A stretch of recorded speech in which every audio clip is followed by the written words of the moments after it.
Welcome to Sleep Audiobooks. If you would like our Better Sleep Quick Guide filled with proven techniques to improve sleep, sign up to our mailing list at sleepaudiobooks.com and we'll send the PDF as a thank you. Subscribing and leaving a comment helps this channel more than you know, so please feel free to offer suggestions for future audiobooks or to just say hi. Thank you for listening. We hope you have an excellent night's sleep. This is Sleep Audiobooks. The Secret Garden by Frances Hodgson Burnett. Recording by Ashley Jane. Chapter 1. There is no one left. When Mary Lennox was sent to Misselthwaite Manor to live with her uncle, everybody said she was the most disagreeable-looking child ever seen. It was true, too. She had a thin little face and a little thin body, thin light hair and a sour expression. Her hair was yellow, and her face was yellow, because she had been born in India and had always been ill in one way or another. Her father had held a position under the English government, and had always been busy and ill himself, and her mother had been a great beauty, who cared only to go to parties and amuse herself with gay people. She had not wanted a little girl at all, and when Mary was born she handed her over to the care of an ayah, who was made to understand that if she wished to please the Mem Sahib she must keep the child out of sight as much as possible. So when she was a sickly, fretful, ugly little baby she was kept out of the way, and when she became a sickly, fretful, toddling thing she was kept out of the way also. She never remembered seeing familiarly anything but the dark faces of her ayah and the other native servants, and as they always obeyed her and gave her her own way in everything, because the Mem Sahib would be angry if she was disturbed by her crying, by the time she was 6 years old she was so tyrannical and selfish a little pig as ever lived. The young English governess who came to teach her to read and write disliked her so much that she gave up her place in 3 months, and when other governesses came to try to fill it, they always went away in a shorter time than the first one. So if Mary had not chosen to really want to know how to read books, she would never have learned her letters at all. One frightfully hot morning, when she was about 9 years old, she awakened feeling very cross, and she became crosser still when she saw that the servant who stood by her bedside was not her ayah. "Why do you come?" she said to the strange woman. "I will not let you stay. Send my ayah to me." The woman looked frightened, but she only stammered that the ayah could not come, and when Mary threw herself into a passion and beat and kicked her, she looked only more frightened, and repeated that it was not possible for the ayah to come to Mrs. Sahib. There was something mysterious in the air that morning. Nothing was done in its regular order, and several of the native servants seemed missing, while those whom Mary saw slunk or hurried about with ashy and scared faces. But no one would tell her anything, and her ayah did not come. She was actually left alone as the morning went on, and at last she wandered out into the garden and began to play by herself under a tree near the veranda. She pretended that she was making a flower bed, and she stuck big scarlet hibiscus blossoms into little heaps of earth, all the time growing more and more angry, and muttering to herself the things she would say and the names she would call Sadie when she returned. "Pig, pig, daughter of pigs," she said, because to call a native a pig is the worst insult of all. She was grinding her teeth and saying this over and over again when she heard her mother come out on the veranda with someone. She was with a fair young man, and they stood talking together in low, strange voices. Mary knew the fair young man who looked like a boy. She had heard that he was a very young officer who had just come from England. The child stared at him, but she stared most at her mother. She always did this when she had a chance to see her, because the Mem Sahib, Mary used to call her that oftener than anything else, was such a tall, slim, pretty person, and wore such lovely clothes. Her hair was like curly silk, and she had a delicate little nose which seemed to be disdaining things, and she had large laughing eyes. All her clothes were thin and floating, and Mary said they were full of lace. They looked fuller of lace than ever this morning, but her eyes were not laughing at all. They were large and scared, and lifted imploringly to the fair boy officer's face. "Is it so very bad? "Oh, is it?" Mary heard her say. "Awfully," the young man answered in a trembling voice. "Awfully, Mrs. Lennox. You ought to have gone to the Hills 2 weeks ago." The Mem Sahib wrung her hands. "Oh, I know I ought," she cried. "I only stayed to go to that silly dinner party. What a fool I was!" At that very moment such a loud sound of wailing broke out from the servants' quarters that she clutched the young man's arm, and Mary stood shivering from head to foot. The wailing grew wilder and wilder. "What is it? What is it?" Mrs. Lennox gasped. "Someone has died," answered the boy officer. "You did not say it had broken out among your servants?" "I did not know," the Mem Sahib cried. "Come with me, come with me," and she turned and ran into the house. After that appalling things happened, and the mysteriousness of the morning was explained to Mary. The cholera had broken out in its most fatal form, and people were dying like flies. The ayah had been taken ill in the night, and it was because she had just died that the servants had wailed in the huts. Before the next day 3 other servants were dead, and others had run away in terror. There was panic on every side, and dying people in all the bungalows.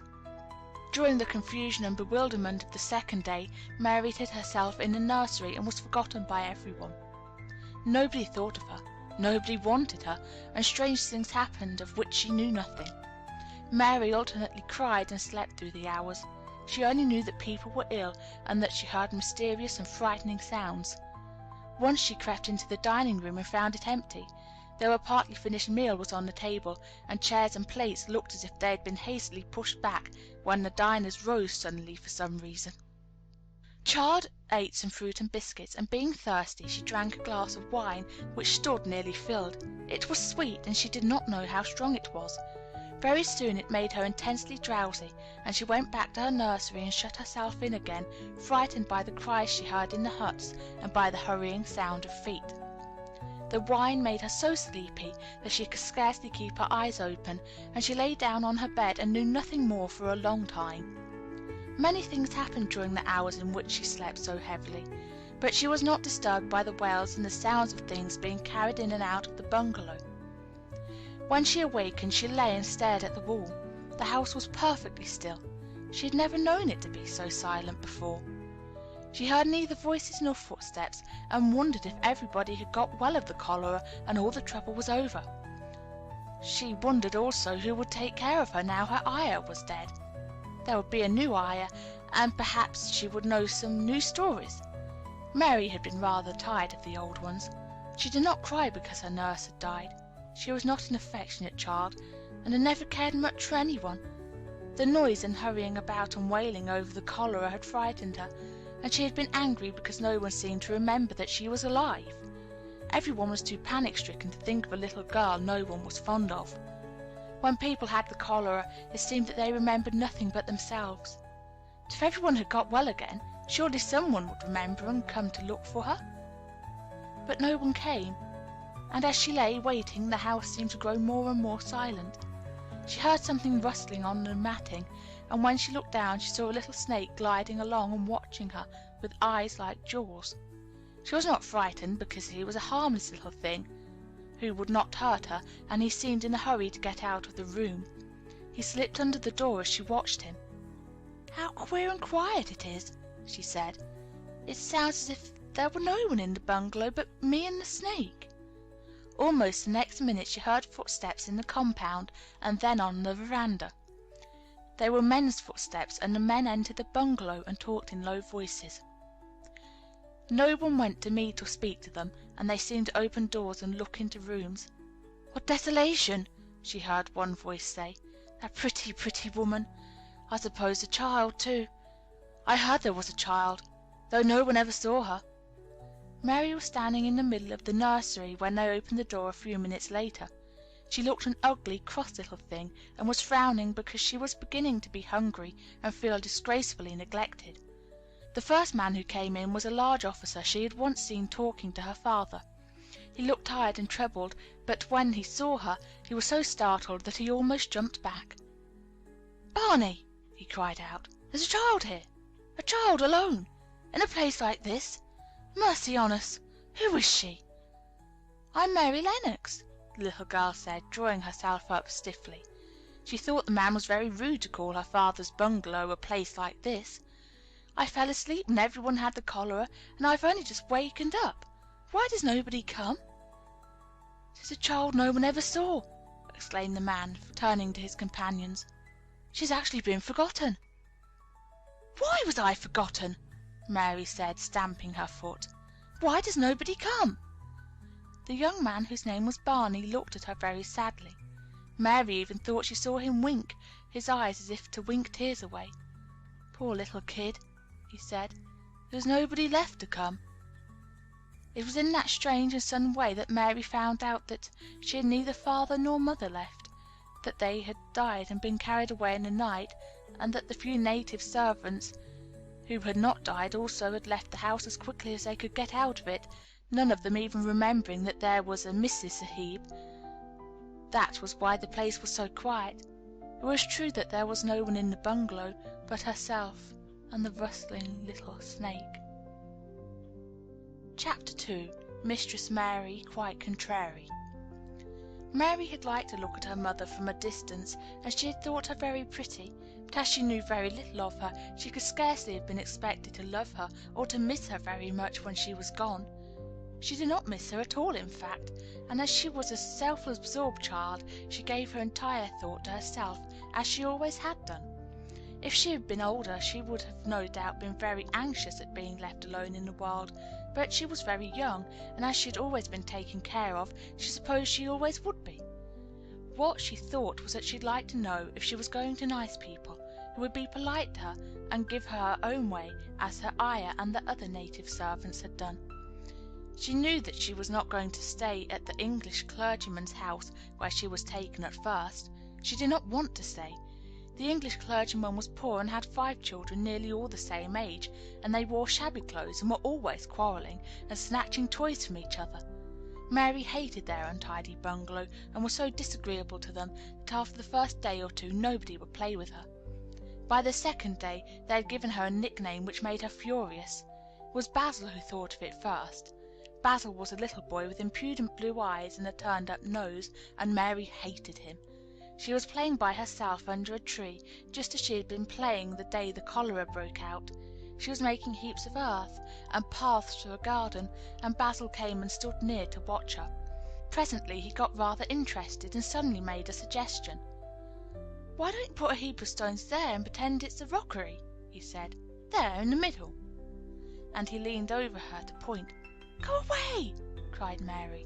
"I don't want boys. Go away!" For a moment Basil looked angry, and then he began to tease. He was always teasing his sisters. He danced round and round her, and made faces, and sang and laughed. "Mistress Mary Quite Contrary, how does your garden grow? With silver bells and cockle shells and marigolds all in a row." He sang it until the other children heard and laughed too, and the crosser Mary got the more they sang Mistress Mary Quite Contrary, and after that, as long as she stayed with them, they called her Mistress Mary Quite Contrary when they spoke of her to each other, and often when they spoke to her. "You are going to be sent home," Basil said to her, "at the end of the week, and we're glad of it." "I am glad of it too," answered Mary. "Where is home?" "She doesn't know where home is," said Basil with 7-year-old scorn. "It's England, of course. Our grandmamma lives there, and our sister Mabel was sent to her last year.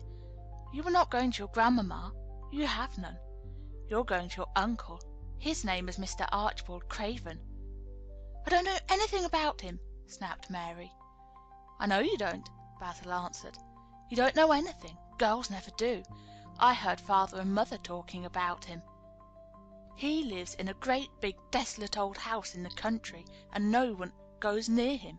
He's so cross he won't let them, and they wouldn't come if he would let them. He's a hunchback and is horrid." "I don't believe you," said Mary, and she turned her back and stuck her fingers in her ears because she would not listen any more. But she thought over it a great deal afterward, and when Mrs. Crawford told her that night that she was going to sail away to England in a few days and go to her uncle, Mr. Archibald Craven, who lived at Misselthwaite Manor, she looked so stony and stubbornly uninterested that they did not know what to think about her. They tried to be kind to her, but she only turned her face away when Mrs. Crawford attempted to kiss her, and held herself stiffly when Mr. Crawford patted her shoulder. "She is such a plain child," Mrs. Crawford said pityingly afterward, "and her mother was such a pretty creature.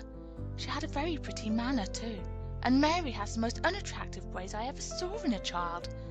The children call her Mistress Mary quite contrary, and though it's naughty of them, one can't help understanding it." Perhaps if her mother had carried her pretty face and her pretty manners oftener into the nursery, Mary might have learned some pretty ways too. It's very sad, now the poor beautiful thing is gone, to remember that many people never even knew that she had a child at all. "I believe she scarcely ever looked at her," sighed Mrs. Crawford. "When her ayah was dead, there was no one to give a thought to the little thing. Think of the servants running away and leaving her all alone in that deserted bungalow. Colonel McGrew said he nearly jumped out of his skin when he opened the door and found her standing by herself in the middle of the room." Mary made the long voyage to England under the care of an officer's wife who was taking her children to leave them in a boarding school. She was very much absorbed in her own little boy and girl, and was rather glad to hand the child over to the woman Mr. Archibald Craven sent to meet her in London. The woman was his housekeeper at Misselthwaite Manor, and her name was Mrs. Medlock. She was a stout woman with very red cheeks and sharp black eyes. She wore a very purple dress, a black silk mantle with jet fringe on it, and a black bonnet with purple velvet flowers, which stuck up and trembled when she moved her head. Mary did not like her at all, but as she very seldom liked people, there was nothing remarkable in that. Besides which, it was very evident Mrs. Medlock did not think much of her. "My word, she's a plain little piece of goods," she said, "and we had heard her mother was a beauty. She hasn't handed much of it down, has she, ma'am?" "Perhaps she will improve as she grows older," the officer's wife said good-naturedly. "If she were not so sallow, and her hair a nicer expression, her features are rather good. Children alter so much." "She'll have to alter a good deal," answered Mrs. Medlock, "and there's nothing likely to improve children at Misselthwaite, if you ask me." They thought Mary was not listening because she was standing a little apart from them at the window of the private hotel they had gone to. She was watching the passing buses and cabs and people, but she heard quite well, and was made very curious about her uncle and the place he lived in. What sort of place was it, and what would he be like? What was a hunchback? She'd never seen one. Perhaps there were none in India. Since she had been living in other people's houses, and had no ayah, she had begun to feel lonely and to think queer thoughts which were new to her. She had begun to wonder why she had never seemed to belong to anyone, even when her father and mother had been alive. Other children seemed to belong to their fathers and mothers, but she had never seemed to really be anyone's little girl. She had had servants and food and clothes, but no one had taken any notice of her.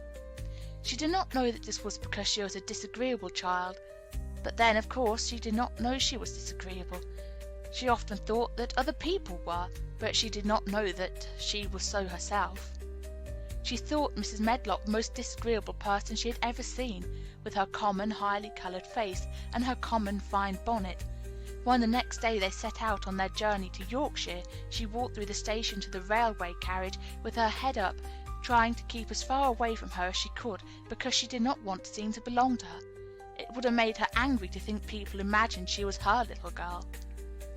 But Mrs. Medlock was not in the least disturbed by her and her thoughts. She was the kind of woman who would stand no nonsense from young ones.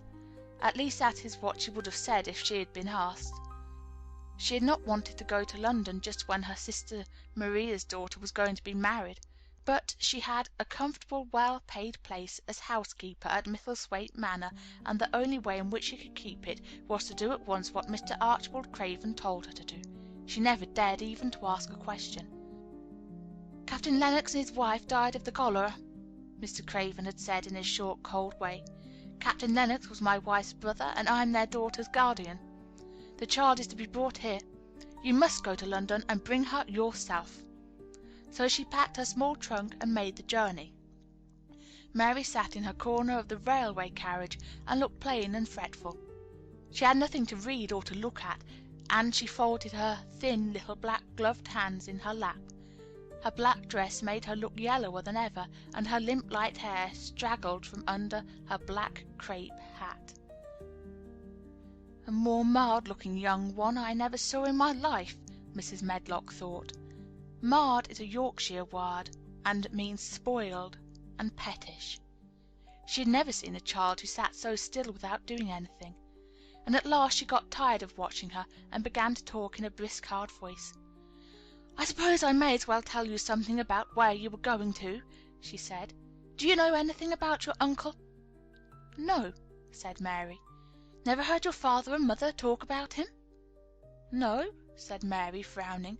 She frowned because she remembered that her father and mother had never talked to her about anything in particular. Certainly they had never told her things. "Humph!" muttered Mrs. Medlock, staring at her queer, unresponsive little face. She did not say any more for a few moments, and then she began again. "I suppose you might as well be told something, to prepare you. You are going to a queer place." Mary said nothing at all, and Mrs. Medlock looked rather discomfited by her apparent indifference, but after taking a breath she went on. "Not but that it's a grand big place in a gloomy way, and Mr. Craven's proud of it in his way, and that's gloomy enough too. The house is 600 years old, and it's on the edge of the manor, and there's near 100 rooms in it, though most of them are shut up and locked. And there's pictures and fine old furniture and things that's been there for ages, and there's a big park round it, and gardens and trees with branches trailing to the ground, some of them." She paused and took another breath. "But there's nothing else?" she ended suddenly. Mary had begun to listen in spite of herself. It all sounded so unlike India, and anything new rather attracted her. But she did not intend to look as if she were interested. That was one of her unhappy, disagreeable ways, so she sat still. "Well," said Mrs. Medlock, "what do you think of it?" "Nothing," she answered. "I know nothing about such places." That made Mrs. Medlock laugh, a short sort of laugh. "But you are like an old woman. Don't you care?" "It doesn't matter," said Mary, "whether I care or not." "You are right enough there," said Mrs. Medlock. "It doesn't. What you're to be kept at Misselthwaite Manor for I don't know, unless because it's the easiest way. He's not going to trouble himself about you, that's sure and certain. He never troubles himself about no one." She stopped herself as if she had just remembered something in time. "He's got a crooked back," she said. "That set him wrong. He was a sour young man, and got no good of all his money and big place till he was married." Mary's eyes turned toward her in spite of her intention not to seem to care. She had never thought of the hunchback's being married, and she was a trifle surprised. Mrs. Medlock saw this, and as she was a talkative woman, she continued with more interest. This was one way of passing some of the time at any rate. She was a sweet, pretty thing, and he'd have walked the world over to get her a blade of grass she wanted. Nobody thought she'd marry him, but she did, and people said she married him for his money, but she didn't. She didn't. Positively. When she died—" Mary gave an involuntary little jump. "Oh, did she die?" she exclaimed, quite without meaning to. She just remembered a French fairy story she had once read in Riquet à la Houppe. It had been about a poor hunchback and a beautiful princess, and it made her suddenly sorry for Mr. Archibald Craven. "Yes, she died," Mrs. Medlock answered, "and it made him queerer than ever. He cares about nobody. He won't see people. Most of the time he goes away, and when he is at Misselthwaite, he shuts himself up in the west wing, and won't let anyone but Pitcher see him. Pitcher's an old fellow, but he took care of him when he was a child, and he knows his ways." It sounded like something in a book, and it did not make Mary feel cheerful. A house with 100 rooms nearly all shut up, and with their doors locked. A house on the edge of a moor. Whatsoever a moor was sounded dreary. A man with a crooked back who shut himself up also. She stared out of the window with her lips pinched together, and it seemed quite natural that the rain should have begun to pour down in grey slanting lines and splash and stream down the window panes. If the pretty wife had been alive, she might have made things cheerful by being something like her own mother, and by running in and out and going to parties as she had done in frocks full of lace. But she was not there any more. "You needn't expect to see him, because 10 to 1 you won't," said Mrs. Medlock, "and you mustn't expect that there will be people to talk to you. You'll have to play about and look after yourself. You'll be told what rooms you can go into and what rooms you're to keep out of. There's gardens enough, but when you're in the house, don't go wandering and poking about. Mr. Craven won't have it." "I shall not want to go poking about," said sour little Mary, and just as suddenly as she had begun to be rather sorry for Mr. Archibald Craven, she began to cease to be sorry, and to think he was unpleasant enough to deserve all that had happened to him. And she turned her face toward the streaming panes of the window of the railway carriage, and gazed out of the grey rainstorm, which looked as if it would go on for ever and ever. She watched it so long and steadily that the greyness grew heavier and heavier before her eyes, and she fell asleep. Chapter 3. Across the Moor. She slept a long time, and when she awakened, Mrs. Medlock had bought a lunch basket at one of the stations, and they had some chicken and cold beef and bread and butter and some hot tea. The rain seemed to be streaming down more heavily than ever, and everybody in the station wore wet and glistening waterproofs. The guard lighted the lamps in the carriage, and Mrs. Medlock cheered up very much over her tea and chicken and beef. She ate a great deal, and afterward fell asleep herself, and Mary sat and stared at her and watched her fine bonnet slip on one side until she herself fell asleep once more in the corner of the carriage, lulled by the splashing of the rain against the windows. It was quite dark when she awakened again. The train had stopped at a station, and Mrs. Medlock was shaking her. "You've had a sleep," she said. "It's time to open your eyes. We're at Thwaite Station, and we've got a long drive before us." Mary stood up and tried to keep her eyes open while Mrs. Medlock collected her parcels.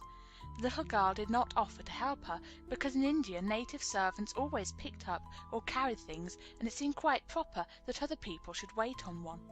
The station was a small one, and nobody but themselves seemed to be getting out of the train. The station master spoke to Mrs. Medlock in a rough, good-natured way, pronouncing his words in a queer, broad fashion, which Mary found out afterward was Yorkshire. "I see thou'st got back," he said, "and thou'st brought the young un with thee." "Aye, that's her," answered Mrs. Medlock, speaking with a Yorkshire accent herself, and jerking her head over her shoulder toward Mary. "How's thy missus?" "Well enough. The carrier's waiting outside for thee." A brougham stood on the road before the little outside platform. Mary saw that it was a smart carriage, and that it was a smart footman who helped her in. His long waterproof coat and the waterproof covering of his hat were shining and dripping with rain, as everything was, the burly station master included. When he shut the door, mounted the box with the coachman, and they drove off, the little girl found herself seated in a comfortably cushioned corner, but she was not inclined to go to sleep again. She sat and looked out of the window, curious to see something of the road over which she was being. She was not at all a timid child, and she was not exactly frightened, but she felt that there was no knowing what might happen in a house with 100 rooms nearly all shut up, a house standing on the edge of a moor. "What is a moor?" she said suddenly to Mrs. Medlock. "Look out of the window in about 10 minutes and you'll see," the woman answered. "We've got to drive 5 miles across Missel Moor before we get to the manor. You won't see much because it's a dark night, but you can see something." Mary asked no more questions, but waited in the darkness of her corner, keeping her eyes on the window. The carriage lamps cast rays of light a little distance ahead of them, and she caught glimpses of the things they passed. After they had left the station, they had driven through a tiny village, and she had seen whitewashed cottages and the lights of a public house. Then she had passed a church and a vicarage and a little shop window or so in a cottage with toys and sweets and odd things set out for sale. Then they were on the high road, and she saw hedges and trees. After that there seemed nothing different for a long time, or at least it seemed a long time to her. At last the horses began to go more slowly, as if they were climbing uphill, and presently there seemed to be no more hedges and no more trees. She could see nothing, in fact, but a dense darkness on either side. She leaned forward and pressed her face against the window just as the carriage gave a big jolt. "Hey, we're on the moor now, sure enough," said Mrs. Medlock. The carriage lamps shed a yellow light on a rough-looking road which seemed to be cut through bushes and low-growing things which ended in a great expanse of dark, apparently spread out before and around them. A wind was rising and making a singular, wild, low-rushing sound. It's not the sea, is it?" said Mary, looking round at her companion. "No, not it," answered Mrs. Medlock. "Nor it isn't fields nor mountains. It's just miles and miles and miles of wild land that nothing grows on but heather and gorse and broom, and nothing lives on but wild ponies and sheep." "I feel as if it might be the sea, if there were water on it," said Mary. "It sounds like the sea just now." "That's the wind blowing through the bushes," Mrs. Medlock said. "It's a wild, dreary enough place in my mind, though there's plenty that likes it, particularly when the heather's in bloom." On and on they drove through the darkness, and though the rain stopped, the wind rushed by and whistled and made strange sounds. The road went up and down, and several times the carriage passed over a little bridge beneath which water rushed very fast with a great deal of noise. Mary felt as if the drive would never come to an end, and that the wide, bleak moor was a wide expanse of black ocean, through which she was passing on a strip of dry land. "Don't like it," she said to herself. "I don't like it," and she pinched her lips more tightly together. The horses were climbing up a hilly piece of road when she first caught sight of a light.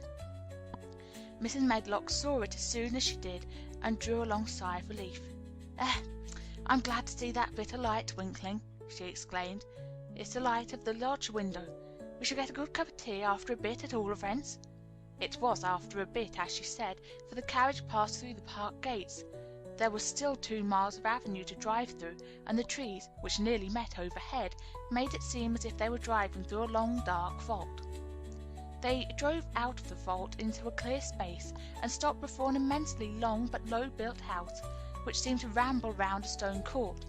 At first Mary thought there were no lights at all in the windows, but as she got out of the carriage, she saw that one room in the corner upstairs showed a dull glow. The entrance door was a huge one made of massive, curiously shaped panels of oak, studded with big iron nails and bound with great iron bars. It opened into an enormous hall, which was so dimly lighted that the faces in the portraits on the walls and the figures in the suits of armor made Mary feel that she did not want to look at them.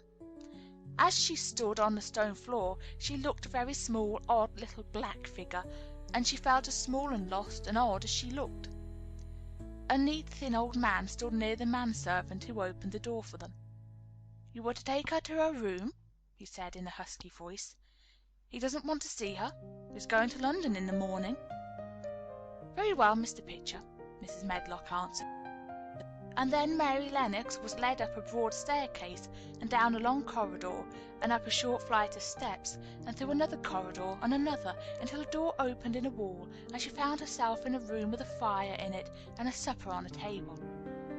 Mrs. Medlock said unceremoniously, "Well, here you are. This room and the next are where you'll live, and you must keep to them. Don't you forget that." It was in this way Mistress Mary arrived at Misselthwaite Manor, and she had perhaps never felt quite so contrary in her life. Chapter 4. Martha. When she opened her eyes in the morning, it was because a young housemaid had come into her room to light the fire and was kneeling on the hearth-rug, raking out the cinders noisily. Mary lay and watched her for a few moments, and then began to look about the room. She had never seen a room at all like it, and thought it curious and gloomy. The walls were covered with tapestry, and a forest scene embroidered on it.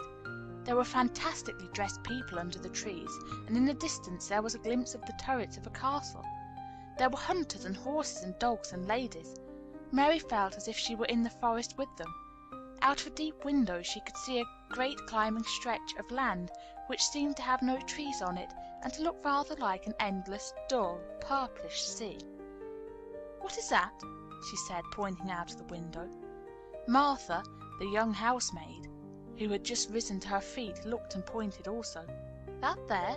she said. "Yes, that's the moor," with a good-natured grin. "Does thee like it?" "No," answered Mary, "I hate it."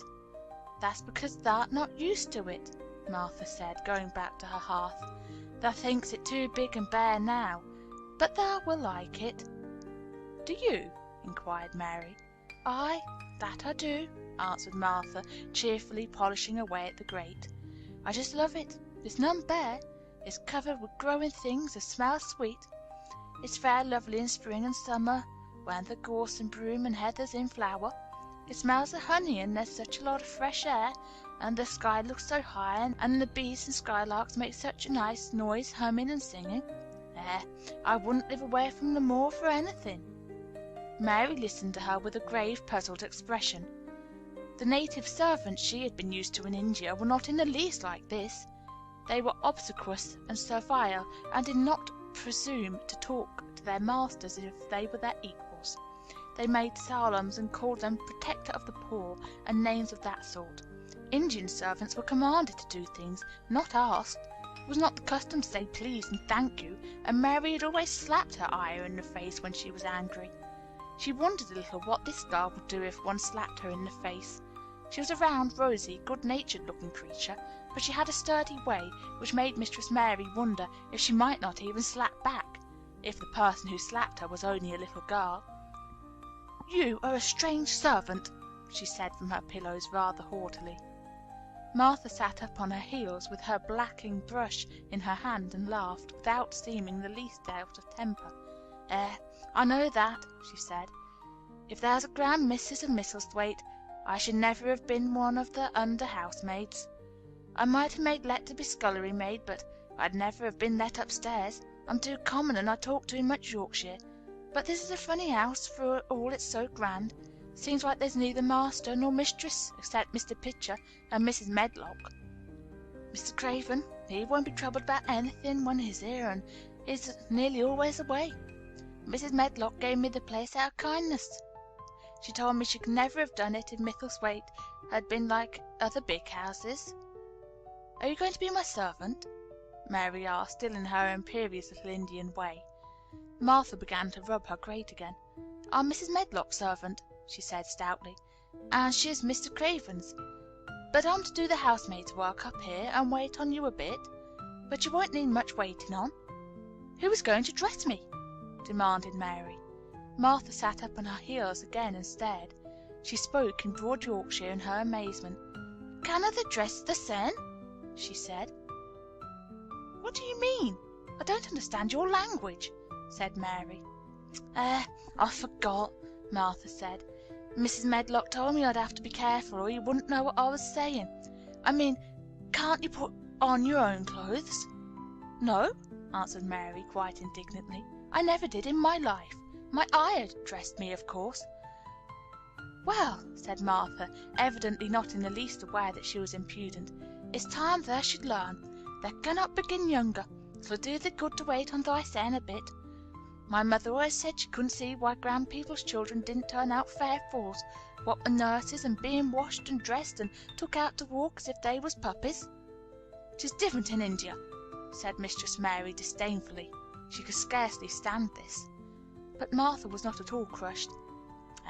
I can see it was different," she answered almost sympathetically. "Daresay it's because there's such a lot of blacks there instead of respectable white people. When I heard you was coming from India, I thought you was a black too." Mary sat up in bed, furious. "What?" she said. "What? You thought I was a native? You daughter of a pig!" Martha stared and looked hot. "Who are you calling names?" she said. "You needn't be so vexed. That's not the way for a young lady to talk. I've nothing against the blacks. When you read about them in tracts, they're always very religious. You always read as a black's a man and a brother. I've never seen a black, and I was fair pleased to think I was going to see one close. When I came in to light your fire this morning, I crept up to your bed and pulled the covers back, careful to look at you. And there you was, disappointedly, no more black than me, for all you're so yellow." Mary did not even try to control her rage and humiliation. "You thought I was a native! You dead! You don't know anything about natives. They're not people, they're servants who must salaam to you. You know nothing about India. You know nothing about anything." She was in such a rage, and felt so helpless before the girl's simple stare, that somehow she suddenly felt so horribly lonely and far away from everything she understood and which understood her, that she threw her face downward on the pillows and burst into passionate sobbing. She sobbed so unrestrainedly that good-natured Yorkshire Martha was a little frightened and quite sorry for her. She went to the bed and bent over her. You mustn't cry like that there," she begged. "You mustn't for sure. I didn't know you'd be vexed. I don't know anything about anything, just like you said. I beg your pardon, miss. Do stop crying." There was something comforting and really friendly in her queer Yorkshire speech and sturdy way which had a good effect on Mary. She gradually ceased crying and became quiet. Martha looked relieved.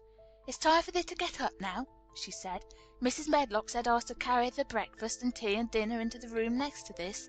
It's been made into a nursery for thee. I'll help thee on with thy clothes if thou'll get out of bed. If the buttons are at the back, thou cannot button them up thyself." When Mary at last decided to get up, the clothes Martha took from the wardrobe were not the ones she had worn when she arrived the night before with Mrs. Medlock. "Those are not mine," she said. "Mine are black." She looked at the thick white wool coat and dress over and added with cool approval, "Those are nicer than mine." "These are the ones that I must put on," Martha answered. "Mr. Craven ordered Mrs. Medlock to get 'em in London. He said, 'I won't have a child dressed in black wandering about like a lost soul.' He said, 'to make the place sadder than it is. Put colour on her.' Mother said she knew what he meant. Mother always knows what a body means. She doesn't hold back with herself." "I hate black things," said Mary. The dressing process was one which taught them both something. Martha had buttoned up her little sisters and brothers, but she had never seen a child who stood still and waited for another person to do things for her as if she had neither hands nor feet of her own. "Why doesn't they put on their own shoes?" she said, when Mary quietly held out her foot. "My ayah did it," answered Mary, staring. "It was the custom." She said that very often. It was the custom. The native servants were always saying it. If one told them to do a thing their ancestors had not done for 1,000 years, they gazed at one mildly and said, "It is not the custom," and one knew that was the end of the matter. It had not been the custom that Mistress Mary should do anything but stand and allow herself to be dressed like a doll, but before she was ready for breakfast she began to suspect that her life at Misselthwaite Manor would end by teaching her a number of things quite new to her. Things such as putting on her own shoes and stockings and picking up things she let fall. If Martha had been a well-trained, fine young lady's maid, she would have been more subservient and respectful, and would have known that it was her business to brush hair and button boots, and pick things up and lay them away. She was, however, an untrained Yorkshire rustic, who had been brought up in a moorland cottage with a swarm of little brothers and sisters who had never dreamed of doing anything but waiting on themselves and on the younger ones, who were either babies in arms or just learning to totter about and tumble over things. If Mary Lennox had been a child who was ready to be amused, she would perhaps have laughed at Martha's readiness to talk, but Mary only listened to her coldly and wondered at her freedom of manner. At first she was not at all interested, but gradually, as the girl rattled on in her good-tempered, homely way, Mary began to notice what she was saying. You should see 'em all," she said. "There's 12 of us, and my father only gets 16 shillings a week. I can tell you my mother's put to it to get porridge for 'em all. They tumble about on the moor and play there all day, and mother says the air the moor fattens 'em. She says she believes that they eat the grass same as the wild ponies do. Our Dickon is 12 years old, and he's got a young pony he calls his own." "Where did he get it?" asked Mary. "He found it on the moor with its mother when it was a little one, and he began to make friends with it and give it bits of bread and pluck young grass for it. And it got to like him, so it follows him about, and it lets him get on its back. Dickon's a kind lad, and animals like him." Mary had never possessed an animal pet of her own, but always thought she should like one. So she began to feel a slight interest in Dickon, and as she had never before been interested in anyone but herself, it was a dawning of a healthy sentiment. When she went into the room which had been made into a nursery for her, she found that it was rather like the one she had slept in. It was not a child's room, but a grown-up person's room, with gloomy old pictures on the walls and heavy old oak chairs. A table in the centre was set with a good substantial breakfast, but she had always had a very small appetite, and she looked with something more than indifference at the first plate Martha set before her. "I don't want it," she said. "Thou doesn't want the porridge?" Martha exclaimed incredulously. "No." "Thou doesn't know how good it is." "But Put a bit of treacle on it or a bit of sugar." "I don't want it," repeated Mary. Said Martha. "I can't abide to see good victuals go to waste. If our children was at this table, they'd clean it bare in 5 minutes." "Why?" said Mary coldly. "Why?" echoed Martha. "Because they scarce ever have their stomachs full in their lives. They're as hungry as young hawks and foxes." "I don't know what it is to be hungry," said Mary with the indifference of ignorance. Martha looked indignant. "Well, it'd do thee good to try it. I can see that plain enough," she said outspokenly. "I've no patience with folks as sits and just stares at good bread and meat. My word, don't I wish Dickon and Phil and Jane and the rest of them had what's here under their pinafores." "Why don't you take it to them, then?" suggested Mary. "It's not mine," answered Martha stoutly, "and this isn't my day out. I get my day out once a month, same as the rest. Then I go home and clean up for mother and give her a day's rest." Mary drank some tea and ate a little toast and some marmalade. "You wrap up warm and run out and play, you," said Martha. "It'll do you good and give you some stomach for your meat." Martha went to the window. There were gardens and paths and big trees, but everything looked dull and wintry. "Out? Why should I go out on a day like this?" "Well, if they doesn't go out, they'll have to stay in. And what has they got to do?" Mary glanced about her. There was nothing to do. When Mrs. Medlock had prepared the nursery, she had not thought of amusement. Perhaps it would be better to go and see what the gardens were like. "Who will go with me?" she inquired. Martha stared. "You'll go by yourself," she answered. "You'll have to learn to play like other children does when they haven't got sisters and brothers. Our Dickon goes off on the moor by himself and plays for hours. That's how he made friends with the pony. He's got sheep on the moor that knows him, and birds as comes and eats out of his hand. However, little there is to eat, as always saves a bit of bread to coax his pets." It was really this mention of Dickon which made Mary decide to go out, though she was not aware of it. There would be birds outside, though there would not be ponies or sheep. They would be different from the birds in India, and it might amuse her to look at them. Martha found her coat and hat for her, and a pair of stout little boots, and she showed her way downstairs. "If they goes round that way, they'll come to the gardens," she said, pointing to a gate in a wall of shrubbery. "There's lots of flowers in summer time, but there's nothing blooming now." She seemed to hesitate a second before she added, "One of the gardens is locked up. No one has been in there for 10 years. "Why?" asked Mary, in spite of herself. Here was another locked door added to the hundreds in the strange house. "Mr. Craven had it shut when his wife died so sudden. He won't let no one go inside. It was her garden. He locked the door and dug a hole and buried the key. There's Mrs. Medlock's bell ringing. I must run." After she had gone, Mary turned down the walk which led to the door in the shrubbery. She could not help thinking about the garden which no one had been in for 10 years. She wondered what it would look like, and whether there were any flowers still alive in it. When she had passed through the shrubbery gate, she found herself in great gardens, with wide lawns and winding walks with clipped borders. There were trees and flower beds and evergreens clipped into strange shapes, and a large pool with an old grey fountain in its midst. But the flower beds were bare and wintry, and the fountain was not playing. This was not the garden which was shut up. How could a garden be shut up? You could always walk into a garden. She was just thinking this when she saw that, at the end of the path she was following, there seemed to be a long wall with ivy growing over it.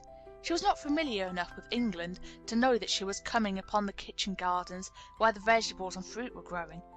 She went toward the wall and found that there was a green door in the ivy and that it stood open. This was not the closed garden, evidently, and she could go into it. She went through the door and found that it was a garden with walls all around it, and that it was only one of several walled gardens which seemed to open into one another. She saw another open green door, revealing bushes and pathways between beds containing winter vegetables. Fruit trees were trained flat against the wall, and over some of the beds there were glass frames. The place was bare and ugly enough, Mary thought, as she stood and stared about her. It might be nicer in summer when things were green, but there was nothing pretty about it now. Presently an old man with a spade over his shoulder walked through the door leading from the second garden. He looked startled when he saw Mary, and then touched his cap. He had a surly old face, and did not seem at all pleased to see her. But then she was displeased with his garden, and wore her quite contrary expression, and certainly did not seem at all pleased to see him. "What is this place?"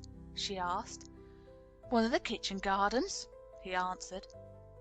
"What is that?" said Mary, pointing through the other green door. "Another of 'em," shortly. "There's another on t'other side of the wall, and there's the orchard on the other side of that." "Can I go in them?" asked Mary. "If thou likes, but there's naught to see." Mary made no response. She went down the path and through the second green door. There she found more walls and winter vegetables and glass frames, but in the second wall there was another green door, and it was not open. Perhaps it led into the garden, which no one had seen for 10 years. As she was not at all a timid child, and always did what she wanted to do, Mary went to the green door and turned the handle.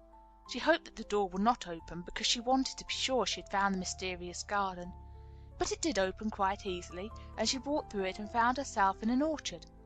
There were walls all around it, and trees trained against them, and there were bare fruit trees growing in the winter browned grass, but there was no green door to be seen anywhere.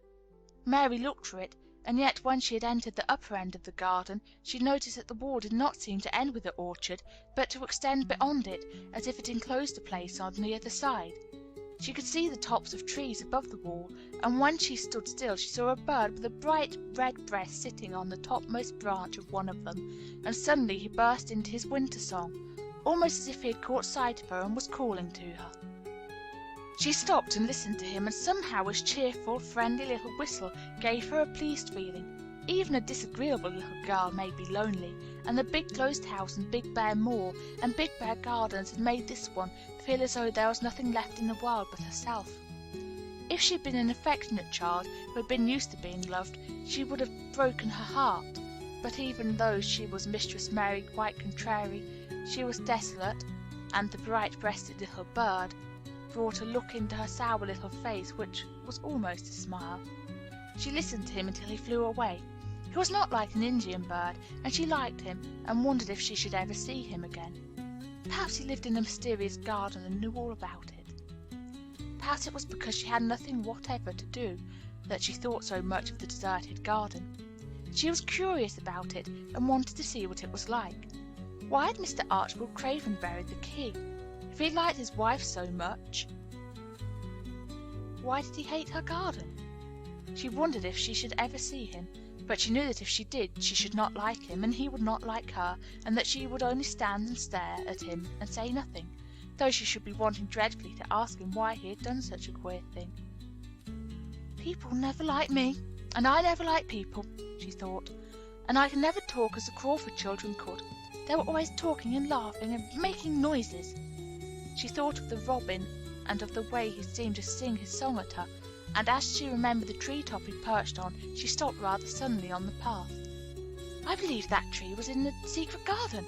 I feel sure it was," she said. "There was a wall round the place, and there was no door." She walked back into the first kitchen garden she had entered, and found the old man digging there.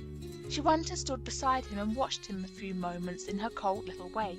He took no notice of her, and so at last she spoke to him. "I've been into the other gardens," she said. "There was nothing to prevent thee," he answered crustily. "I went into the orchard." "There was no dog at the door to bite thee," he answered. "There was no door there into the other garden," said Mary. "What garden?" he said in a rough voice, stopping his digging for a moment. "The one on the other side of the wall," answered Mistress Mary. "There are trees there. I saw the tops of them. A bird with a red breast was sitting on one of them, and he sang." To her surprise, the surly old weather-beaten face actually changed its expression. As though smiles spread over it, and the gardener looked quite different. It made her think that it was curious how much nicer a person looked when he smiled. She had not thought of it before. He turned about to the orchard side of his garden and began to whistle, a low, soft whistle. She could not understand how such a surly man could make such a coaxing sound. Almost the next moment a wonderful thing happened. She heard a soft little rushing flight through the air, and it was the bird with the red breast flying to them. and he actually alighted on the big clod of earth quite near to the gardener's foot. "Here he is," chuckled the old man, and then he spoke to the bird as if he were speaking to a child. "Where's thee been, you cheeky little beggar?" he said. "I've not seen thee before to-day. Has thee begun the courting this early in the season? That turfrad." The bird put his tiny head on one side and looked up at him with his soft bright eye, which was like a black dewdrop. He seemed quite familiar and not the least afraid. He hopped about and pecked the earth briskly, looking for seeds and insects. It actually gave Mary a queer feeling in her heart, because he was so pretty and cheerful and seemed so like a person. He had a tiny plump body and a delicate beak and slender delicate legs. "Will he always come when you call him?" she asked almost in a whisper. "Aye, that he will. I've knowed him ever since he was a fledgling. He came out of the nest in the other garden. When first he flew over the wall, he was too weak to fly back for a few days, and we got friendly. When he went over the wall again, the rest of the brood was gone, and he was lonely, and he came back to me." "What kind of bird is he?" Mary asked. "Doesn't thou know? He's a robin redbreast, and they're the friendliest, curious birds alive. They're almost as friendly as dogs, if you know how to get on with them. Watch him pecking about there, and looking around at us now and again. He knows we're talking about him." It was the queerest thing in the world to see the old fellow. He looked at the plump little scarlet waistcoated bird as if he were both proud and fond of him. "He's a conceited one," he chuckled. "He likes to hear folk talk about him. And curious.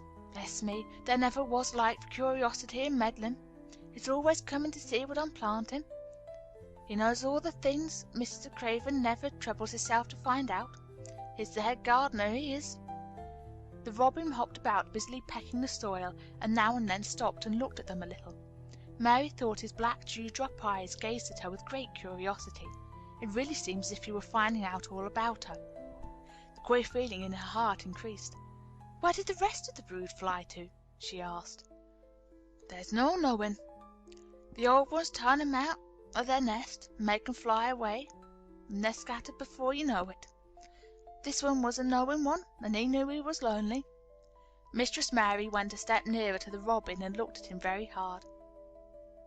"I'm lonely," she said. She had not known before that this was one of the things which made her feel sour and cross. She seemed to find it out when the robin looked at her, and she looked at the robin. The old gardener pushed his cap back on his bald head and stared at her a minute. "Ah, that the little wench from India?" he asked. Mary nodded. "Then no wonder thou'rt lonely. Thou'lt be lonelier before thou's done," he said. He began to dig again, driving his spade deep into the rich black garden soil, while the robin hopped about very busily employed. "What's your name?" Mary inquired. He stood up to answer her. "Ben Weatherstaff," he answered, and then he added with a surly chuckle, "I'm lonely myself, except when he's with me," and he jerked his thumb toward the robin. "He's the only friend I've got." "I have no friends at all," said Mary. "I never had. My ayah didn't like me, and I never played with anyone. It's a Yorkshire habit to say what you think with blunt frankness, and old Ben Weatherstaff was a Yorkshire moorman." "Thou and me are a good bit alike," he said. "We was wove out of the same cloth. We're neither of us good looking, and we're both of us as sour as we look. We've got the same nasty tempers, both of us, I'll warrant." This was plain speaking, and Mary Lennox had never heard the truth about herself in her life. Native servants always salaamed and submitted to you, whatever you did. She had never thought about her looks, but she wondered if she was as unattractive as Ben Weatherstaff, and she also wondered if she was as sour as he had looked before the robin came. She actually began to wonder also if she was nasty-tempered. She felt uncomfortable. Suddenly a clear, rippling little sound broke out near her, and she turned round. She was standing a few feet from a young apple tree, and the robin had flown on to one of its branches and had burst out into a scrap of a song. Ben Weatherstaff laughed outright. "What did he do that for?" asked Mary. "He's made up his mind to make friends with thee," replied Ben. "Dang me if he hasn't took a fancy to thee." "To me?" said Mary, as she moved toward the little tree softly and looked up. "Would you like to make friends with me?" she said to the robin, just as if she were speaking to a person. "Would you?" And she did not say it either in her hard little voice or in her imperious Indian voice, but in a tone so soft and eager and coaxing that Ben Weatherstaff was as surprised as she had been when she heard him whistle. "Why," he cried out, "thou said that as nice a human as if there was a real child instead of a sharp old woman. Thou said it almost like Dickon talks to his wild things on the moor." "Do you know Dickon?" Mary asked, turning round rather in a hurry. "Everybody knows him. Dickon's wandering about everywhere. The very blackberries and heather bells knows him. I warrant the foxes shows him where their cubs lie, and the skylarks don't hide their nests from him." Mary would have liked to ask some more questions. She was almost as curious about Dickon as she was about the deserted garden. But just that moment the robin, who had ended his song, gave a little shake of his wings and spread them and flew away. He had made his visit and had other things to do. "He's flown over the wall!" Mary cried out, watching him. "He has flown into the orchard! He has flown across the other wall, into the garden where there is no door." "He lives there," said old Ben. "He came out of the egg there. If his courting is making up for some young madam of a robin that lives among the rose trees there." "Rose trees?" said Mary. "Are there rose trees?" Ben Weatherstaff took up his spade again and began to dig. "There was 10 years ago," he mumbled. "I should like to see them," said Mary. "Where is the green door?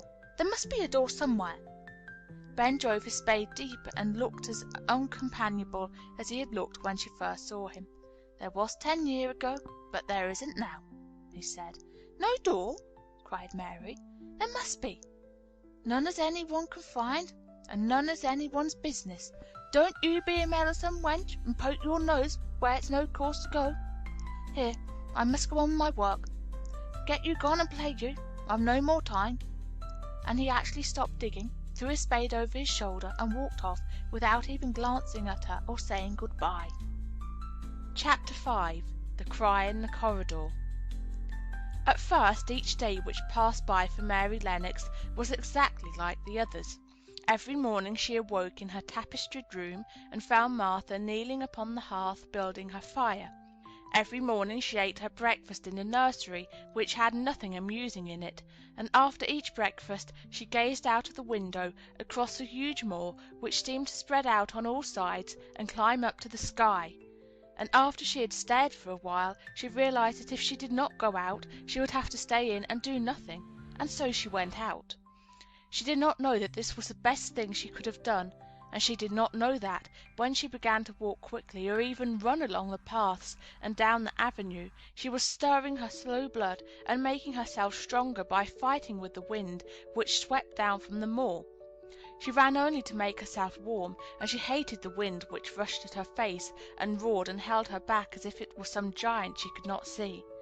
But the big breaths of rough fresh air blown over the heather filled her lungs with something which was good for her whole thin body, and whipped some red colour into her cheeks, and brightened her dull eyes when she did not know anything about it. But after a few days, spent almost entirely out of doors, she wakened one morning knowing what it was to be hungry, and when she sat down to her breakfast she did not glance disdainfully at her porridge and push it away, but she took up her spoon and began to eat it, and went on eating it until her bowl was empty. "There's got on well enough with that this morning, didn't there?" said Martha. "Tastes nice today," said Mary, feeling a little surprised for herself. "It's the air the more that's given thee stomach for the victuals," answered Martha. "It's lucky for thee that's got victuals as well as appetite. There's been 12 in our college has had the stomach and nothing to put in it. You go on playing you outdoors every day, and you'll get some flesh on your bones, and you won't be so yeller." "I don't play," said Mary. "I have nothing to play with." "Nothing to play with!" exclaimed Martha. "Our children plays with sticks and stones. They just runs about and shouts and looks at things." Mary did not shout, but she looked at things. There was nothing else to do. She walked round and round the gardens and wandered about the paths in the park. Sometimes she looked for Ben Weatherstaff, but though several times she saw him at work, he was too busy to look at her or was too surly. Once, when she was walking toward him, he picked up his spade and turned away as if he did it on purpose. One place she went to oftener than any other. It was the long walk outside the gardens with the walls round them. There were bare flower beds on either side of it, and against the walls ivy grew thickly. There was one part of the wall where the creeping dark green leaves were more bushy than elsewhere. It seemed as if for a long time that part had been neglected. The rest of it had been clipped and made to look neat, but at this lower end of the walk it had not been trimmed at all.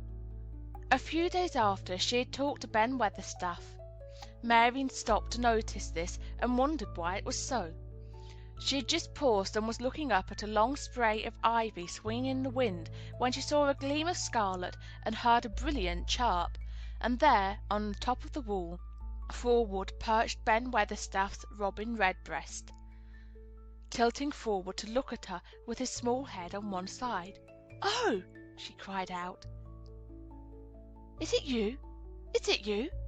And it did not seem at all queer to her that she spoke to him as if she were sure that he would understand and answer her. He did not answer. He twittered and chirped and hopped along the wall as if he were telling her all sorts of things. It seemed to Mistress Mary as if she understood him too, though he was not speaking in words. It was as if he had said, "Good morning. Isn't the wind nice? Isn't the sun nice? Isn't everything nice? Let us both chirp and hop and twitter. Come on, come on."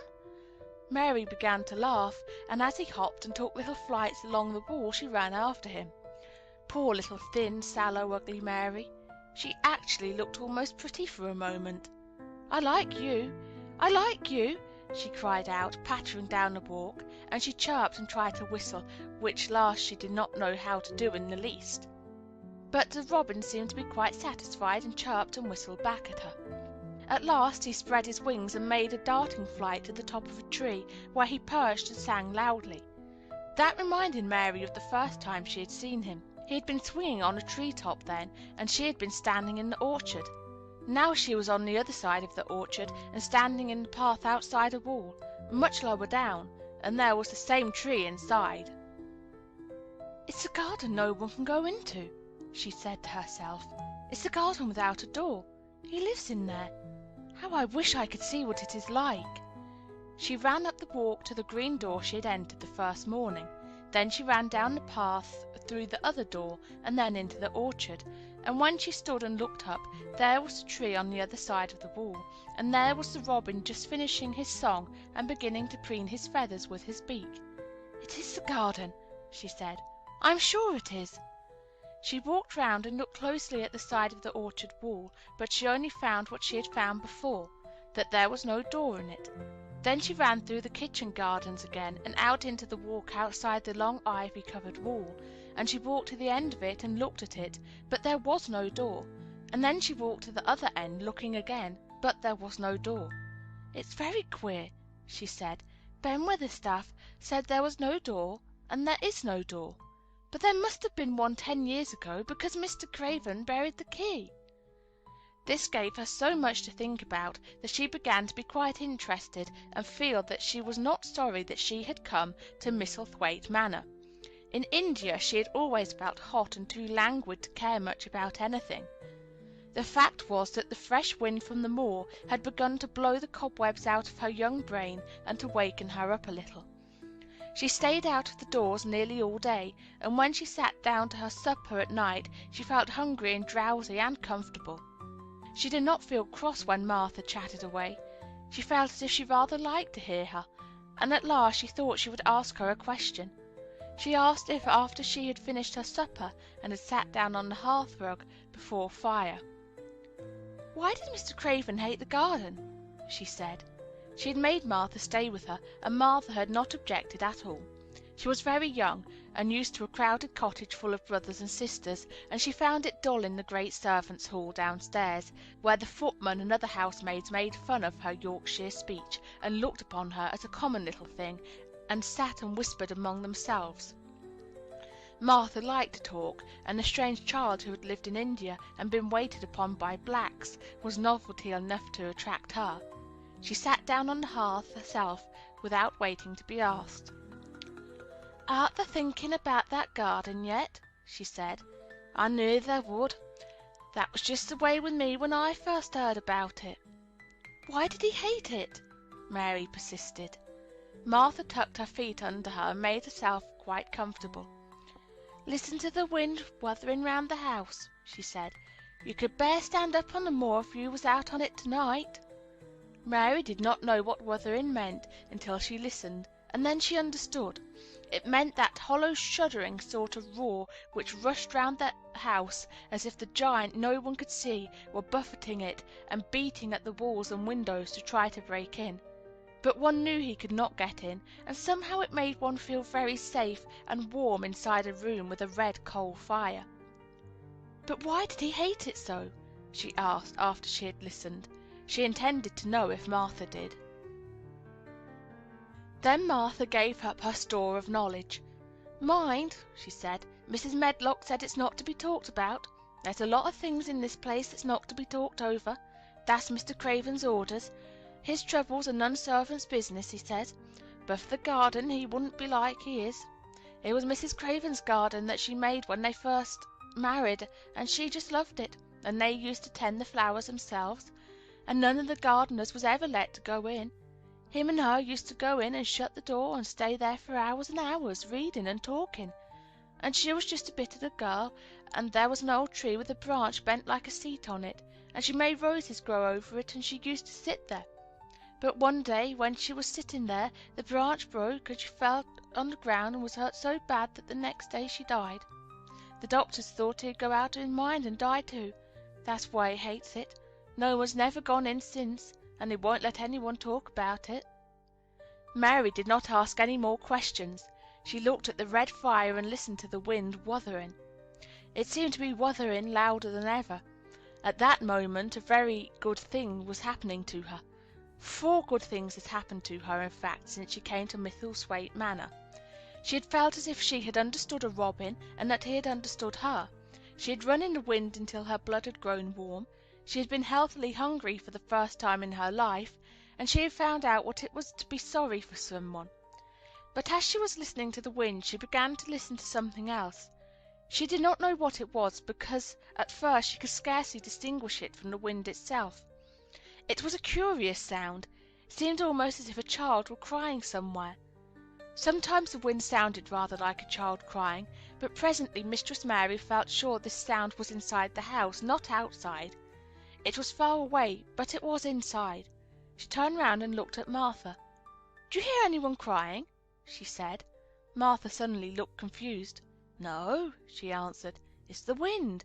Sometimes it sounds like as if someone was lost on the moor and wailing. It's got all sorts of sounds." "But listen," said Mary. "It's in the house, down one of those long corridors." And at that very moment a door must have been opened somewhere downstairs, for a great rushing draught blew along the passage, and the door of the room they sat in was blown open with a crash, and as they both jumped to their feet, the light was blown out, and the crying sound was swept down the far corridor, so that it was to be heard more plainly than ever. "There!" said Mary. "I told you so. It is someone crying, and it isn't a grown-up person." Martha ran and shut the door and turned the key, but before she did it they both heard the sound of a door in some far passage shutting with a bang, and then everything was quiet, for even the wind ceased wuthering for a few moments. "It was the wind," said Martha stubbornly, "and if it wasn't, it was little Betty Butterworth, the scullery maid. She had the toothache all day." But something troubled and awkward in her manner made Mistress Mary stare very hard at her. She did not believe she was speaking the truth. Chapter 6. There was someone crying. There was. The next day the rain poured down in torrents again, and when Mary looked out of her window the moor was almost hidden by grey mist and cloud. There could be no going out today. "What do you do in your cottage when it rains like this?" she asked Martha. "Try to keep from under each other's feet, mostly," Martha answered. There does seem a lot of us then. Mother's a good-tempered woman, but she gets fair moithered. The biggest ones go out in the cowshed and plays there. Dickon, he doesn't mind the wet. He goes out just the same as if the sun was shining. He says he sees things on rainy days as doesn't show when it's fair weather. He once found a little fox cub half drowned in its hole, and he brought it home in the bosom of his shirt to keep it warm. Its mother had been killed nearby, and the hole was swum out, and the rest of the litter was dead. He's got it at home now. He found a half-drowned young crow another time, and he brought it home too, and tamed it. It's named Soot because it's so black, and it hops and flies about with him everywhere. The time had come when Mary had forgotten to resent Martha's familiar talk. She had even begun to find it interesting, and to be sorry when she stopped or went away. The stories she had been told by her ayah when she lived in India had been quite unlike those Martha had to tell about the moorland cottage which held 14 people who lived in 4 little rooms and never had quite enough to eat. The children seemed to tumble about and amuse themselves like a litter of rough, good-natured collie puppies. Mary was most attracted by the mother and Dickon. When Martha told stories of what mother said or did, they always sounded comfortable. "If I had a raven or a foxglove, I could play with it," said Mary. "But I have nothing." Martha looked perplexed. "Can they knit?" she asked. "No," answered Mary. "Can they sew?" "No." "Can they read?" "Yes." "Then why doesn't they read something, or learn a bit of spelling? That's old enough to be learning thy book a good bit now." "I haven't any books," said Mary. "Those I had were left in India." "That's a pity," said Martha. "If Mrs. Medlock let thee go into the library, there's thousands of books there." Mary did not ask where the library was, because she was suddenly inspired by a new idea. She made up her mind to go and find it herself. She was not troubled about Mrs. Medlock. Mrs. Medlock seemed always to be in her comfortable housekeeper's sitting-room downstairs. In this queer place one scarcely ever saw any one at all. In fact, there was no one to be seen but the servants, and when their master was away they lived in a luxurious life below stairs, where there was a huge kitchen hung about with shining brass and pewter, and a large servants' hall, where there were 4 or 5 abundant meals eaten every day, and where a great deal of lively romping went on when Mrs. Medlock was out of the way. Mary's meals were served regularly, and Martha waited on her, but no one troubled themselves about her in the least. Mrs. Medlock came and looked at her every day or two, but no one inquired what she did or told her what to do. She supposed that this was the English way of treating children. In India she had always been attended by her ayah, who had followed her about and waited on her hand and foot. She had often been tired of her company. Now she was followed by nobody, and was learning to dress herself because Martha looked as though she thought she was silly and stupid when she wanted to have things handed to her and put on. "Hasn't thee got good sense?" she said once, when Mary had stood waiting for her to put on her gloves for her. "Our Susan Ann is twice as sharp as thee, and she is only 4 years old. Sometimes thee looks fair soft in the head." Mary had worn her contrary scowl for an hour after that, but it made her think several entirely new things. She stood at the window for about 10 minutes this morning after Martha had swept up the hearth for the last time and gone downstairs. She was thinking over the new idea which had come to her when she heard of the library.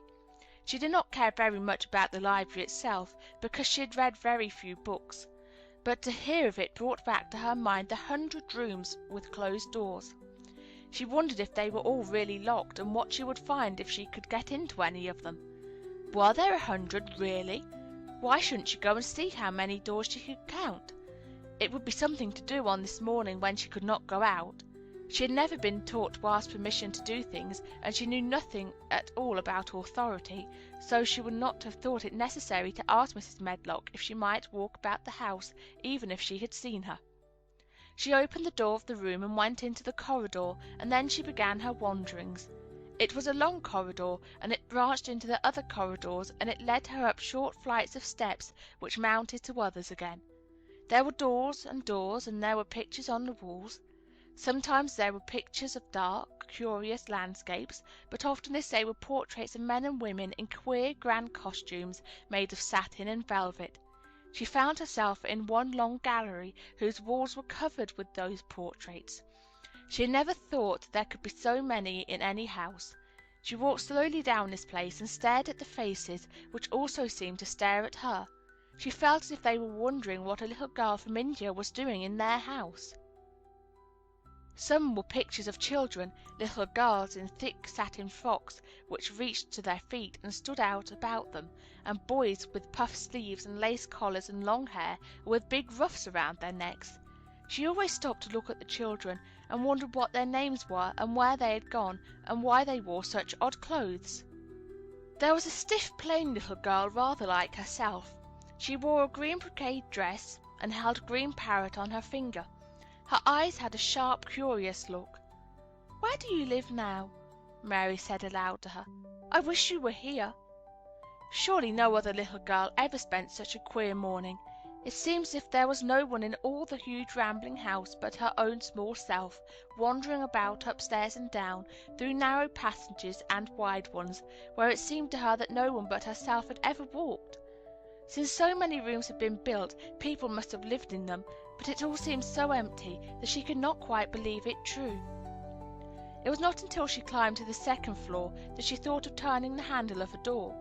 All the doors were shut, as Mrs. Medlock had said they were, but at last she put her hand on the handle of one of them and turned it. She was almost frightened for a moment, and when she felt that it turned without difficulty, and that when she pushed upon the door itself it slowly and heavily opened. It was a massive door and opened into a big bedroom. There were embroidered hangings on the wall, and inlaid furniture such as she had seen in India stood about the room. A broad window with leaded panes looked out upon the moor, and over the mantel was another portrait of the stiff, plain little girl, who seemed to stare at her more curiously than ever. "Perhaps she slept here once," said Mary. "She stares at me so that she makes me feel queer."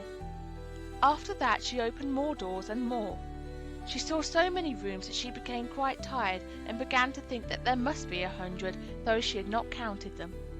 In all of them there were old pictures or old tapestries with strange scenes worked on them.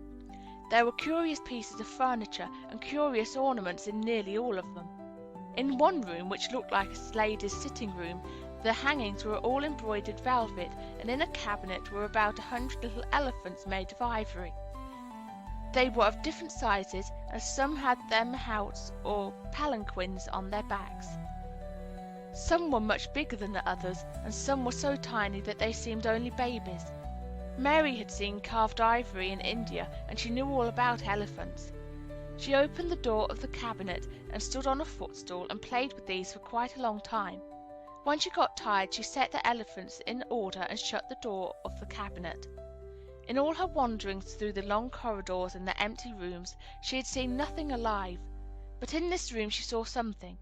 Just after she had closed the cabinet door, she heard a tiny rustling sound. It made her jump and look around at the sofa by the fireplace from which it seemed to come. In the corner of the sofa there was a cushion, and in the velvet which covered it there was a hole, and out of the hole peeped a tiny head with a pair of frightened eyes in it. Mary crept softly across the room to look. The bright eyes belonged to a little grey mouse, and the mouse had eaten a hole into the cushion and made a comfortable nest there. 6 baby mice were cuddled up asleep near her. If there was no one else alive in the 100 rooms, there were 7 mice who did not look lonely at all. "If they wouldn't be so frightened, I would take them back with me," said Mary. She had wandered about long enough to feel too tired to wander any farther, and she turned back. 2 or 3 times she lost her way by turning down the wrong corridor, and was obliged to ramble up and down until she found the right one. But at last she reached her own floor again, though she was some distance from her own room and did not know exactly where she was. "I believe I have taken a wrong turning again," she said, standing still at what seemed the end of a short passage with tapestry on the wall. "I don't know which way to go. How still everything is!" It was while she was standing here, and just after she had said this, that the stillness was broken by a sound. It was another cry, but not quite like the one she had heard last night. It was only a short one, a fretful childish whine muffled by passing through walls. "It's nearer than it was," said Mary, her heart beating rather faster. "And it is crying." She put her hand accidentally upon the tapestry near her, and then sprang back, feeling quite startled. The tapestry was the covering of a door which fell open, and showed her that there was another part of the corridor behind it, and Mrs. Medlock was coming up with her bunch of keys in her hand and a very cross look on her face. "What are you doing here?" she said, and she took Mary by the arm and pulled her away. "What did I tell you?" "I turned around the wrong corner," explained Mary. "I didn't know which way to go, and I heard someone crying." She quite hated Mrs. Medlock at the moment, but she hated her more the next. "You didn't hear anything of the sort," said the housekeeper. "You come along back to your own room, or I'll box your ears." And she took her by the arm and half pushed, half pulled her up one passage and down another until she pushed her in at the door of her own room. "Now," she said, "you stay where you're told to stay, or you'll find yourself locked up. The master had better get you a governess, same as he said he would. You're one that needs someone to look sharp after you. I've got enough to do." She went out of the room and slammed the door after her, and Mary went and sat on the hearth-rug, pale with rage. She did not cry, but ground her teeth. There was someone crying. There was, she said to herself. She had heard it twice now, and sometimes she would find out. She found out a great deal this morning. She felt as if she had been on a long journey, and at any rate she had had something to amuse her all the time, and she had played with the ivory elephants, and had seen the grey mouse and its babies in their nest in the velvet cushion. Chapter 7. The Key to the Garden. 2 days after this, when Mary opened her eyes, she sat upright in bed immediately and called to Martha. "Look at the moor! Look at the moor!" The rainstorm had ended, and the grey mist and clouds had been swept away in the night by the wind. The wind itself had ceased, and a brilliant deep blue sky arched high over the moorland. Never, never had Mary dreamed of a sky so blue. In India, skies were hot and blazing. This was of a deep, cool blue, which almost seemed to sparkle like the waters of some lovely bottomless lake, and here and there, high, high in the arched blueness, floated small clouds of snow-white fleece. The far-reaching world of the moor looked itself softly blue, instead of gloomy purple-black or awful dreary grey. "Aye," said Martha, with a cheerful grin. "The storm's over for a bit. It does like this at this time of year. It goes off in the night like it was pretending it had never been here and never meant to come again. That's because the springtime's on its way. It's a long way off yet, but it's coming." "I thought perhaps it always rained or looked dark in England," Mary said. No," said Martha, sitting up on her heels among her black lead brushes. "Now to the sort." "What does that mean?" asked Mary seriously. In India the natives spoke different dialects which only a few people understood, so she was not surprised when Martha used words she did not know. Martha laughed as she had done the first morning. "There now," she said, "I've talked broad Yorkshire again, like Mrs. Medlock said I mustn't. Now to the sort means nothing of the sort." Slowly and carefully. "But it takes so long to say it. Yorkshire's the sunniest place on earth when it is sunny. I told thee they'd like the moor after a bit. Just you wait till you see the gold-coloured gorse blossoms, and the blossoms of the broom, and the heather flowering, all purple bells, and hundreds of butterflies fluttering, and bees humming, and skylarks soaring up and singing. You'll want to get out on it at sunrise, and live out on it all day like Dickon does." "Could I ever get there?" asked Mary wistfully, looking through her window at the far-off blue. It was so new and big and wonderful, and such a heavenly colour. "I don't know," answered Martha. "There's never used a leg since there was born. It seems to me there couldn't walk 5 miles. It's 5 miles to our cottage. I should like to see your cottage." Martha stared at her a moment curiously before she took up her polishing brush and began to rub the grate again. She was thinking that the small plain face did not look quite as sour at this moment as it had done the first morning she saw it. It looked just a trifle like little Susan Ann's when she wanted something very much. "I'll ask my mother about it," she said. "She's one of them that nearly always sees a way to do things. It's my day out today, and I'm going home.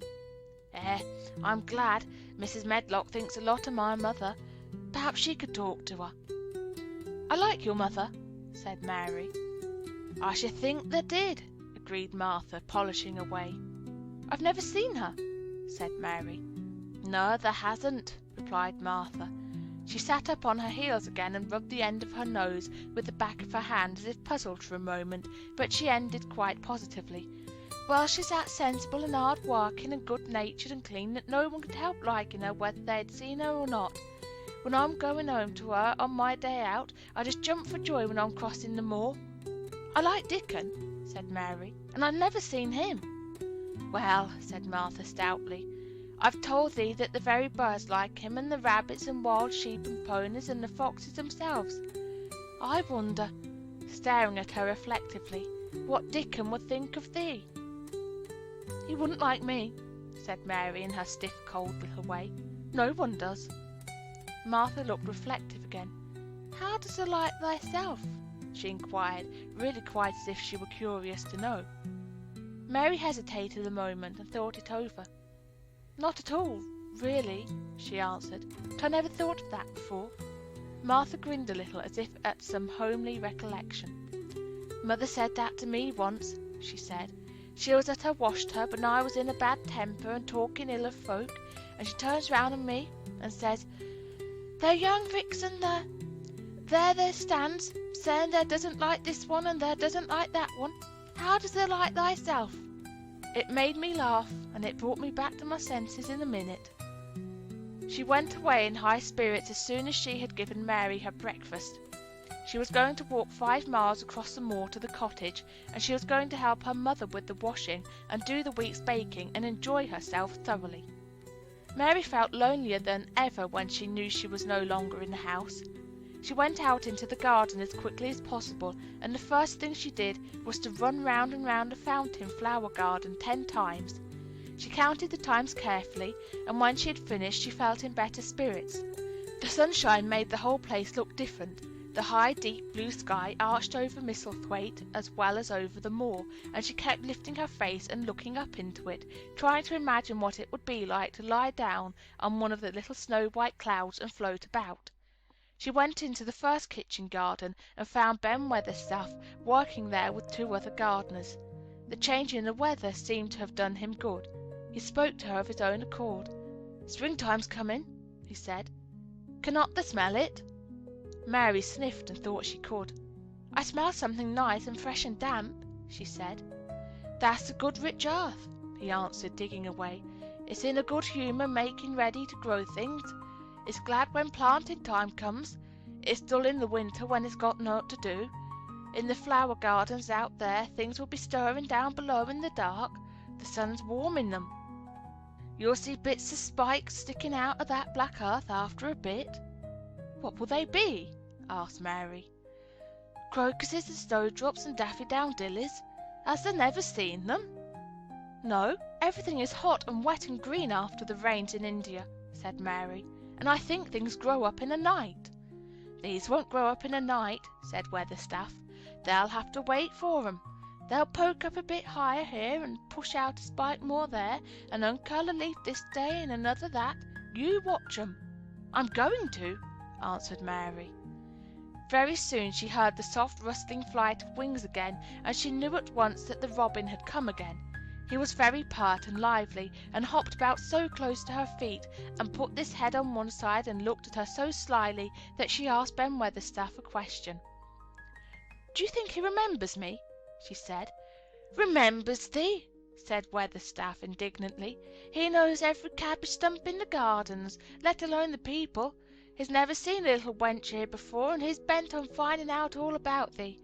There's no need to try to hide anything from him." "Are things stirring down below in the dark in that garden where he lives?" Mary inquired. "What garden?" grunted Weatherstaff, becoming surly again. "The one where the old rose trees are," she could not help asking because she wanted so much to know. "Are all the flowers dead, or do some of them come again in the summer? Are there ever any roses?" "Ask him," said Ben Weatherstaff, hunching his shoulders toward the robin. "He's the only one as knows. No one else has seen inside it for 10 year." 10 years was a long time, Mary thought. She had been born 10 years ago. She walked away, slowly thinking. She had begun to like the garden just as she had begun to like the robin and Dickon and Martha's mother. She was beginning to like Martha, too. There seemed a good many people to like, when you were not so used to liking. She thought of the robin as one of the people. She went to her walk outside the long ivy-covered wall over which she could see the tree-tops, and the second time she walked up and down, the most interesting and exciting thing happened to her, and it was all through Ben Weatherstaff's robin.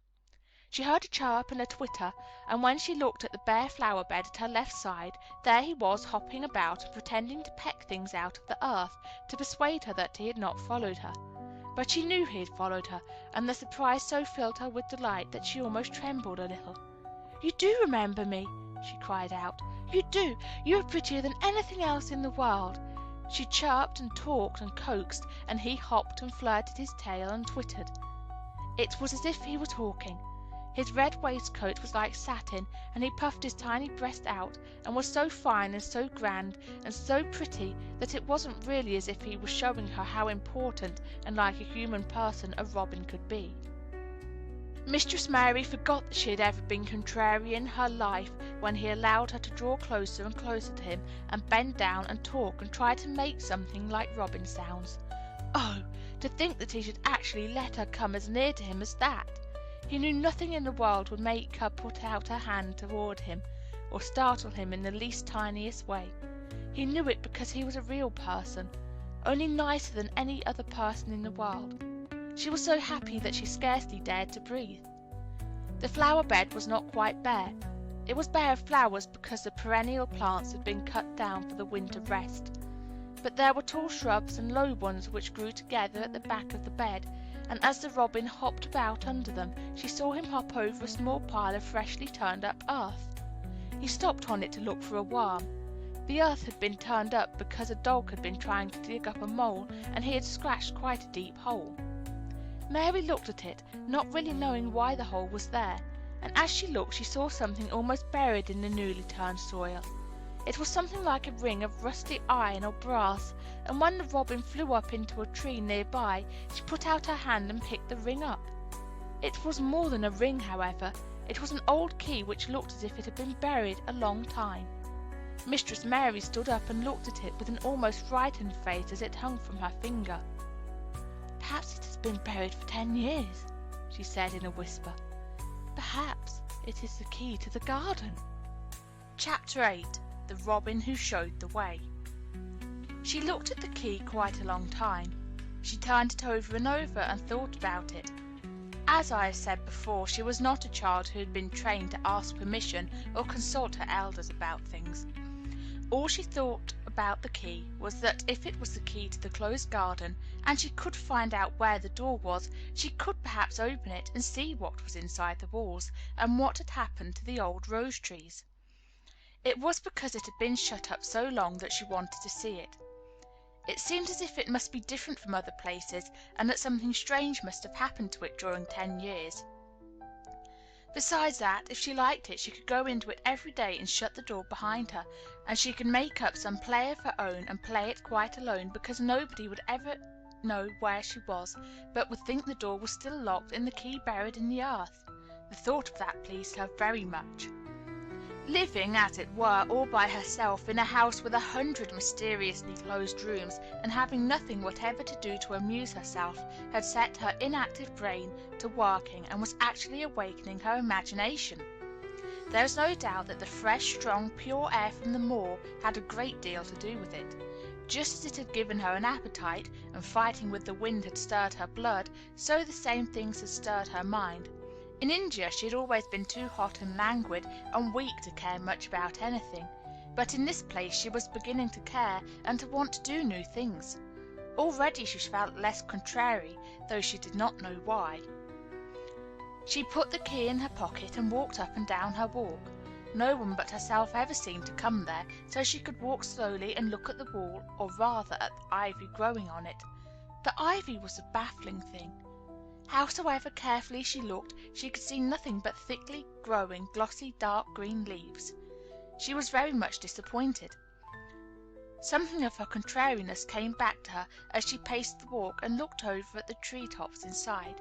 "It seems so silly," she said to herself, "to be near it and not to be able to get in." She took the key in her pocket when she went back to the house, and she made up her mind that she would always carry it with her when she went out, so that if she ever should find the hidden door, she would always be ready. Mrs. Medlock had allowed Martha to sleep all night at the cottage, but she was back at her work in the morning, with cheeks redder than ever, in the best of spirits. "I got up at 4 o'clock," she said. It was pretty on the moor, with the birds getting up and the rabbits scampering about and the sunshine rising. I didn't walk all the way. A man gave me a ride in his cart, and I did enjoy myself." She was full of stories of the delights of her day out. Her mother had been glad to see her, and they had got the baking and washing all out of the way. She had even made each of the children a dough cake with a bit of brown sugar in it. "I had 'em all piping hot when they came in from playing on the moor, and the cottage all smelt a nice clean hot baking, and there was a good fire, and they just shouted for joy. Our Dickon, he said our cottage was good enough for a king." In the evening they had all sat round the fire, and Martha and her mother had sewed patches on Tom's clothes and mended stockings, and Martha had told them about the little girl who had come from India, and who had been waited on all her life by what Martha called blacks, until she didn't know how to put on her own stockings. They did like to hear about you," said Martha. "They wanted to know all about the blacks, and the ships you came in. I couldn't tell 'em enough." Mary reflected a little. "I'll tell you a great deal more before your next day out," she said, "so that you will have more to talk about. I dare say they would like to hear about riding on elephants and camels, and about the officers going to hunt tigers." "My word!" cried delighted Martha. "It will set 'em clean off their heads. Would they really do that, miss?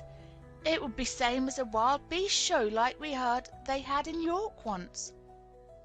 "India is quite different from Yorkshire," Mary said slowly, as she thought the matter over. "I never thought of that. Did Dickon and your mother like to hear you talk about me?"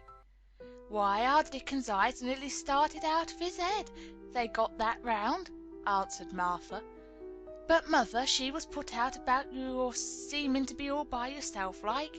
She said, 'Hasn't Mr. Craven got no governess for her, nor no nurse?'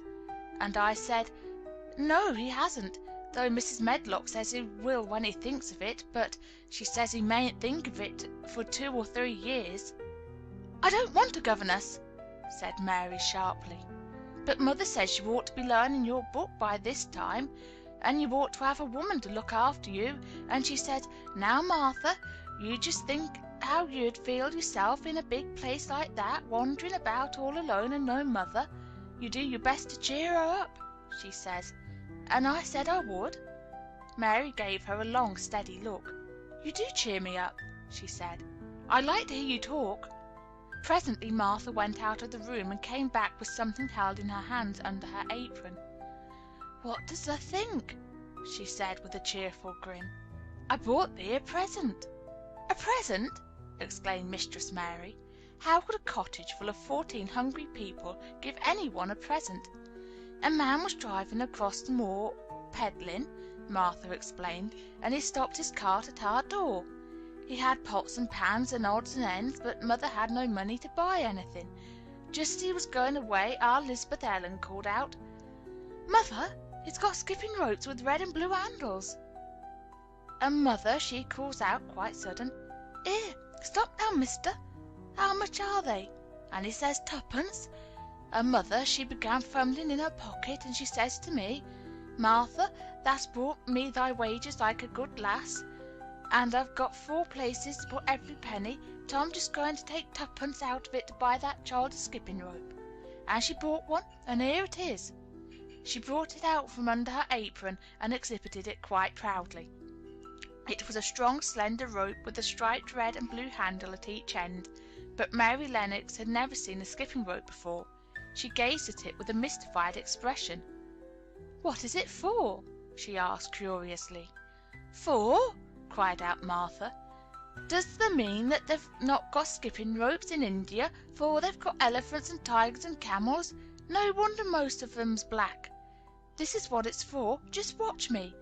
and she ran into the middle of the room, and taking a handle in each hand, began to skip and skip and skip, while Mary turned in her chair to stare at her, and the queer faces in the old portrait seemed to stare at her too, and wonder what on earth this common little cottager had the impudence to be doing under their very noses.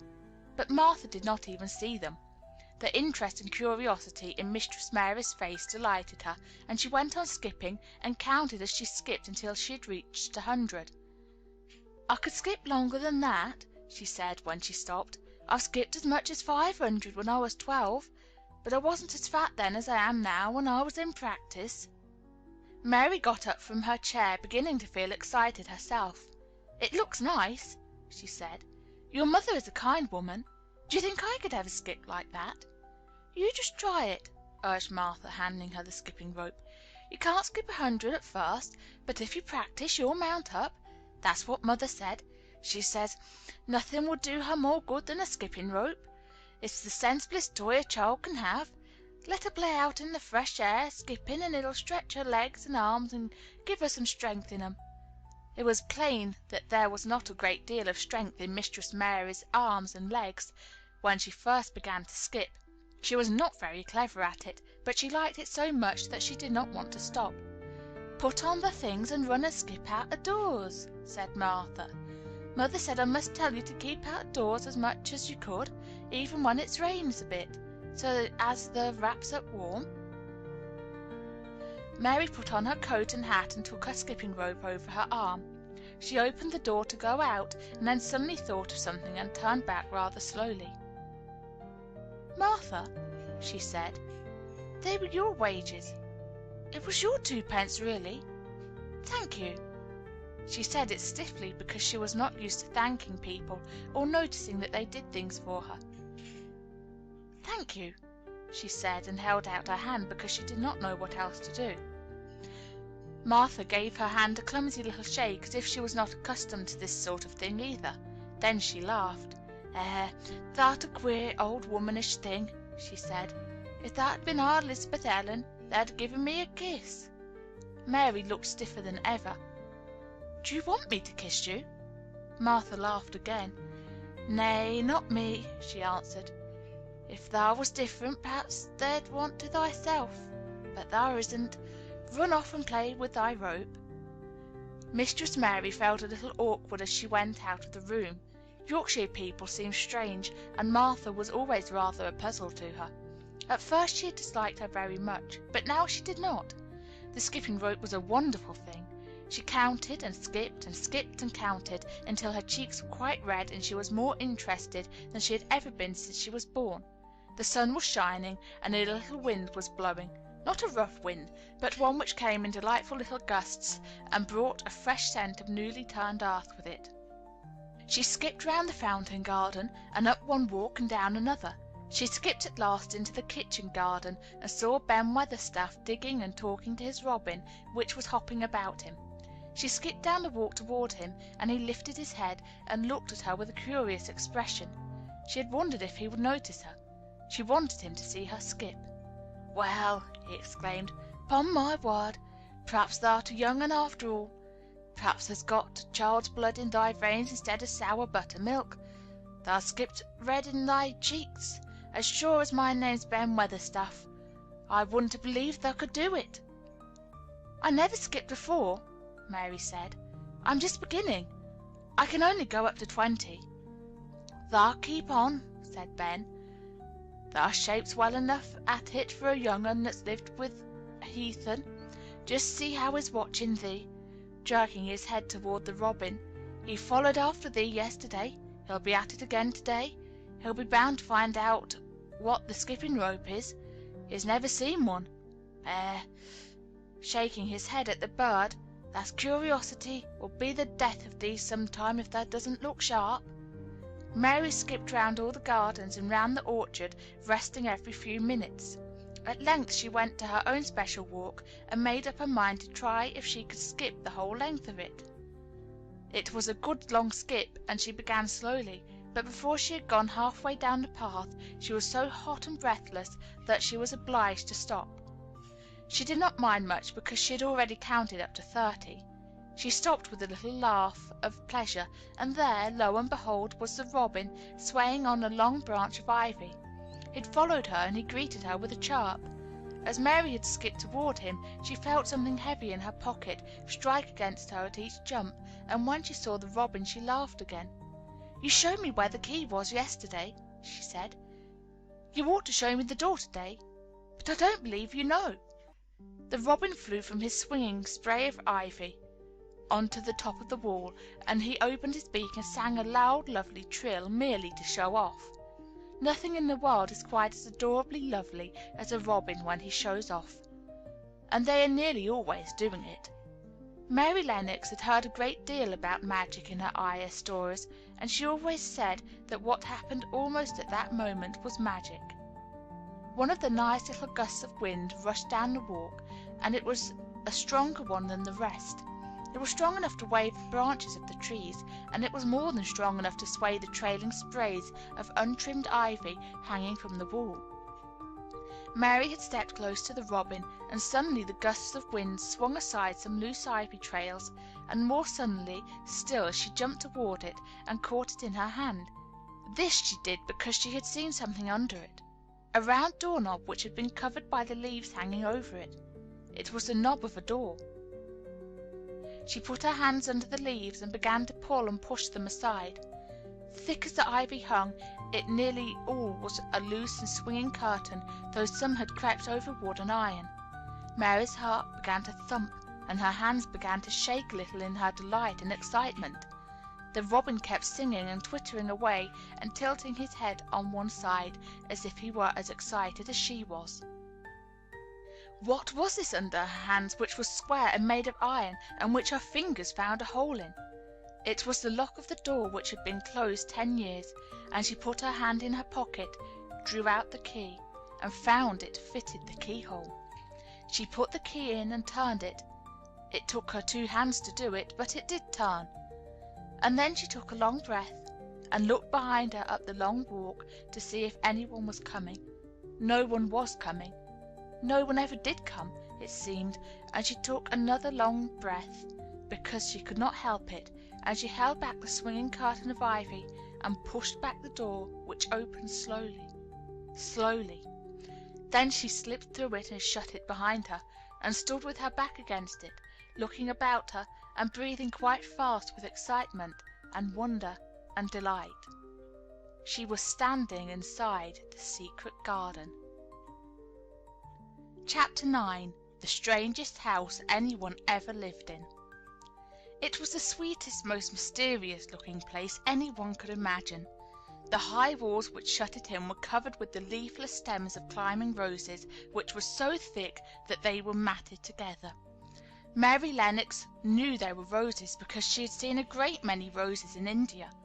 All the ground was covered with the grass of a wintry brown, and out of it grew clumps of bushes which were surely rose bushes if they were alive.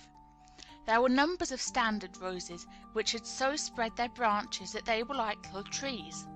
There were other trees in the garden, and one of the things which made the place look strangest and loveliest was that climbing roses had run all over them and swung down long tendrils which made light swaying curtains, and here and there they had caught at each other or at a far-reaching branch, and had crept from one tree to another and made lovely bridges of themselves.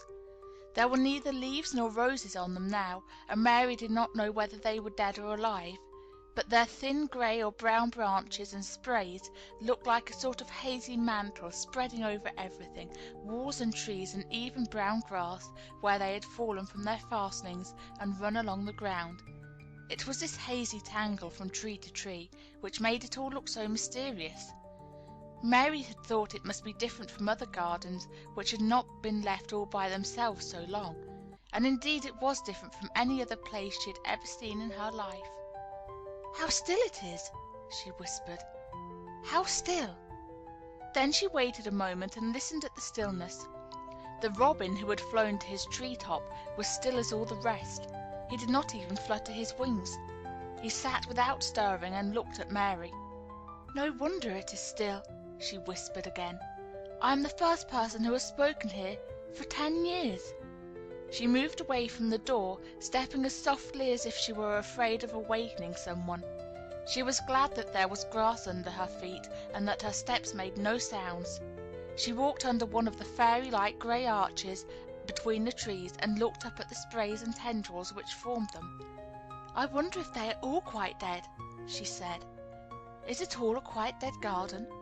I wish it wasn't." If she had been Ben Weatherstaff, she could have told whether the wood was alive by looking at it, but she could only see that there were only grey or brown sprays and branches, and none showed any signs of even a tiny leaf bud anywhere. But she was inside the wonderful garden, and she could come through the door under the ivy any time, and she felt as if she had found a world all her own. The sun was shining inside the four walls, and the high arch of blue sky over the particular piece of Misselthwaite seemed even more brilliant and soft than it was over the moor. The robin flew down from his tree-top and hopped about or flew after her from one bush to another. He chirped a good deal and had a very busy air, as if he was showing her things. Everything was strange and silent, and she seemed to be hundreds of miles away from anyone, but somehow she did not feel lonely at all. All that troubled her was her wish that she knew whether all the roses were dead, or if perhaps some of them had lived and might put out leaves and buds as the weather got warmer. She did not want it to be a quite dead garden. If it were a quite alive garden, how wonderful it would be, and what thousands of roses would grow on every side! Her skipping rope had hung over her arm when she came in, and after she had walked about for a while, she thought she would skip round the whole garden, stopping when she wanted to look at things.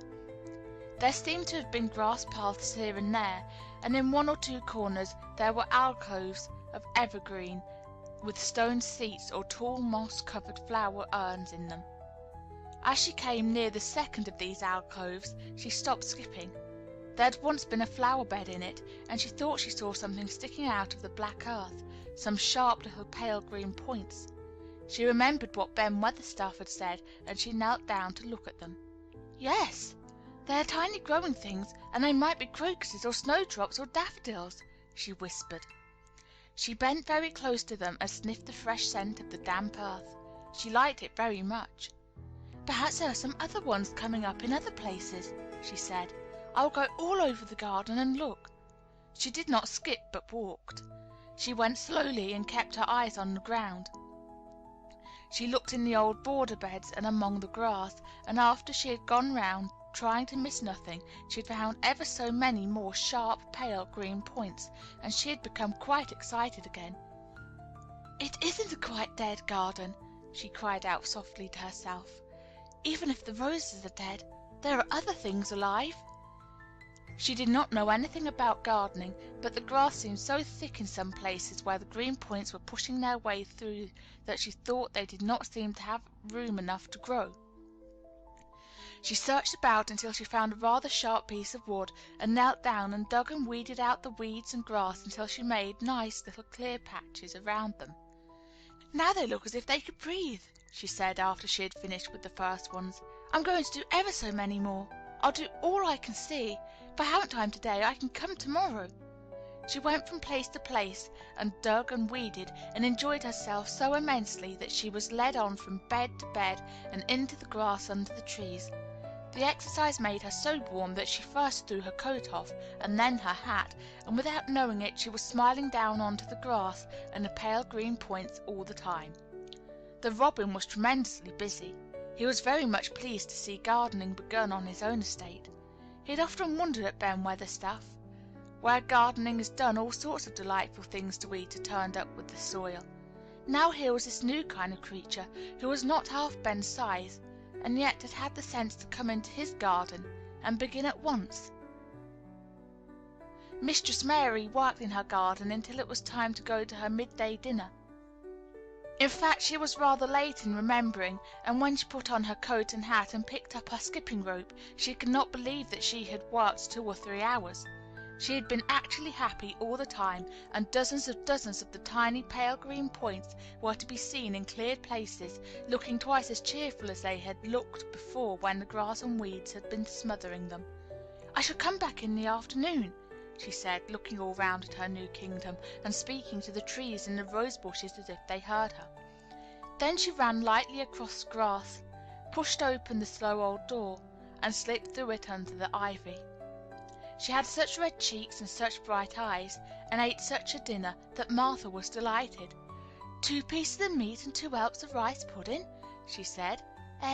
Mother would be pleased when I tell her what the skipping rope's done for thee.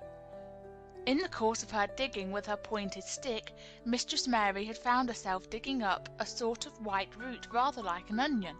She had put it back in its place and patted the earth carefully down on it, and just now she wondered if Martha could tell her what it was.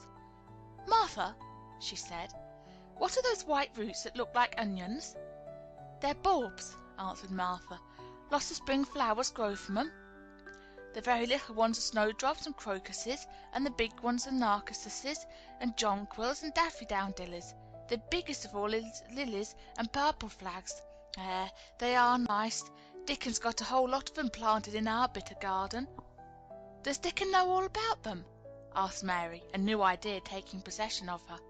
"Our Dickon can make a flower grow out of a brick walk. Mother says he just whispers things out of the ground." "Do bulbs live a long time? Will they live years and years if no one helped them?" inquired Mary anxiously. "There's things as helps themselves," said Martha. "That's why poor folk can afford to have 'em. If you don't trouble 'em, most of 'em'll work away underground for a lifetime, and spread out, and have little uns. There's a place in the park woods here where there's snowdrops by thousands. They're the prettiest sight in Yorkshire when the spring comes. No one knows when they were first planted." "I wish the spring was here now," said Mary. "I want to see all the things that grow in England." She had finished her dinner and gone to her favourite seat on the hearth rug. I wish I had a spade," she said. "Whatever does thee want a spade for?" asked Martha, laughing. "Art thee going to take to digging? I must tell mother that too." Mary looked at the fire and pondered a little. She must be careful if she meant to keep her secret kingdom. She wasn't doing any harm, but if Mr. Craven found out about the open door, he would be fearfully angry and get a new key and lock it up forevermore. She really could not bear that. "This is such a big, lonely place," she said slowly, as if she were turning matters over in her mind. "The house is lonely, and the park is lonely, and the gardens are lonely. So many places seem shut up. I never did many things in India, but there were more people to look at, natives and soldiers marching by, and sometimes bands playing, and my ayah told me stories. There's no one to talk to here except you and Ben Weatherstaff, and you have to do your work, and Ben Weatherstaff won't speak to me often. I thought if I had a little spade I could dig somewhere as he does, and I might make a little garden if he would give me some seeds." Martha's face quite lighted up. "There now!" she exclaimed. "If that wasn't one of the things Mother said! She said, 'There's such a lot of rooms in that big place, why don't they give her a bit for herself, even if she doesn't plant nothing but parsley and radishes? She'd dig and rake away and be right down happy over it.' Them was the very words she said." "Were they?" said Mary. "How many things she knows, doesn't she?" Said Martha. "It's like she says, 'A woman as brings up 12 children learns something besides her ABC. Children's as good as arithmetic to set you finding out things.'" "How much would a little spade cost? A little one?" Mary asked. "Well," was Martha's reflective answer, "at Thwaite village there's a shop or so, and I saw little garden sets with a spade and a rake and a fork all tied together for 2 shillings, and they were stout enough to work with, too." "I've got more than that in my purse," said Mary. "Mrs. Morrison gave me 5 shillings, and Mrs. Medlock gave me some money from Mr. Craven." "Does he remember thee that much?" exclaimed Martha. "Mrs. Medlock said I was to have a shilling a week to spend. She gives me one every Saturday. I didn't know what to spend it on." "My word, that's riches!" said Martha. "Thou can buy anything in the world thou wants. The rent of our cottage is only 1 and 3pence, and it's like pulling eye teeth to get it. Now I've just thought of something," putting her hands on her hips. "What?" said Mary eagerly. "In the shop at Thwaite they sell packages of flower seeds for a penny each, and our Dickon, he knows which is the prettiest ones and how to make 'em grow. He walks over to Thwaite many a day just for the fun of it. Does thou know how to print letters? Suddenly. I know how to write, Mary answered. Martha shook her head. Our Dickon can only read printing. If thou could print, we could write a letter to him and ask him to go and buy the garden tools and the seeds at the same time. Oh, you're a good girl, Mary cried. You are, really. I didn't know you were so nice. I know I can print letters if I try. Let's ask Mrs. Medlock for a pen and ink and some paper. I've got some of my own, said Martha. I bought 'em so I could print a bit of a letter to my mother of a Sunday. I'll go and get it. She ran out of the room, and Mary stood by the fire and twisted her thin little hands together with sheer pleasure. If I have a spade, she whispered, I can make the earth nice and soft and dig up weeds. If I have seeds and can make flowers grow, the garden won't be dead at all. It will come alive. She did not go out again that afternoon because when Martha returned with her pen and ink and paper, she was obliged to clear the table and carry the plates and dishes downstairs, and when she got into the kitchen, Mrs. Medlock was there and told her to do something, so Mary waited for what seemed to her a long time before she came back. Then it was a serious piece of work to write to Dickon. Mary had been taught very little because her governess had disliked her too much to stay with her. She could not spell particularly well, but she found that she could print letters when she tried. This was the letter Martha dictated to her. My dear Dickon, this comes hoping to find you well as it leaves me at present. Miss Mary has plenty of money, and will you go to Thwaite and buy her some flower seeds and a set of garden tools to make a flower bed. Pick the prettiest ones and easy to grow because she has never done it before and lived in India, which is different. Give my love to Mother and every one of you. Miss Mary is going to tell me a lot more, so that on my next day out you can hear about elephants and camels and gentlemen going hunting lions and tigers. Your loving sister, Martha Phoebe Sowerby.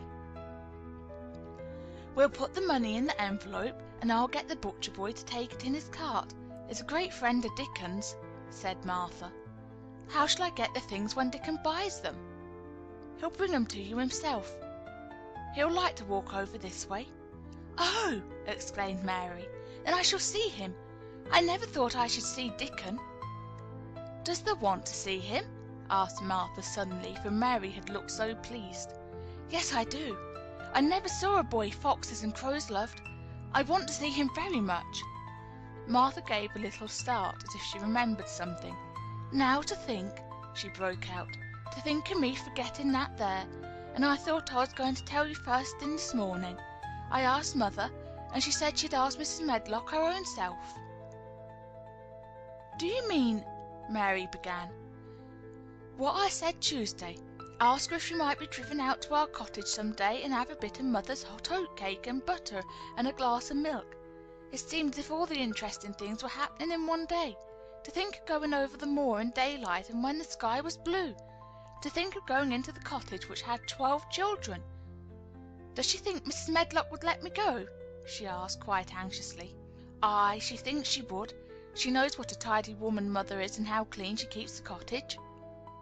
If I went I should see your mother as well as Dickon, said Mary, thinking it over and liking the idea very much. She doesn't seem to be like the mothers in India. Her work in the garden and the excitement of the afternoon ended by making her feel quiet and thoughtful. Martha stayed with her until tea time, but they sat in comfortable quiet and talked very little. But just before Martha went downstairs for the tea tray, Mary asked a question. Martha, she said, has the scullery maid had the toothache again today? Martha certainly started slightly. What makes thee ask that? She said.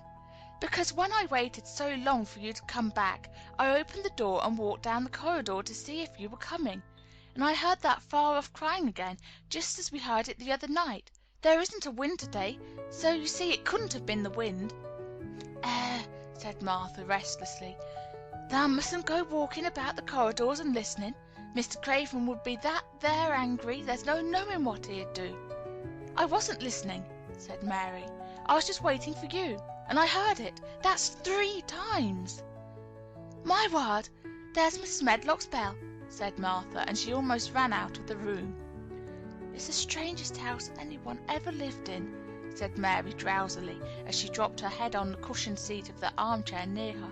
Fresh air and digging and skipping rope had made her feel so comfortably tired that she fell asleep. Chapter 10. Dickon. The sun shone down for nearly a week on the secret garden. The secret garden was what Mary called it when she was thinking of it. She liked the name, and she liked still more the feeling that when its beautiful old walls shut her in, no one knew where she was. It seemed almost like being shut out of the world in some fairy place. The few books she had read and liked had been fairy story books, and she had read of secret gardens in some of the stories. Sometimes people went to sleep in them for 100 years, which she had thought must be rather stupid. She had no intention of going to sleep, and in fact she was becoming wider awake every day which passed at Misselthwaite. She was beginning to like to be out of doors. She no longer hated the wind, but enjoyed it. She could run faster and longer, and she could skip up to 100. The bulbs in the secret garden must have been much astonished. Such nice clear places were made round them that they had all the breathing space they wanted, and really, if Mistress Mary had known it, they began to cheer up under the dark earth and work tremendously. The sun could get at them and warm them, and when the rain came down it could reach them at once, so they began to feel very much alive. Mary was an odd, determined little person, and now she had something interesting to be determined about, she was very much absorbed indeed. She worked and dug and pulled up weeds steadily, only becoming more pleased with her work every hour instead of tiring of it. It seemed to her like a fascinating sort of play. She found many more of the sprouting pale green points than she had ever hoped to find. They seemed to be starting up everywhere, and each day she was sure she found tiny new ones, some so tiny that they barely peeped above the earth. There were so many that she remembered what Martha had said about the snowdrops by thousands, and about bulbs spreading and making new ones. These had been left to themselves for 10 years, and perhaps they had spread, like the snowdrops, into thousands. She wondered how long it would be before they showed that they were flowers. Sometimes she stopped digging to look at the garden, and tried to imagine what it would be like when it was covered with thousands of lovely things in bloom. During that week of sunshine she became more intimate with Ben Weatherstaff.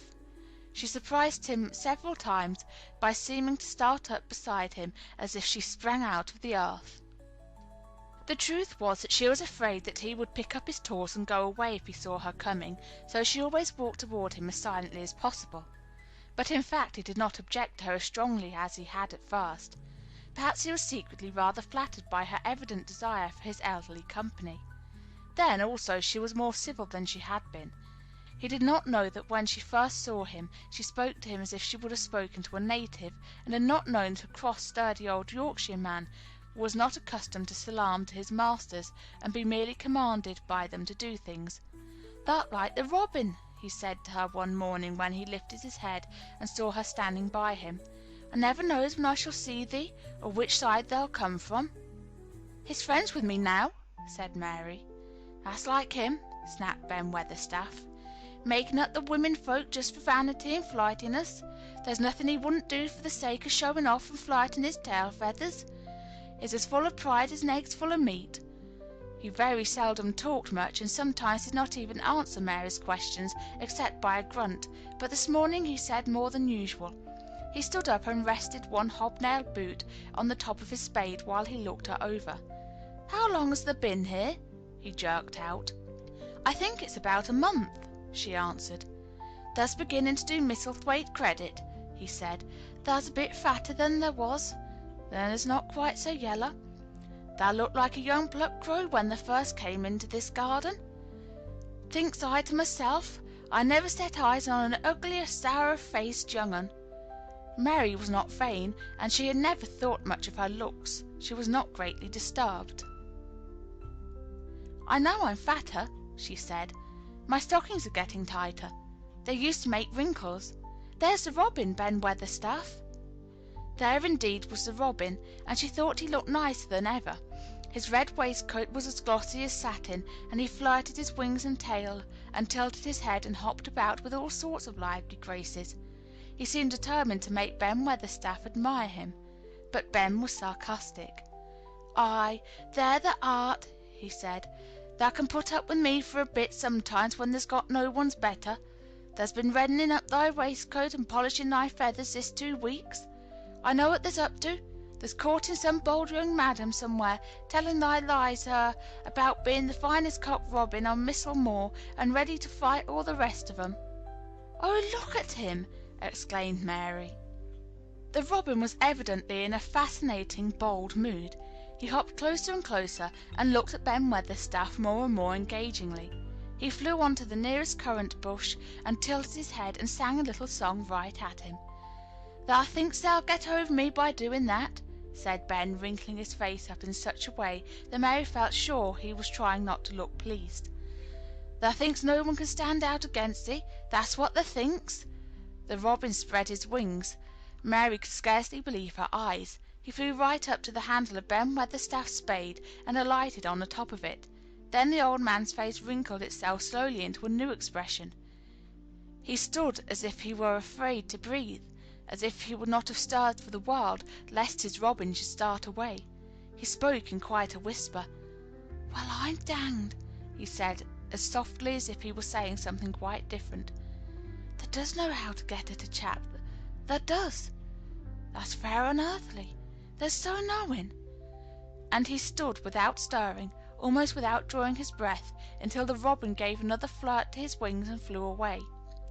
Then he stood looking at the handle of the spade as if there might be magic in it, and then he began to dig again, and said nothing for several minutes. But because he kept breaking into a slow grin now and then, Mary was not afraid to talk to him.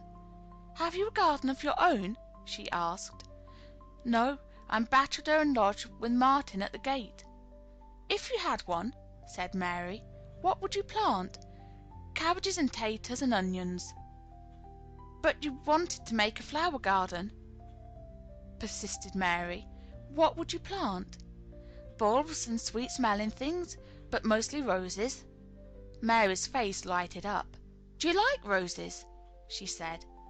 Ben Weatherstaff rooted up a weed and threw it aside before he answered. "Well, yes, I do. I was learned that by a young lady I was gardener to. She had a lot in a place she was fond of, and she loved 'em like they was children, or robins. I've seen her bend over and kiss 'em." He dragged out another weed and scowled at it. "That were as much as 10 year ago." "Where is she now?" asked Mary, much interested. "Heaven," he answered, and drove his spade deep into the soil. "'Cording to what parson says." "What happened to the roses?" Mary asked again, more interested than ever. "They was left to themselves." Mary was becoming quite excited. "Did they quite die? Do roses quite die when they are left to themselves?" she ventured. "Well, I'd got to like 'em, and I liked her, and she liked 'em," Ben Weatherstaff admitted reluctantly. "Once or twice a year I'd go and work at 'em a bit and prune 'em and dig about the roots. They run wild, but they was in rich soil, so some of 'em lived." "When they have no leaves and look grey and brown and dry, how can you tell whether they are dead or alive?" inquired Mary. "Wait till the spring gets at 'em. Wait till the sun shines and the rain falls on the sunshine, and then they'll find out." "How? How?" cried Mary, forgetting to be careful. "Look along the twigs and branches, and if they see a bit of brown lump swelling here and there, watch it after the warm rain, and see what happens." He stood suddenly and looked curiously at her eager face. "Why does thou care so much about roses and such all of a sudden?" he demanded. Mistress Mary felt her face grow red. She was almost afraid to answer. I want to play that I have a garden of my own," she stammered. There is nothing for me to do. I have nothing and no one." "Well," said Ben Weatherstaff slowly as he watched her, "that's true. Thou hasn't." He said it in such an odd way that Mary wondered if he was actually a little sorry for her. She had never felt sorry for herself. She had only felt tired and cross because she disliked people and things so much. But now the world seemed to be changing and getting nicer. If no one found out about the secret garden, she should enjoy herself always.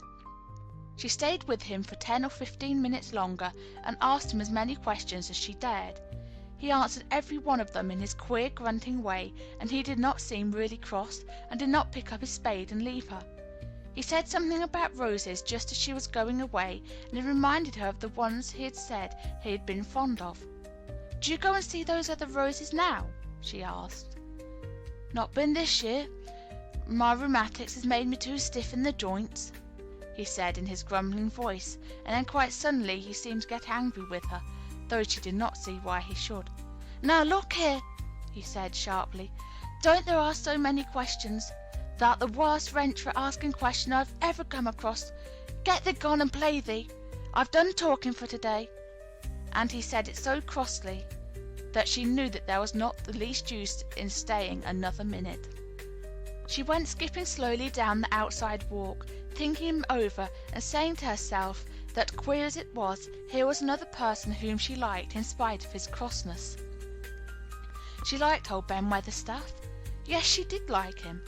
She always wanted to try to make him talk to her. Also, she began to believe that he knew everything in the world about flowers. There was a laurel-hedged walk which curved round the secret garden and ended at a gate which opened into a wood in the park. She thought she would slip round this walk and look into the wood and see if there were any rabbits hopping about. She enjoyed the skipping very much, and when she reached the little gate she opened it and went through because she heard a low, peculiar whistling sound and wanted to find out what it was. It was a very strange thing indeed. She quite caught her breath as she stopped to look at it. A boy was sitting under a tree, with his back against it, playing on a rough wooden pipe. He was a funny-looking boy about 12. He looked very clean, and his nose turned up, and his cheeks were as red as poppies, and never had Mistress Mary seen such round and such blue eyes in any boy's face.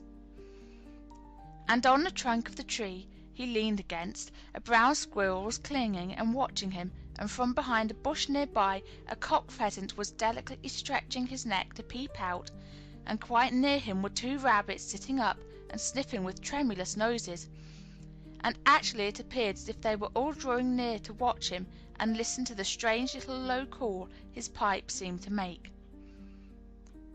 When he saw Mary, he held up his hand and spoke to her in a voice almost as low and rather like his piping. "Don't they move?" he said. "It'd fright them." Mary remained motionless. He stopped playing his pipe and began to rise from the ground.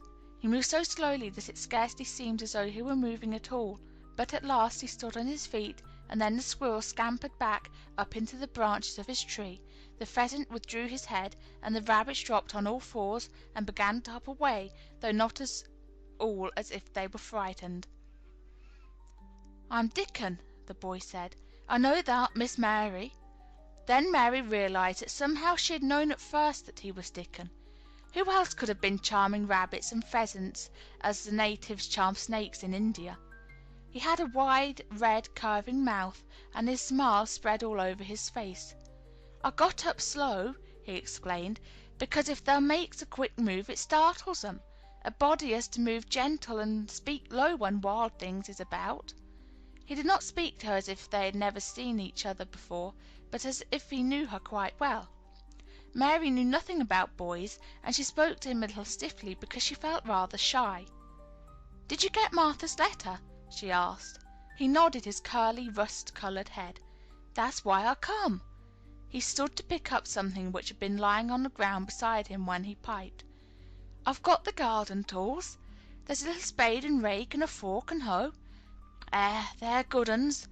There's a trowel too, and the woman in the shop threw a packet of white poppies and one a blue larkspur when I bought the other seeds." "Will you show the seeds to me?" Mary said. She wished she could talk as he did. His speech was so quick and easy. It sounded as if he liked her, and was not the least afraid she would not like him, though he was only a common moor boy, in patched clothes, with a funny face, and a rough, rusty, red head. As she came closer to him, she noticed that there was a clean, fresh scent of heather and grass and leaves about him, almost as if he were made of them.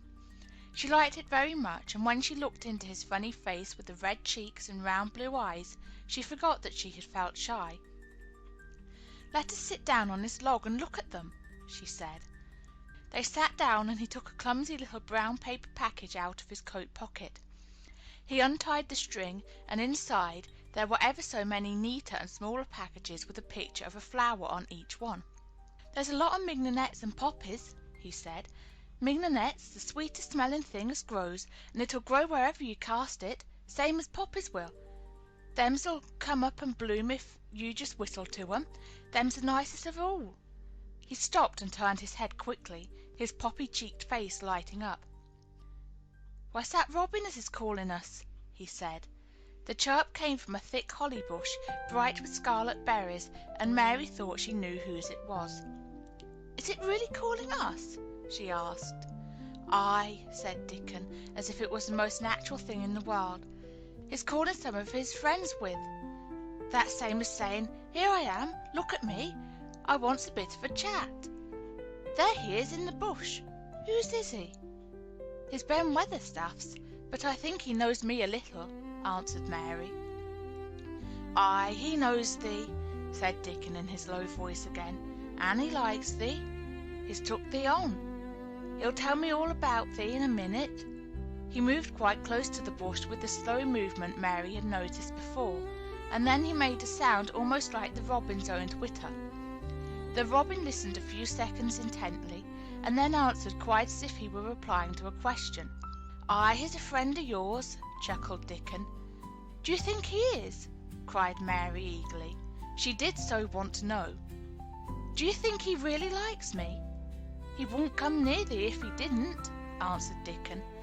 "Birds is rare choosers, and a robin can flout a body worse than a man. See, he's making up to thee now. Cannot thou see a chap? He's saying—" And it really seemed as if it must be true. He so sighed and twittered and tilted as he hopped on his bush. "Do you understand everything birds say?" said Mary.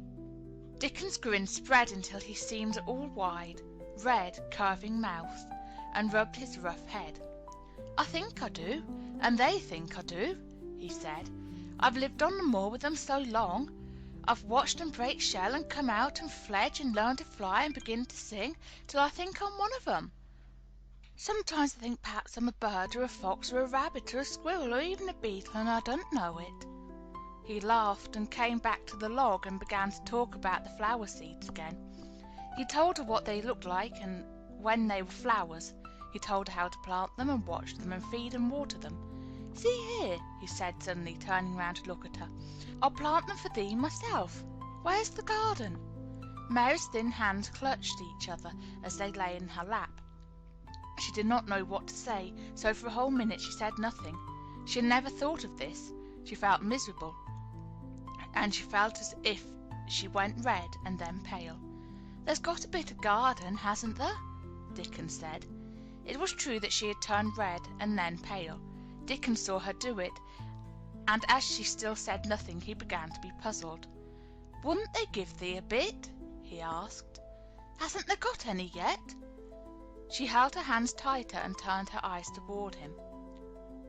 "I don't know anything about boys," she said slowly. "Could you keep a secret if I told you one? It's a great secret.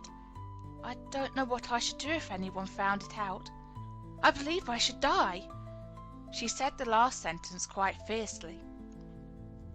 Dickon looked more puzzled than ever, and even rubbed his hand over his rough head again, but he answered quite good-humouredly. "I'm keeping secrets all the time," he said. "If I couldn't keep secrets from the other lads, secrets about foxes, cubs, and birds, nests, and wild things, holes, there'd be naught safe on the moor. I can keep secrets." Mistress Mary did not mean to put out her hand and clutch his sleeve, but she did it. "I've stolen the garden," she said very fast. "It isn't mine. It isn't anybody's. Nobody wants it. Nobody cares for it. Nobody ever goes into it. Perhaps everything is dead in it already. I don't know." She began to feel hot and as contrary as she had ever felt in her life. I don't care. I don't care. Nobody has any right to take it from me when I care about it, and they don't. They're letting it die, all shut in by itself," she ended passionately, and she threw her arms over her face and burst out crying. Poor little Mistress Mary! Dickon's curious eyes grew rounder and rounder. He said, drawing his exclamation out slowly, and the way he did it meant both wonder and sympathy. "I've nothing to do," said Mary. "Nothing belongs to me. I found it myself, and I got into it myself. I was only just like the robin, and they wouldn't take it from the robin." "Where is it?" asked Dickon in a dropped voice. Mistress Mary got up from the log at once. She knew she felt contrary again, and obstinate, and she did not care at all. She was imperious and Indian, and at the same time hot and sorrowful. "Come with me, and I'll show you," she said. She led him around the laurel path and to the walk where the ivy grew so thickly. Dickon followed her with a queer, almost pitying look on his face. He felt as if he were being led to look at some strange bird's nest, and must move softly. When she stepped to the wall and lifted the hanging ivy, he started. There was a door, and Mary pushed it slowly open, and they passed in together, and then Mary stood and waved her hand around defiantly. "It's this," she said. "It's a secret garden, and I'm the only one in the world who wants it to be alive." Dickon looked round and round about it, and round again. He almost whispered, "It's a queer, pretty place. It's like as if a body was in a dream." Chapter 11. The Nest of the Missel Thrush. For 2 or 3 minutes he stood looking round him, while Mary watched him, and then he began to walk about softly, even more lightly than Mary had walked the first time she had found herself inside the 4 walls. His eyes seemed to be taking in everything: the grey trees with the grey creepers climbing over them and hanging from their branches, the tangle on the walls and among the grass, the evergreen alcoves with the stone seats and tall flower urns standing in them. "I never thought I'd see this place," he said at last in a whisper. "Did you know about it?" asked Mary. She had spoken aloud, and he made a sign to her. "We must talk low," he said, "or someone will hear us, wonder what's to do in here." "Oh, I forgot," said Mary, feeling frightened and putting her hand quickly against her mouth. "Did you know about the garden?" she asked when she had recovered herself. Dickon nodded. "Martha told me there was one, as no one ever went inside," he answered. "Used to wonder what it was like." He stopped and looked round at the lovely grey tangle about him, and his round eyes looked queerly happy. "The nest it'll be here come springtime," he said. "It'd be the safest nesting place in England.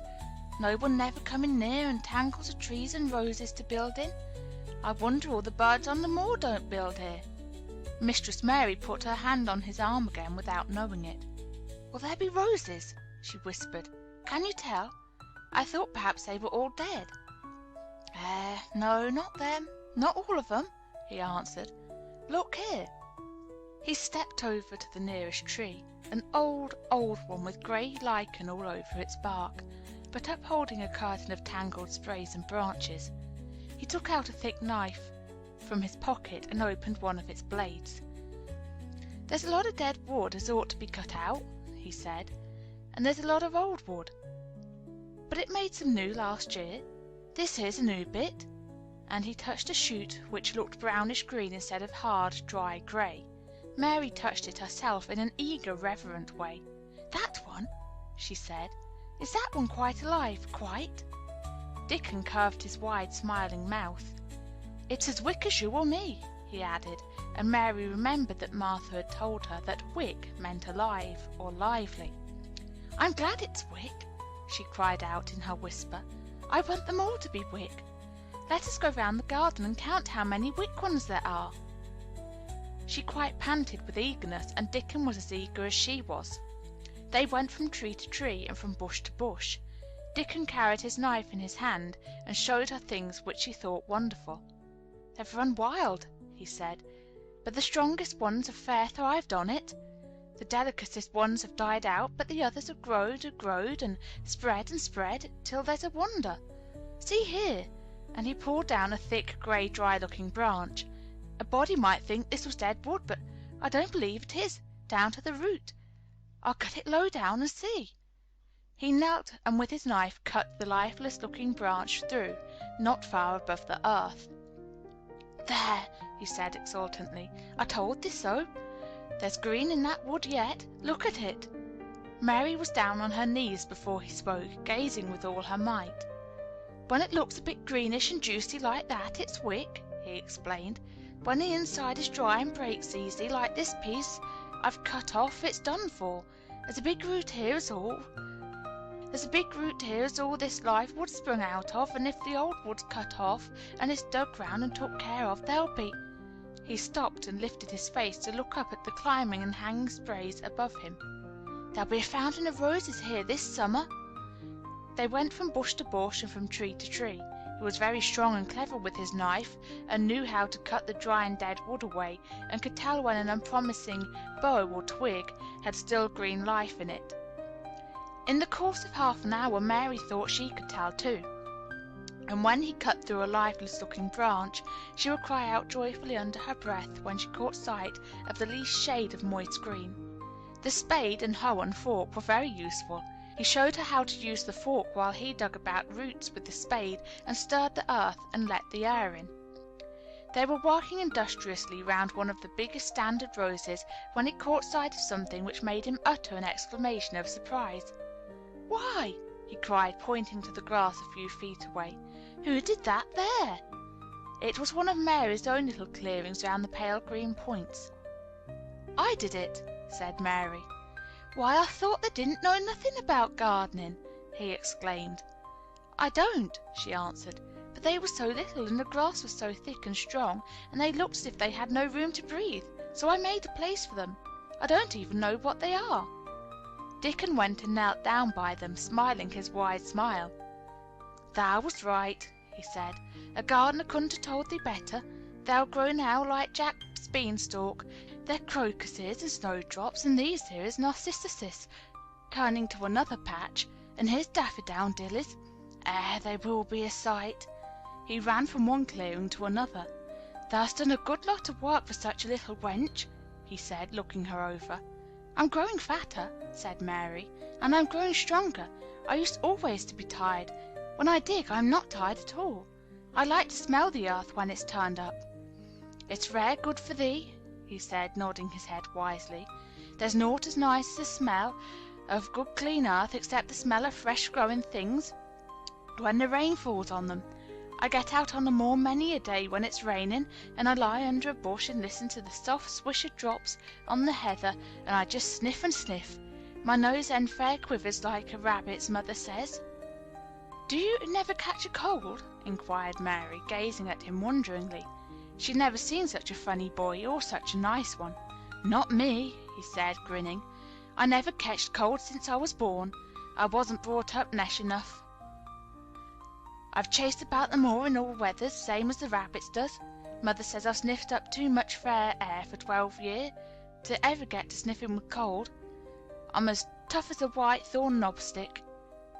He was working all the time he was talking, and Mary was following him and helping him with her fork or the trowel.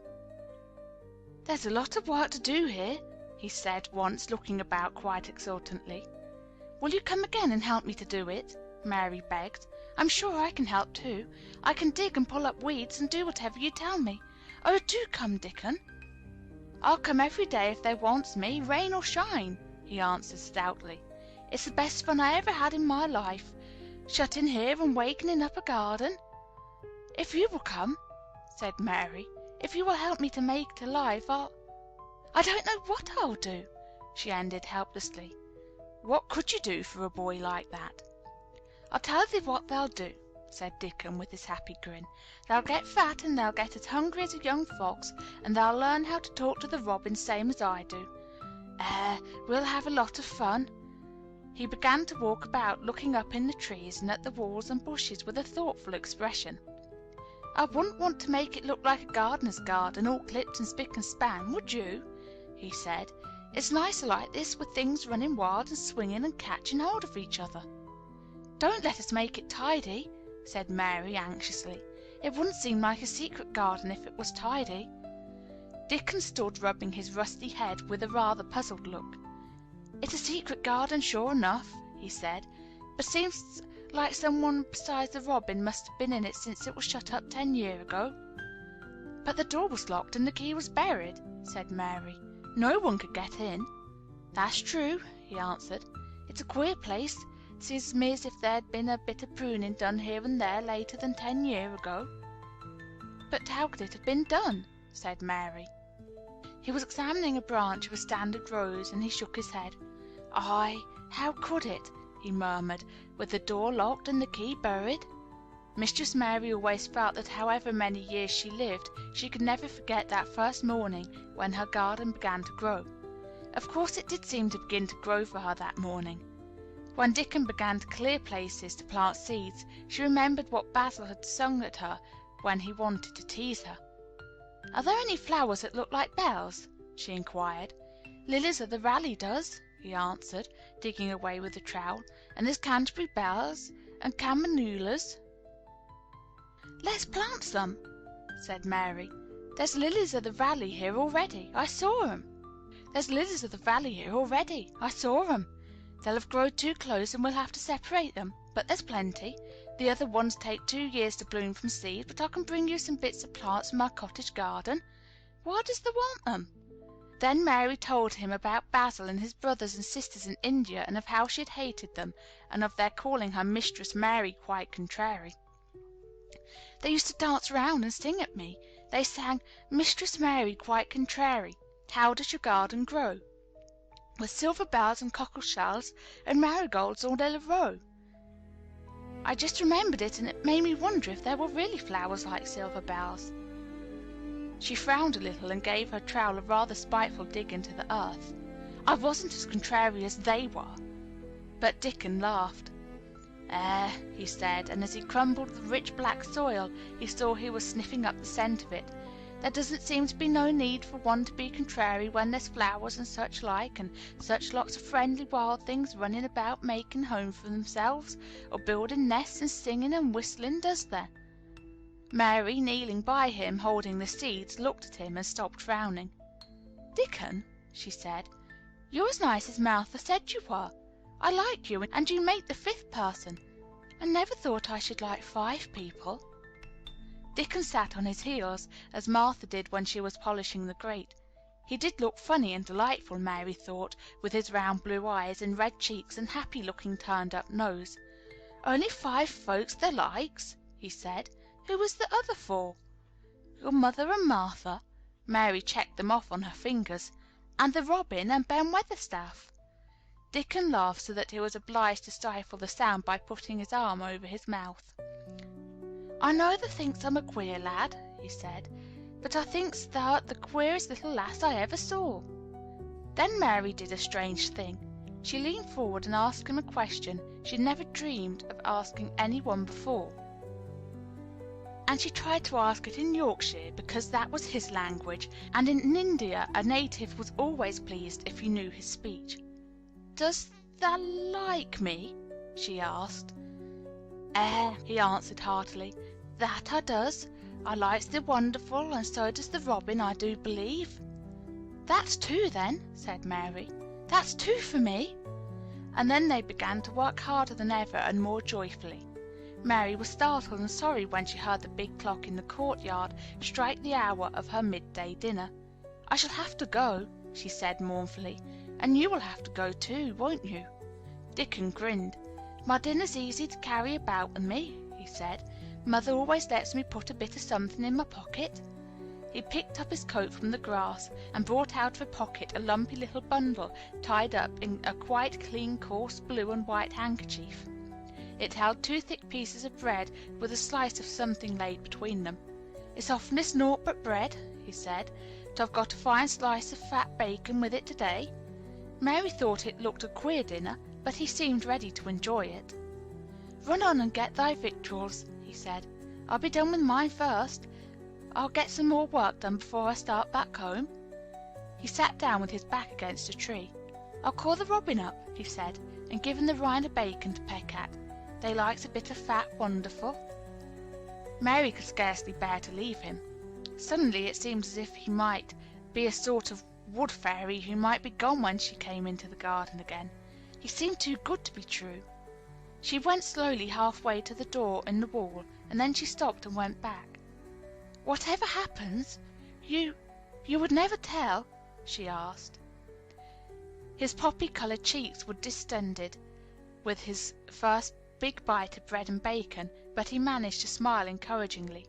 "If thou was a missel thrush and showed me where thy nest was, does thou think I'd tell anyone? Not me," he said. "Thou art as safe as a missel thrush." And she was quite sure she was. Chapter 12. Might I Have a Bit of Earth? Mary ran so fast that she was rather out of breath when she reached her room. Her hair was ruffled on her forehead, and her cheeks were bright pink. Her dinner was waiting on the table, and Martha was waiting near it. "Tha's a bit late," she said. "Where's thou been?" "I've seen Dickon," said Mary. "I've seen Dickon." "I knew he'd come," said Martha exultantly. "How does thou like him?" I think he's beautiful," said Mary in a determined voice. Martha looked rather taken aback, but she looked pleased too. "Well," she said, "he's the best lad as ever was born, but us never thought he was handsome. His nose turns up too much." "I like it to turn up," said Mary. "And his eyes is so round," said Martha, a trifle doubtful, "though they're a nice colour." "I like them round," said Mary, "and they are exactly the colour of the sky over the moor." Martha beamed with satisfaction. "Mother says he made 'em that colour with always looking up at the birds and the clouds. But he has got a big mouth, hasn't he now?" "I love his big mouth," said Mary obstinately. "I wish mine were just like it." Martha chuckled delightedly. "It'd look rare and funny in thy bit of a face," she said, "but I knowed it would be that way when thou saw him. How did thou like the seeds and the garden tools?" "How did you know he brought them?" asked Mary. I never thought of him not bringing 'em. He'd be sure to bring 'em if they was in Yorkshire. He's such a trusty lad." Mary was afraid that she might begin to ask difficult questions, but she did not. She was very much interested in the seeds and gardening tools, and there was only one moment when Mary was frightened. This was when she began to ask where the flowers were to be planted. "Who did they ask about it?" she inquired. "I haven't asked anybody yet," said Mary, hesitating. "Well, I wouldn't ask the head gardener. He's too grand Mr. Roach's." "I've never seen him," said Mary. "I've only seen under gardeners and Ben Weatherstaff." "If I was you, I'd ask Ben Weatherstaff," advised Martha. "He's not half as bad as he looks, for all he's so crabbed. Mr. Craven lets him do what he likes because he was here when Mrs. Craven was alive, and he used to make her laugh. She liked him. Perhaps he'd find you a corner somewhere out of the way." "If it was out of the way and no one wanted it, no one could mind me having it, could they?" Mary said anxiously. "There wouldn't be no reason," answered Martha. "You wouldn't do no harm." Mary ate her dinner as quickly as she could, and when she rose from the table she was going to run to her room to put on her hat again, but Martha stopped her. "Got something to tell you," she said. "I thought I'd let you eat your dinner first. Mr. Craven come back this morning, and I think he wants to see you." Mary turned quite pale. "Oh!" she said. "Why? Why? He didn't want to see me when I came. I heard Pitcher say he didn't." "Well," explained Martha, "Mrs. Medlock says it's because of mother. She was walking to Thwaite village, and she met him. She had never spoke to him before, but Mrs. Craven had been to our cottage 2 or 3 times. He had forgot, but mother hadn't, and she made bold to stop him. I don't know what she said to him about you, but she said something as to put him in the mind to see you before he goes away again tomorrow." "Oh!" cried Mary. "Is he going away tomorrow? I'm so glad." "He's going for a long time. He mayn't come back till autumn or winter. He's going to travel in foreign places. He's always doing it." "Oh, I'm so glad, said Mary thankfully. If he did not come back until winter or even autumn, there would be time to watch the secret garden come alive. Even if he found out then and took it away from her, she would have had that much at least. When do you think he would want to see? She did not finish the sentence because the door opened and Mrs. Medlock walked in. She had on her best black dress and cap, and her collar was fastened with a large brooch with a picture of a man's face on it. It was a coloured photograph of Mr. Medlock, who had died years ago, and she always wore it when she was dressed up. She looked nervous and excited. "Your hair's rough," she said quickly. "Go and brush it. Martha, help her to slip on her best dress. Mr. Craven sent me to bring her to him in his study." All the pink left Mary's cheeks. Her heart began to thump, and she felt herself changing into a stiff, plain, silent child again. She did not even answer Mrs. Medlock, but turned and walked into her bedroom, followed by Martha. She said nothing while her dress was changed and her hair brushed, and after she was quite tidy, she followed Mrs. Medlock down the corridors in silence. What was there for her to say? She was obliged to go and see Mr. Craven, and he would not like her, and she would not like him. She knew what he would think of her. She was taken to a part of the house she had not been into before. At last Mrs. Medlock knocked at a door, and when someone said, "Come in," they entered the room together. A man was sitting in an armchair before the fire, and Mrs. Medlock spoke to him. "This is Miss Mary, sir," she said. "You can go and leave her here. I will ring for you when I want you to take her away," said Mr. Craven. When she went out and closed the door, Mary could only stand waiting, a plain little thing, twisting her thin hands together. She could see that the man in the chair was not so much a hunchback as a man with a high, rather crooked shoulders, and he had black hair streaked with white. He turned his head over his high shoulders and spoke to her. "Come here," he said. Mary went to him. He was not ugly. His face would have been handsome if it had not been so miserable. He looked as if the sight of her worried and fretted him, and as if he did not know what in the world to do with her. "Are you well?" he asked. "Yes," answered Mary. "Do they take good care of you?" "Yes." He rubbed his forehead fretfully as he looked her over. "You are very thin," he said. "I'm getting fatter," Mary answered in what she knew was her stiffest way. What an unhappy face he had! His black eyes seemed as if they scarcely saw her, as if they were seeing something else, and he could hardly keep his thoughts upon her. "I forgot you," he said. "How could I remember you? I intended to send you a governess or a nurse or someone of that sort, but I forgot." "Please," began Mary. "Please," and then the lump in her throat choked her. "What do you want to say?" he inquired. I am too big for a nurse," said Mary, "and please don't make me have a governess yet." He rubbed his forehead again and stared at her. "That was what the Sowerby woman said," he muttered absent-mindedly. Then Mary gathered a scrap of courage. Is she Martha's mother?" she stammered. "Yes, I think so," he replied. "She knows about children," said Mary. "She has 12. She knows." He seemed to rouse himself. "What do you want to do?" "I want to play out of doors," Mary answered, hoping that her voice did not tremble. "I never liked it in India. It makes me hungry here, and I'm getting fatter." He was watching her. "Mrs. Sowerby said it would do you good." "Perhaps it will," he said. "She thought you had better get stronger before you had a governess." "It makes me feel strong when I play and the wind comes over the moor," argued Mary. "Where do you play?"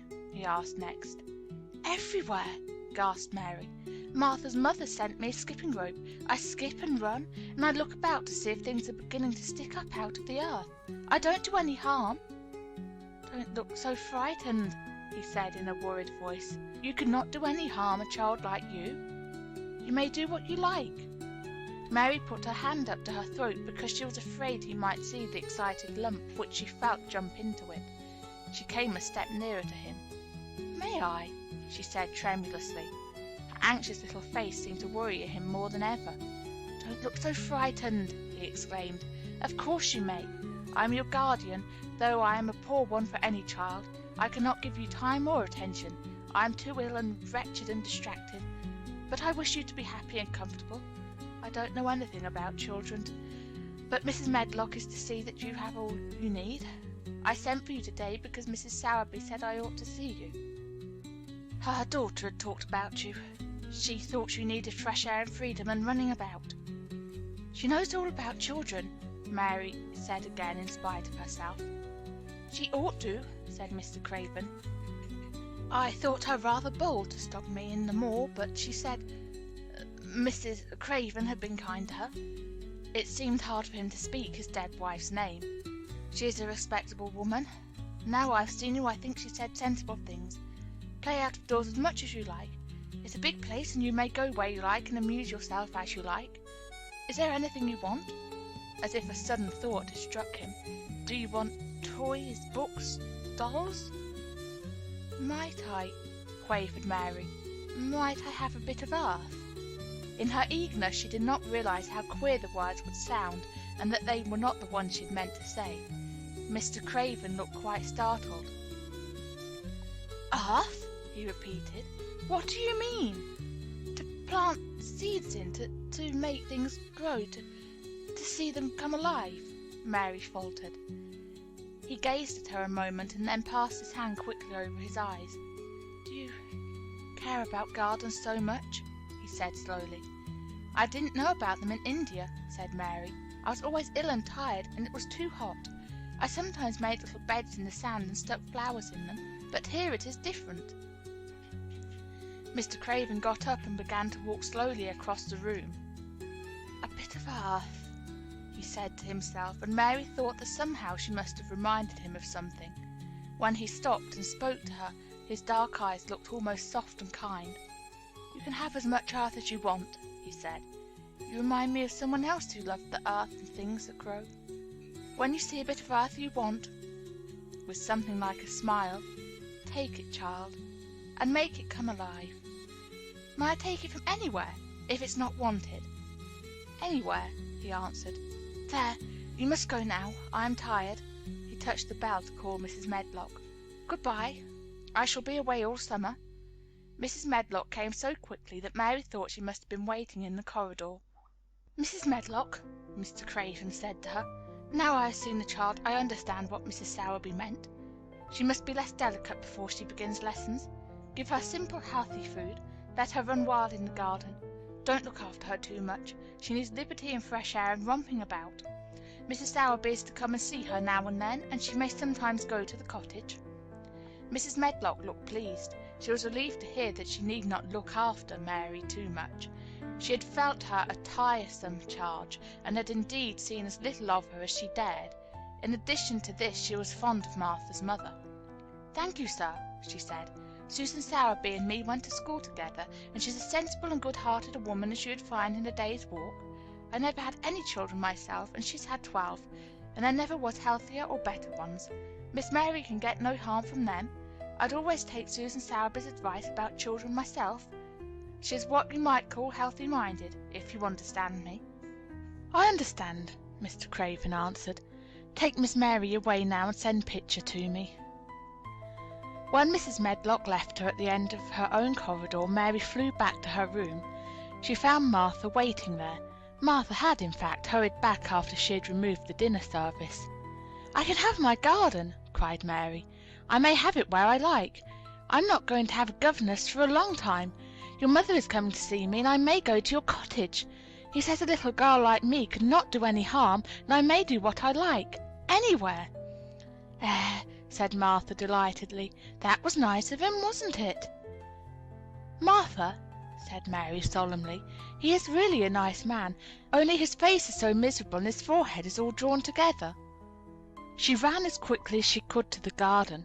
She had been away so much longer than she had thought she would, and knew Dickon would have set out early on his 5-mile walk. When she slipped through the door under the ivy, she saw he was not working where she had left him. The gardening tools were laid together under a tree. She ran to them, looking all round the place, but there was no Dickon to be seen. He had gone away, and the secret garden was empty, except the robin who had just flown across the wall, and sat on a standard rose-bush watching her. He's gone, she said woefully. Oh, was he only a wood fairy? Something white fastened to the standard rose bush caught her eye. It was a piece of paper. In fact, it was a piece of the letter she had printed for Martha to send to Dickon. It was fastened on the bush with a long thorn, and in a minute she knew Dickon had left it there. There was some roughly printed letters on it and a sort of picture. At first she could not tell what it was. Then she saw it was meant for a nest with a bird sitting on it. Underneath were the printed letters, and they said, "I will come back." Chapter 13. I am Colin. Mary took the picture back to the house when she went to her supper, and she showed it to Martha. Said Martha with great pride, "I never knew our Dickon was as clever as that.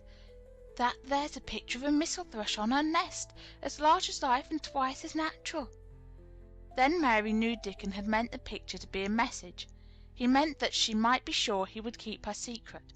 Her garden was her nest, and she was like a missel thrush. Oh, how she did like that queer, common boy! She hoped he would come back the very next day, and she fell asleep looking forward to the next morning. But you never know what the weather will do in Yorkshire, particularly in the springtime. She was awakened in the night by the sound of rain beating with heavy drops against her window. It was pouring down in torrents, and the wind was wuthering round the corners and the chimneys of the high old house. Mary sat up in bed and felt miserable and angry. "The rain is as contrary as I ever was," she said. "It came because it knew I did not want it." She threw herself back on her pillow and buried her face. She did not cry, but she lay and hated the sound of the heavily beating rain. She hated the wind and its wuthering. She could not go to sleep again. The mournful sound kept her awake, and because she felt mournful herself. If she had felt happy, it would probably have lulled her to sleep. How it wuthered, and how the big raindrops poured down and beat against the pane! "It sounds just like a person lost on the moor and wandering on and on, crying," she said. She had been lying awake, turning from side to side for about an hour, when suddenly something made her sit up in bed and turn her head toward the door, listening. She listened and listened. "It isn't the wind now," she said in a loud whisper. "That isn't the wind. It is different to that crying I heard before." The door of her room was ajar, and the sound came down the corridor, a far-off, faint sound of fretful crying. She listened for a few minutes, and each minute she became more and more sure. She felt as if she must find out what it was. It seemed even stranger than the secret garden and the buried key. Perhaps the fact that she was in a rebellious mood made her bold. She put her foot out of bed and stood on the floor. "I am going to find out what it is," she said. "Everybody is in bed, and I don't care about Mrs. Medlock. I don't care." There was a candle by her bedside, and she took it up and went softly out of the room. The corridor looked very long and dark, but she was too excited to mind that. She thought she remembered the corner she must turn to find the short corridor with the door covered with tapestry, the one Mrs. Medlock had come through the day she lost herself. The sound had come up that passage. She went on with her dim light, almost feeling her way, her heart beating so loud that she fancied she could hear it. The far-off, faint crying went on and led her. Sometimes it stopped for a moment or so, and then began again. Was this the right corner to turn? She stopped and thought. Yes, it was. Down this passage, and then to the left, and then up 2 broad steps, and then to the right again. Yes, there was the tapestry door. She pushed it open very gently, and closed it behind her, and she stood in the corridor, and could hear the crying quite plainly, though it was not loud. It was on the other side of the wall at her left, and a few yards further on there was a door. She could see a glimmer of light coming from beneath it. The someone was crying in that room, and it was quite a young someone. So she walked to the door and pushed it open, and there she was standing in the room. It was a big room with ancient, handsome furniture in it. There was a low fire glowing faintly on the hearth, and on a night light burning by the side of a covered 4-poster bed hung with brocade, and on the bed was lying a boy crying fretfully. Mary wondered if she was in a real place, or if she had fallen asleep again and was dreaming without knowing it. The boy had a sharp, delicate face the color of ivory, and he seemed to have eyes too big for it. He had also a lot of hair which tumbled over his forehead in heavy locks, and made his thin face seem smaller. He looked like a boy who had been ill, but he was crying more as if he were tired and cross than if he were in pain. Mary stood near the door with her candle in her hand, holding her breath.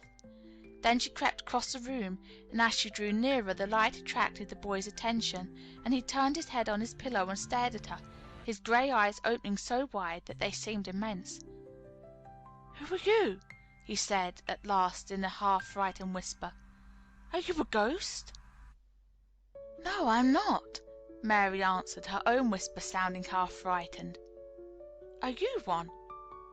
He stared and stared and stared. Mary could not help noticing what strange eyes he had. They were agate grey, and they looked too big for his face because they had black lashes all around them. "No," he replied after waiting a moment or so. "I am Colin." "Who is Colin?" she faltered. "I am Colin Craven. Who are you?" "I'm Mary Lennox. Mr. Craven is my uncle." "He is my father," said the boy. "Your father?" gasped Mary. "No one ever told me he had a boy. Why didn't they?" "Come here," he said, still keeping his strange eyes fixed on her with an anxious expression. She came close to the bed, and he put out his hand and touched her. "You are real, aren't you?" he said. "I have such real dreams very often. You might be one of them." Mary had slipped on a woolen wrapper before she had left her room, and she put a piece of it between her fingers. "Rub that and see how thick and warm it is," she said. "I'll pinch you a little if you like, to show you how real I am. For a minute I thought you might be a dream too." "Where did you come from?" he asked. "From my own room. The wind wuthered so I couldn't go to sleep, and I heard someone crying and wanted to find out who it was." "What were you crying for?" "Because I couldn't go to sleep either, and my head ached. Tell me your name again." "Mary Lennox. Did no one ever tell you I'd come to live here?" He was still fingering the fold of her wrapper, but he began to look a little more as if he believed in her reality. "No," he answered. "They daren't." "Why?" asked Mary. "Because I should have been afraid you would see me. I won't let people see me and talk me over." "Why?" Mary asked again, feeling more mystified every moment.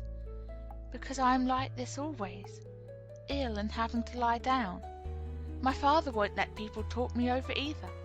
The servants are not allowed to speak about me. If I live I may be a hunchback, but I shan't live. My father hates to think I may be like him." "Oh, what a queer house this is!" Mary said. "What a queer house! Everything is kind of secret. Rooms are locked up, and gardens are locked up, and you! Have you been locked up?" "No, I stay in this room because I don't want to be moved out of it. It tires me too much." "Does your father come and see you?" Mary ventured. "Sometimes. Generally when I am asleep. He doesn't want to see me." "Why?" Mary could not help asking again. A sort of angry shadow passed over the boy's face. "My mother died when I was born, and it makes him wretched to look at me. He thinks I don't know, but I've heard people talking. He almost hates me." "He hates the garden because she died," said Mary, half speaking to herself. "What garden?" the boy asked. "Oh, just a garden she used to like," Mary stammered. "Have you been here always?" "Nearly always. Sometimes I have been taken to places at the seaside, but I won't stay because people stare at me. I used to wear an iron thing to keep my back straight, but a grand doctor came from London to see me and said it was stupid. He told them to take it off and keep me out in the fresh air. I hate fresh air, and I don't want to go out." "I didn't when first I came here," said Mary. "Why do you keep looking at me like that?" "Because of the dreams that are so real," he answered rather fretfully. "Sometimes when I open my eyes I don't believe I'm awake." "We're both awake," said Mary. She glanced round the room with its high ceiling and shadowy corners and dim firelight. "It looks quite like a dream, and it's the middle of the night, and everybody in the house is asleep. Everybody but us. We are wide awake." "I don't want it to be a dream," the boy said restlessly. Mary thought of something all at once. "If you don't like people to see you," she began, "do you want me to go away?" He still held the fold of her wrapper, and he gave it a little pull. "No," he said. "I should be sure you were a dream if you went. If you are real, sit down on the big footstool and talk. I want to hear about you." Mary put down her candle on the table near the bed and sat down on the cushioned stool. She did not want to go away at all. She wanted to stay in the mysterious hidden-away room and talk to the mysterious boy. "What do you want me to tell you?" she said.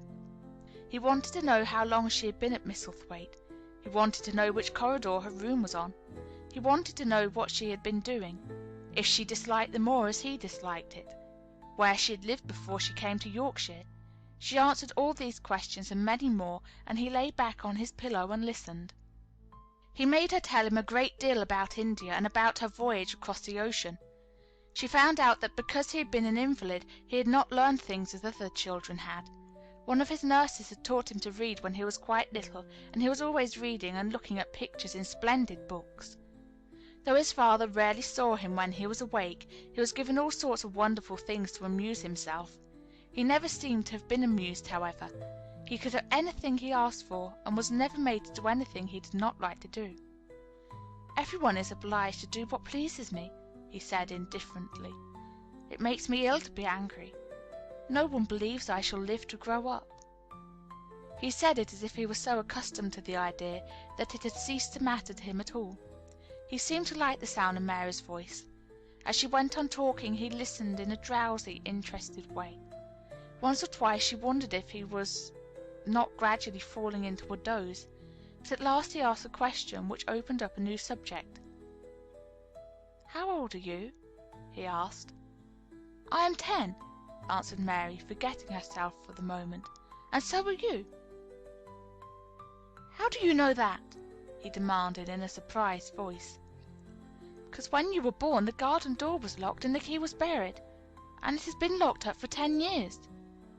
Colin half sat up, turning toward her, leaning on his elbows. "What garden door was locked? Who did it? Where was the key buried?" he exclaimed, as if he were suddenly very much interested. It was the garden Mr. Craven hates," said Mary nervously. "He locked the door. No one knew where he buried the key."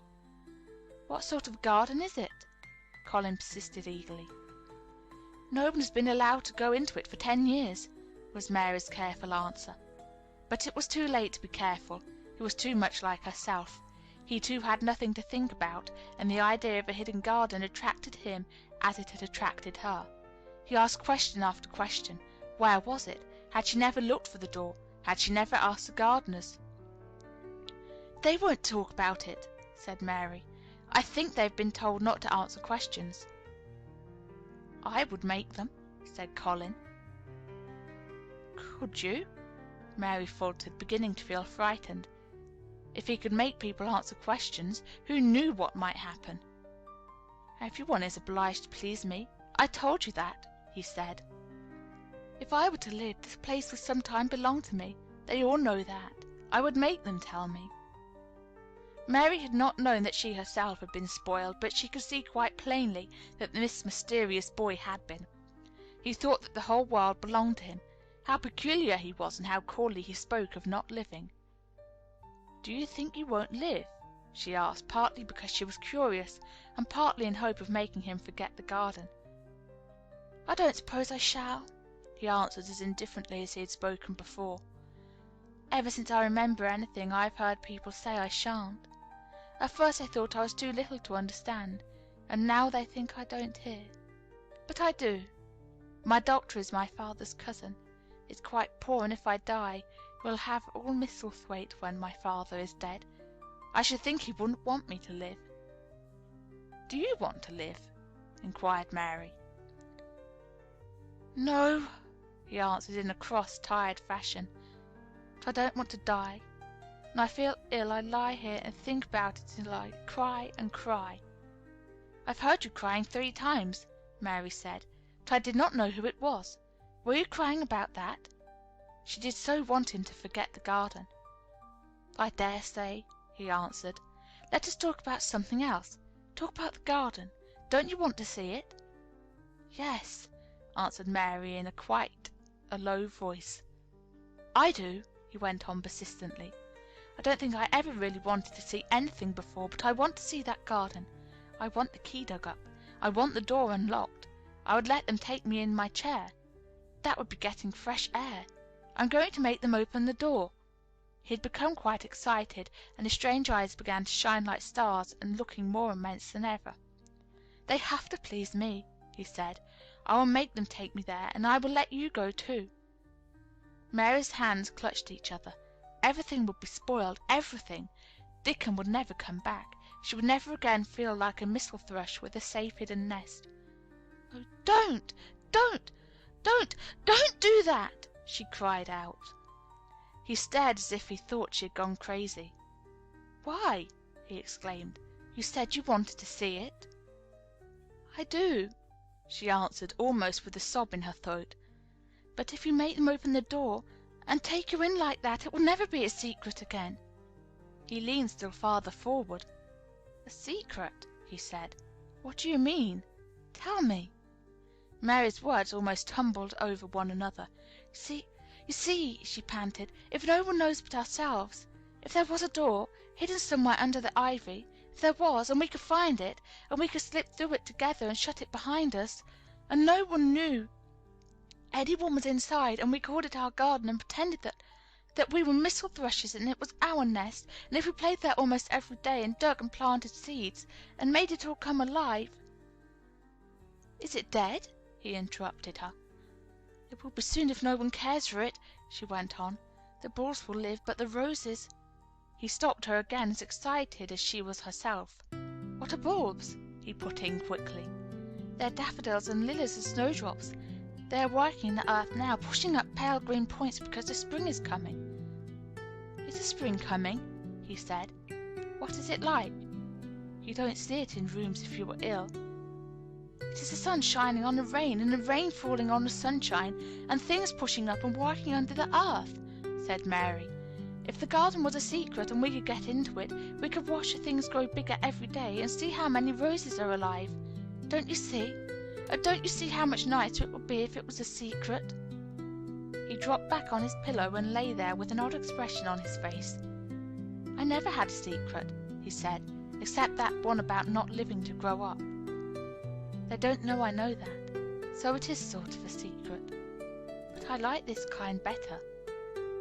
"If you won't make them take you to the garden," pleaded Mary, "perhaps I feel almost sure I can find out how to get in sometime. And then, if the doctor wants you to go out in your chair, and you can always do what you want to do, perhaps we might find some boy who would push you, and we could go alone, and it would always be a secret garden." "I should like that," he said very slowly. His eyes looked dreamy. "I should like that. I should not mind fresh air in a secret garden." Mary began to recover her breath and felt safer because the idea of keeping the secret seemed to please him. She almost felt sure that if she kept on talking and could make him see the garden in his mind as she had seen it, he would like it so much that he could not bear to think that everybody might tramp into it when they chose. "I'll tell you what I think it would be like if we could go into it," she said. "It has been shut up so long, things have grown into a tangle, perhaps." He lay quite still and listened while she went on talking about the roses which might have clambered from tree to tree and hung down, about the many birds which might have built their nests there because it was so safe. And then she told him about the robin and Ben Weatherstaff, and there was so much to tell about the robin, and it was so easy and safe to talk about it, that she ceased to be afraid. The robin pleased him so much that he smiled until he looked almost beautiful, and at first Mary had thought that he was even plainer than herself, with his big eyes and heavy locks of hair. "I did not know birds could be like that," he said, "but if you stay in a room you never see things. What a lot of things you know! I feel as if you had been inside that garden." She did not know what to say, so she did not say anything. He evidently did not expect an answer, and the next moment he gave her a surprise. "I'm going to let you look at something," he said. "Do you see that rose-coloured silk curtain hanging on the wall over the mantelpiece?" Mary had not noticed it before. but she looked up and saw it. It was a curtain of soft silk hanging over what seemed to be some picture. "Yes," she answered. "There's a cord hanging from it," said Colin. "Go and pull it." Mary got up, much mystified, and found the cord. When she pulled it, the silk curtain ran back on rings, and when it ran back, it uncovered a picture. It was a picture of a girl with a laughing face. She had bright hair tied up with a blue ribbon, and her gay, lovely eyes were exactly like Colin's unhappy ones, agate grey, and looking twice as big as they really were because of the black lashes all round them. "She is my mother," said Colin complainingly. "I don't see why she died. Sometimes I hate her for doing it." "How queer," said Mary. "If she had lived, I believe I should not have been always ill," he grumbled. "I dare say I should have lived too, and my father would not have hated to look at me. I dare say I should have had a strong back. Draw the curtain again." Mary did as she was told and returned to her footstool. "She is much prettier than you," she said, "but her eyes are just like yours. At least they are the same shape and colour. Why is the curtain drawn over her?" He moved uncomfortably. "I made them do it," he said. "Sometimes I don't like to see her looking at me. She smiles too much when I am ill and miserable. Besides, she is mine, and I don't want everyone to see her." There were a few moments of silence, and then Mary spoke. "What would Mrs. Medlock do if she found out that I had been here?" she inquired. "She would do as I told her," he answered, "and I should tell her that I wanted you to come here and talk to me every day. I am glad you came." "So am I," said Mary. "I will come as often as I can, but—" she hesitated. "I shall have to look every day for the garden door." "Yes, you must," said Colin, "and you can tell me about it afterward."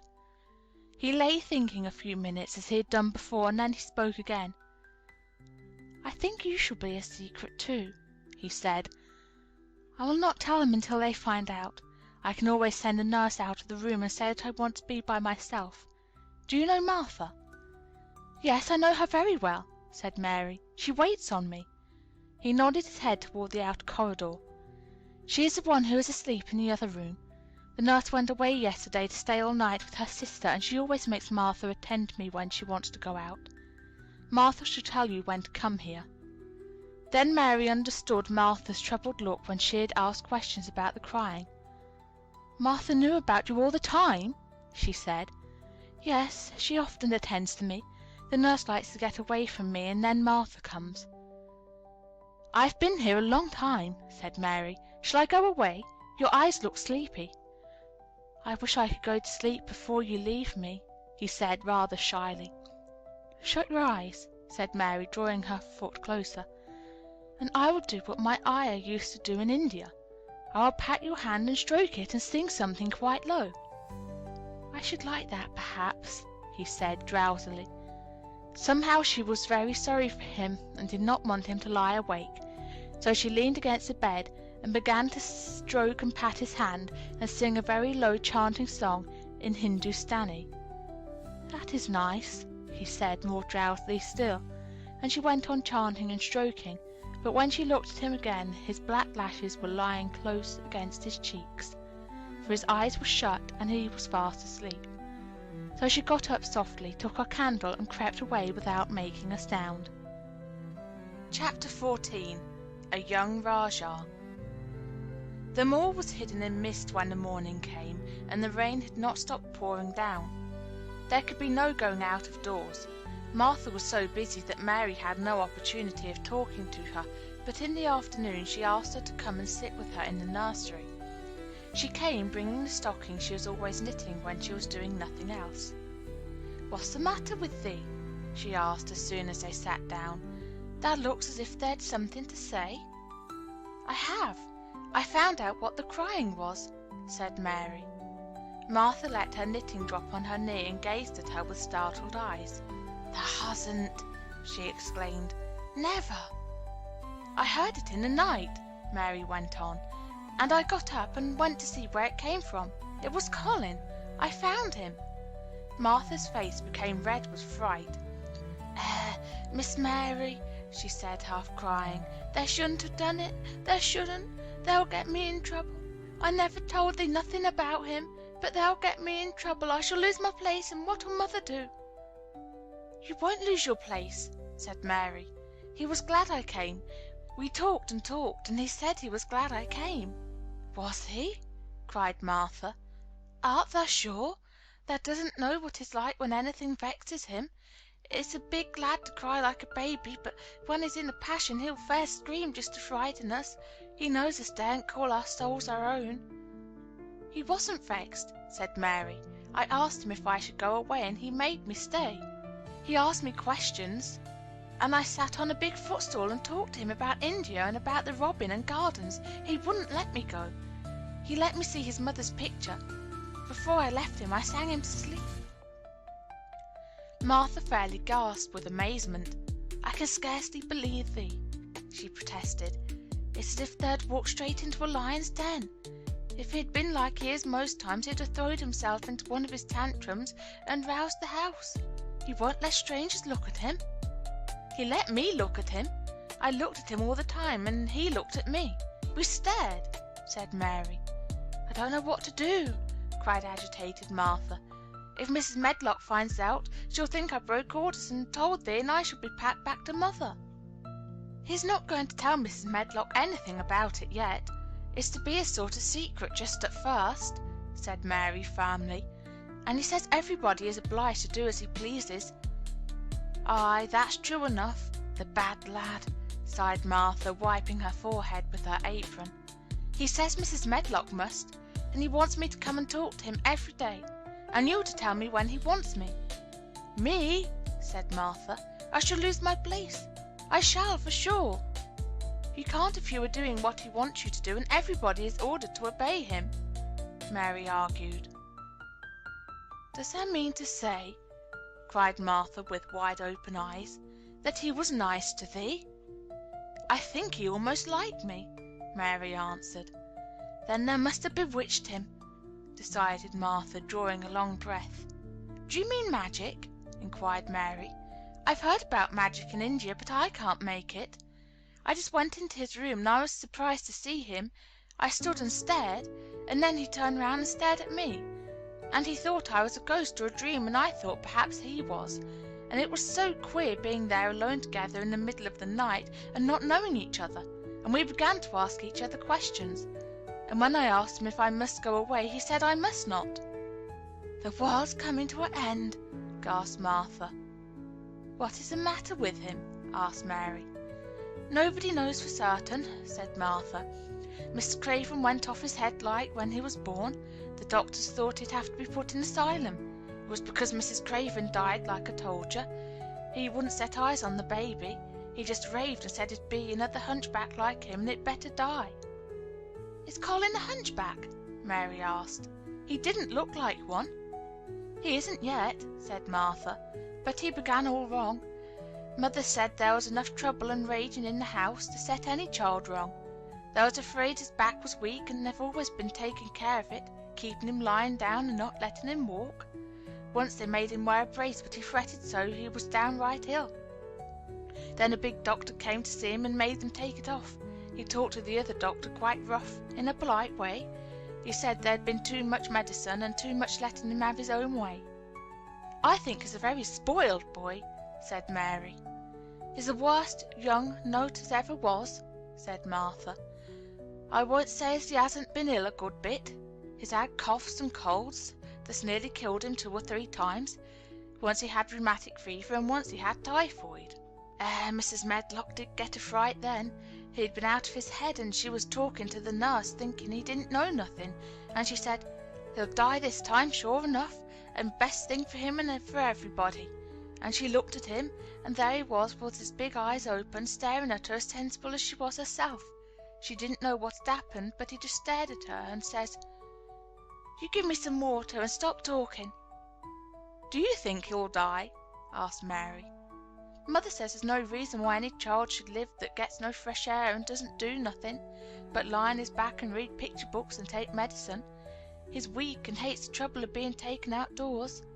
And he gets cold so easy. He says it makes him ill." Mary sat and looked at the fire. "I wonder," she said slowly, "if it would not do him good to go out into a garden and watch things growing. It did me good." "One of the worst fits he ever had," said Martha, "was one time I took him out where the roses is by the fountain. He'd been reading in a paper about people getting something he called rose cold, and he began to sneeze and said he'd got it, and then a new gardener as didn't know the rules passed by and looked at him curious. He threw himself into a passion, and he said he looked at him because he was going to be a hunchback, cried himself into a fever, and was ill at night. If he ever gets angry at me, I'll never go and see him again," said Mary. "He'll have thee if he wants thee," said Martha. "They may as well know that at the start." Very soon afterward a bell rang, and she rolled up her knitting. "I dare say the nurse wants me to stay with him a bit," she said. "I hope he's in a good temper." She was out of the room about 10 minutes, and then she came back with a puzzled expression. "Well, thou hast bewitched him," she said. "He's up on his sofa with his picture books. He's told the nurse to stay away till 6 o'clock. I'm to wait in the next room. The minute she was gone he called me to him and says, 'I want Mary Lennox to come and talk to me, and remember you're not to tell anyone. You'd better go as quick as you can.'" Mary was quite willing to go quickly. She did not want to see Colin as much as she wanted to see Dickon, but she wanted to see him very much. There was a bright fire on the hearth when she entered his room, and in the daylight she saw it was a very beautiful room indeed.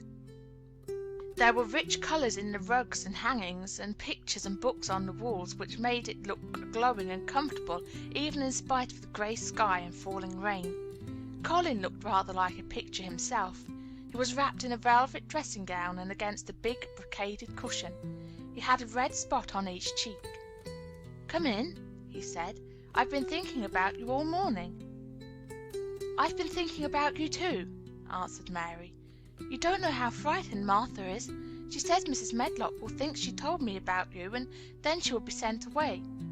He frowned. "Go and tell her to come here," he said. "She is in the next room." Mary went and brought her back. Poor Martha was shaking in her shoes. Colin was still frowning. "Have you to do what I please, or have you not?" he demanded. "I have to do what you please, sir," Martha faltered, turning quite red. "Has Medlock to do what I please?" "Everybody has, sir," said Martha. "Well, then, if I order you to bring Miss Mary to me, how can Miss Medlock send you away if she finds it out?" "Please don't let her, sir," pleaded Martha. "I'll send her away if she dares to say a word about such a thing," said Master Craven grandly. "She wouldn't like that, I can tell you." "Thank you, sir," bobbing a curtsy. "I want to do my duty, sir." "What I want is your duty," said Colin more grandly still. "I'll take care of you. Now go away." When the door closed behind Martha, Colin found Mistress Mary gazing at him as if he had set her wondering. "Why do you look at me like that?" he asked her. "What are you thinking about?" "I'm thinking about 2 things." "What are they? Sit down and tell me." "This is the first one," said Mary, seating herself on the big stool. "Once in India I saw a boy who was a Rajah. He had rubies and emeralds and diamonds stuck all over him. He spoke to his people just as you spoke to Martha. Everybody had to do everything he told them, in a minute. I think they would have been killed if they hadn't." "I shall make you tell me about Rajahs presently," he said, "but first tell me what the second thing was." "I was thinking," said Mary, "how different you are from Dickon." "Who is Dickon?" he said. "What a queer name." She might as well tell him. She thought she could talk about Dickon without mentioning the secret garden. She had liked to hear Martha talk about him. Besides, she longed to talk about him. It would seem to bring him nearer. "He is Martha's brother. He is 12 years old," she explained. "He is not like anyone else in the world. He can charm foxes and squirrels and birds just as the natives in India charm snakes. He plays a very soft tune on a pipe, and they come and listen." There were some big books on a table at his side, and he dragged one suddenly toward him. "There's a picture of a snake charmer in this," he exclaimed. Come and look at it." The book was a beautiful one with superb coloured illustrations, and he turned to one of them. "Can he do that?" he asked eagerly. "He played on his pipe, and they listened," Mary explained, "but he doesn't call it magic.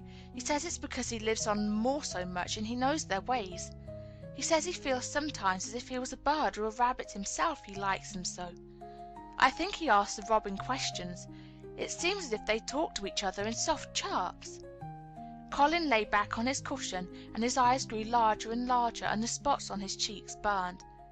"Tell me some more about him," he said.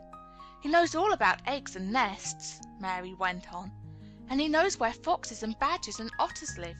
He keeps them secret so that other boys won't find their holes and frighten them. He knows about everything that grows or lives on the moor." "Does he like the moor?" said Colin. "How can he when it's such a great, bare, dreary place?" "It's the most beautiful place," protested Mary. "Thousands of lovely things grow on it, and there are thousands of little creatures, all busy building nests and making holes and burrows and chippering and singing or squeaking to each other. They are so busy and having such fun under the earth or in the trees or heather. It's their world." "How do you know all that?" said Colin, turning on his elbow to look at her. "I've never been there once, really," said Mary, suddenly remembering. "I only drove over it in the dark. I thought it was hideous. Martha told me about it first, and then Dickon. When Dickon talks about it, you feel as if you saw things and heard them, and if you were standing in the heather with the sun shining, and the gorse smelling like honey, and all full of bees and butterflies." "You never see anything if you are ill," said Colin restlessly. He looked like a person listening to a new sound in the distance and wondering what it was. "You can't if you stay in a room," said Mary. "I couldn't go on the moor," he said in a resentful tone. Mary was silent for a minute, and then she said something bold. "You might, sometime." He moved as if he were startled. "Go on the moor? How could I? I'm going to die." "How do you know?" said Mary unsympathetically. She didn't like the way he had of talking about dying. She did not feel very sympathetic. She felt rather as if he almost boasted about it. "Oh, I've heard it ever since I remember," he answered crossly. "They're always whispering about it, and thinking I don't notice. They wish I would, too." Mistress Mary felt quite contrary. She pinched her lips together. "If they wished I would," she said, "I wouldn't. Who wishes you would?" "The servants, and of course Dr. Craven, because he would get Misselthwaite and be rich instead of poor. He daren't say so, but he always looks cheerful when I am worse. When I had typhoid fever his face got quite fat. I think my father wishes it too." "I don't believe he does," said Mary quite obstinately. That made Colin turn and look at her again. "Don't you?" he said. And then he lay back on his cushion and was still as if he were thinking. And there was quite a long silence.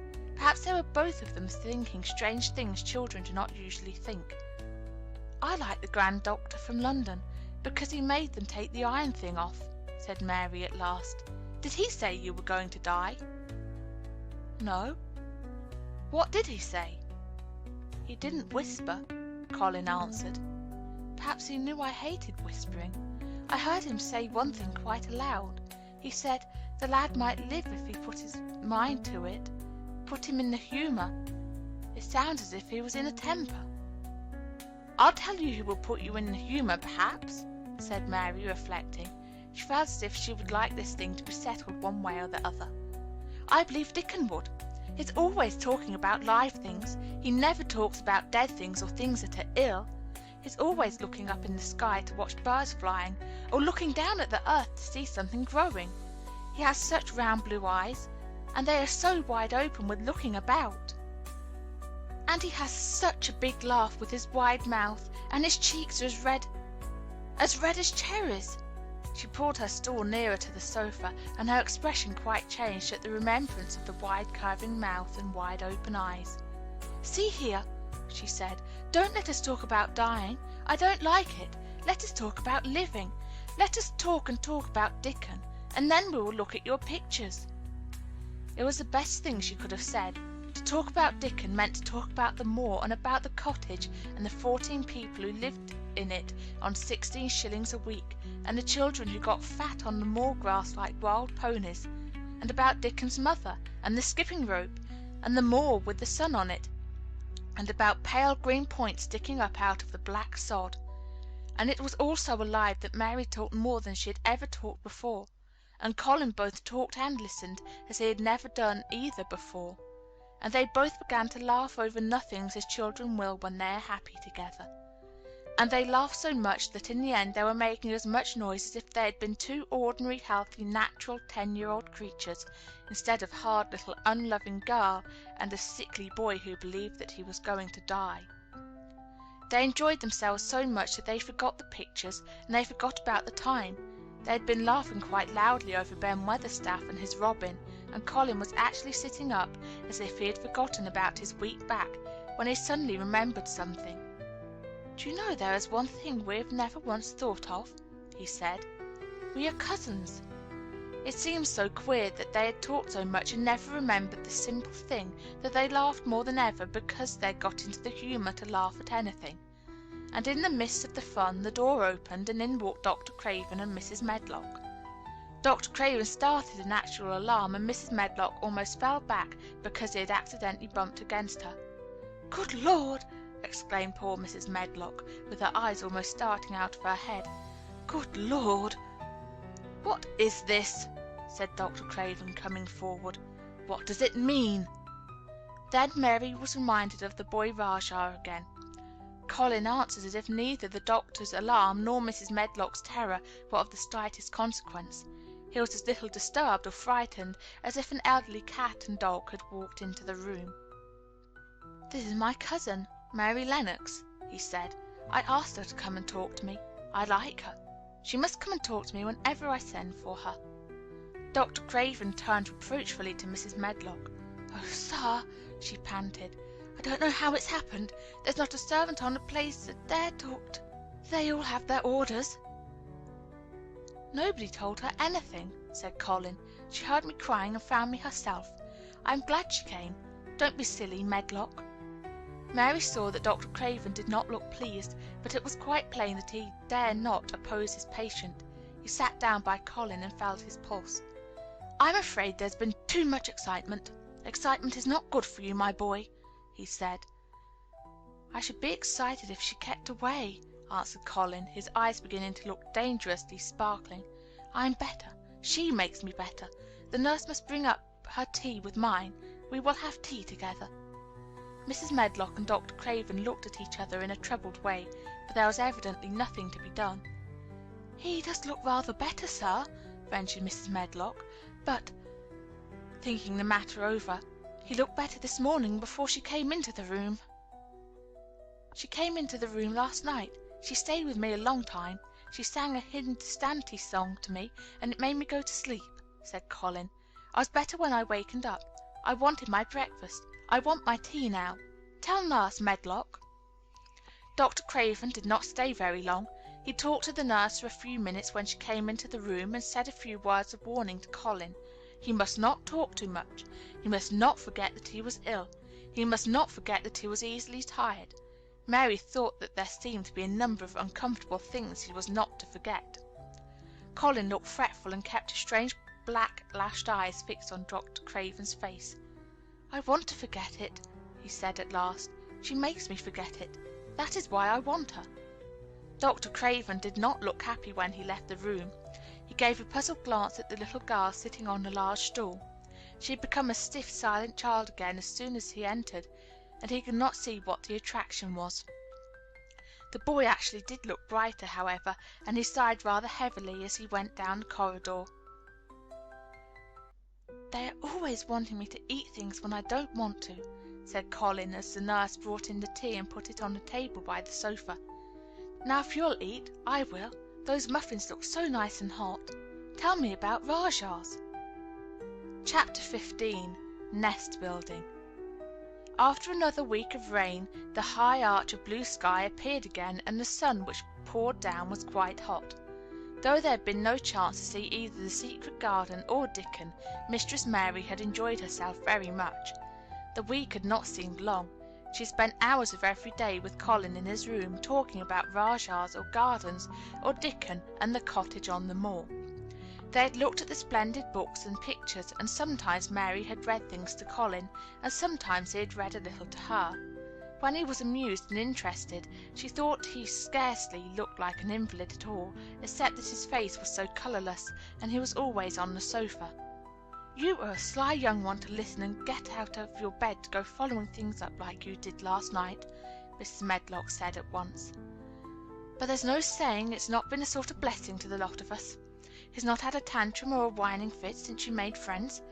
The nurse was just going to give up on the case because she was so sick of him, but she says she doesn't mind staying now you've gone on duty with her," laughing a little. In her talks with Colin, Mary had tried to be very cautious about the secret garden. There were certain things she wanted to find out from him, but she felt that she must find them out without asking him direct questions. In the first place, as she began to like to be with him, she wanted to discover whether he was the kind of boy you could tell a secret to. He was not in the least like Dickon, but he was evidently so pleased with the idea of a garden no one knew anything about that she thought perhaps he could be trusted. But she had not known him long enough to be sure. The second thing she wanted to find out was this: if he could be trusted, if he really could, wouldn't it be possible to take him out to the garden without having anyone find out? The grand doctor had said that he must have fresh air, and Colin had said that he would not mind fresh air in a secret garden. Perhaps if he had a great deal of fresh air, and knew Dickon and the robin, and saw things growing, he might not think so much about dying. Mary had seen herself in the glass sometimes lately, when she had realized that she looked quite a different creature from the child she had been when she had arrived from India.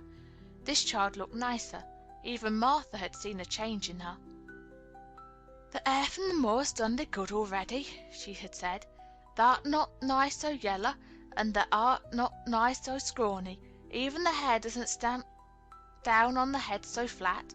It's got some life in it, so as it sticks out a bit." "It's like me," said Mary. "It's grown stronger and fatter. I'm sure there's more of it." "It looks it for sure," said Martha, ruffling it up a little round her face. "Thou'rt not so ugly when it's that way, and there's a bit of red in the cheeks." If gardens and fresh air had been good for her, perhaps they would be good for Colin. But then if he hated people to look at him, perhaps he would not like to see Dickon. "Why does it make you angry when you are looked at?" she inquired one day.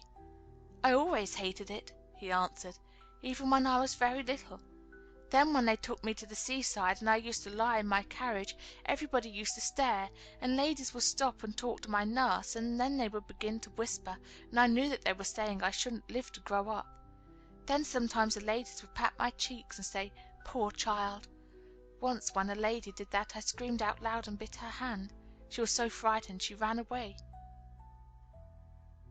She thought you had gone mad like a dog," said Mary, not at all admiringly. "I don't care what she thought," said Colin, frowning. "I wonder why you didn't scream and bite me when I came into your room," said Mary. Then she began to smile slowly. "I thought you were a ghost or a dream," he said. "You can't bite a ghost or a dream, and if you scream, they don't care." "Would you hate it if a boy looked at you?" Mary said uncertainly. He lay back on his cushion and paused thoughtfully. "There's one boy," he said quite slowly, as if he were thinking over every word. "There's one boy I believe I shouldn't mind. It's that boy who knows where the foxes live, Dickon." "I'm sure you wouldn't mind him," said Mary. "The birds don't, and other animals," he said, still thinking it over. "Perhaps that's why I shouldn't. He's a sort of animal charmer, and I am a boy animal." Then he laughed, and she laughed too. In fact, it ended in their both laughing a great deal, and finding the idea of a boy animal hiding in his hole very funny indeed. What Mary felt afterward was that she need not fear about Dickon. On the first morning, when the sky was blue again, Mary wakened very early. The sun was pouring in slanting rays through the blinds, and there was something so joyous in the sight of it that she jumped out of bed and ran to the window. She drew up the blinds and opened the window itself, and a great waft of fresh scented air blew in upon her. The moor was blue, and the whole world looked as if something magic had happened to it. There were tender little fluting sounds here and there and everywhere, as if schools of birds were beginning to tune up for a concert. Mary put her hand out of the window and held it in the sun. "It's warm, warm," she said. "It will make the green points push up, and and it will make the bulbs and roots work and struggle with all they might under the earth." She kneeled down and leaned out of the window as far as she could, breathing big breaths and sniffing the air, until she laughed because she remembered what Dickon's mother had said about the end of his nose quivering like a rabbit's. "It must be very early," she said. "The little clouds are all pink, and I've never seen the sky look like this. No one is up. I don't even hear the stable boys." A sudden thought made her scramble to her feet. "I can't wait. I'm going to see the garden." She had learned to dress herself by this time, and she put on her clothes in 5 minutes. She knew a small side door which she could unbolt herself, and she flew downstairs in her stocking feet and put on her shoes in the hall. She unchained and unbolted and unlocked, and when the door was open she sprang across the step with one bound, and there she was standing on the grass, which seemed to have turned green, and with the sun pouring down on her, and warm sweet wafts about her, and the fluting and twittering and singing coming from every bush and tree. She clasped her hands for pure joy, and looked up in the sky, and it was so blue and pink and pearly and white and flooded with springtime light that she felt as if she must flute and sing aloud herself, and knew that thrushes and robins and skylarks could not possibly help it. She ran around the shrubs and paths towards the secret garden. "It is all different already," she said. "The grass is greener, and things are sticking up everywhere, and things are uncurling, and green buds of leaves are showing. This afternoon I am sure Dickon will come." The long warm rain had done strange things to the herbaceous beds which bordered the walk by the lower wall. There were things sprouting and pushing out from the roots of clumps of plants, and there were actually here and there glimpses of royal purple and yellow unfurling among the stems of crocuses. 6 months before, Mistress Mary would not have seen how the world was waking up, but now she missed nothing. When she had reached the place where the door hid itself under the ivy, she was startled by a curious loud sound. It was the caw, caw of a crow, and it came from the top of the wall, and when she looked up, there sat a big, glossy, plummish blue blackbird, looking down at her very wisely indeed. She had never seen a crow so close before, and he made her a little nervous, but the next moment he spread his wings and flapped away across the garden. She hoped he was not going to stay inside, and she pushed the door open, wondering if he would. When she got fairly into the garden, she saw that he probably did intend to stay, because he had alighted on a dwarf apple tree, and under the apple tree was lying a reddish animal with a bushy tail, and both of them were watching the stooping body and rust-red head of Dickon, who was kneeling on the grass working hard. Mary flew across the garden to him. "Oh, Dickon, Dickon!" she cried out. "How could you get here so early? How could you? The sun has only just got up." He got up himself, laughing and glowing, and tousled his eyes like a bit of the sky. He said, "I was up long before him. How could I stay to bed? The world's all fair begun again this morning, it has, and it's working and humming and scratching and piping and nest building and breathing out scents till you've got to be out on it, set a line on your back. When the sun did jump up, the moor went mad for joy, and I was in the midst of the heather, and I run like mad myself, shouting and singing, and I came straight here. I couldn't have stayed away. Why, the garden was lying here waiting." Mary put her hands on her chest, panting, as if she had been running herself. "Oh, Dickon, Dickon!" she said. "I'm so happy I can scarcely breathe." Seeing him talking to a stranger, the little bushy-tailed animal rose from its place under the tree and came to him, and the rook, cawing once, flew down from its branch and settled quietly on his shoulder. "This is the little foxglove," he said, rubbing the little reddish animal's head. "His name Captain, and this here's Soot. Soot he flew across the moor with me, and Captain he run same as if the hounds had been after him. They both felt same as I did." Neither of the creatures looked as if he were the least afraid of Mary. When Dickon began to walk about, Soot stayed on his shoulder, and Captain trotted quietly close to his side. "See here," said Dickon. "See how these is pushed up? And these, and look at these here." He threw himself upon his knees, and Mary went down beside him. They had come upon a whole clump of crocuses burst into purple and orange and gold. Mary bent her face down and kissed him. "You never kiss a person in that way," she said when she lifted her head. "Flowers are so different." He looked puzzled, but smiled. "There," he said, "I've kissed mother many a time that way when I come in from the moor after a day's roaming, and she stood there at the door in the sun looking so glad and comfortable." They ran from one part of the garden to another, and found so many wonders that they were obliged to remind themselves that they must whisper or speak low. He showed her swelling leaf buds on rose branches which had seemed dead. He showed her 10,000 new green points pushing through the mold. They put their eager young noses close to the earth and sniffed its warmed springtime breathing. They dug and pulled and laughed low with rapture until Mistress Mary's hair was as tumbled as Dickon's and his cheeks were almost as poppy red as his. There were every joy on earth in the secret garden that morning, and in the midst of them came a delight more delightful than all, because it was most wonderful. Swiftly something flew across the wall and darted through the trees to a close-grown corner, a little flared, red-breasted bird with something hanging from its beak. Dickon stood quite still and put his hand on Mary, almost as if they had suddenly found themselves laughing in a church. "We must not stir," he whispered in broad Yorkshire. "We must not scarce breathe. I knowed he was mate hunting when I seed him last. It's Ben Weatherstaff's robin. It's building his nest. He'll stay here if us don't fight him." They settled down softly upon the grass and sat there without moving.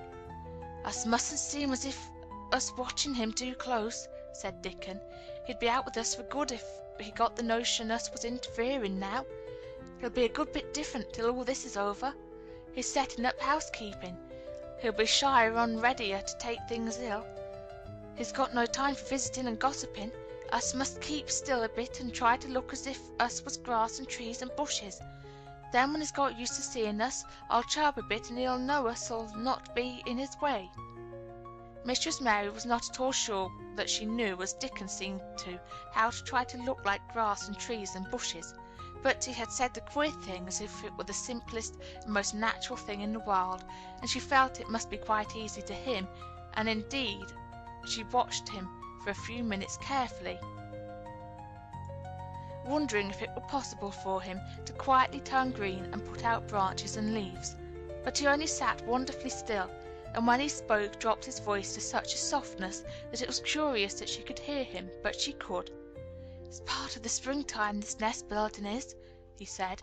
"I warrant it's been going on in the same way every year since the world was begun.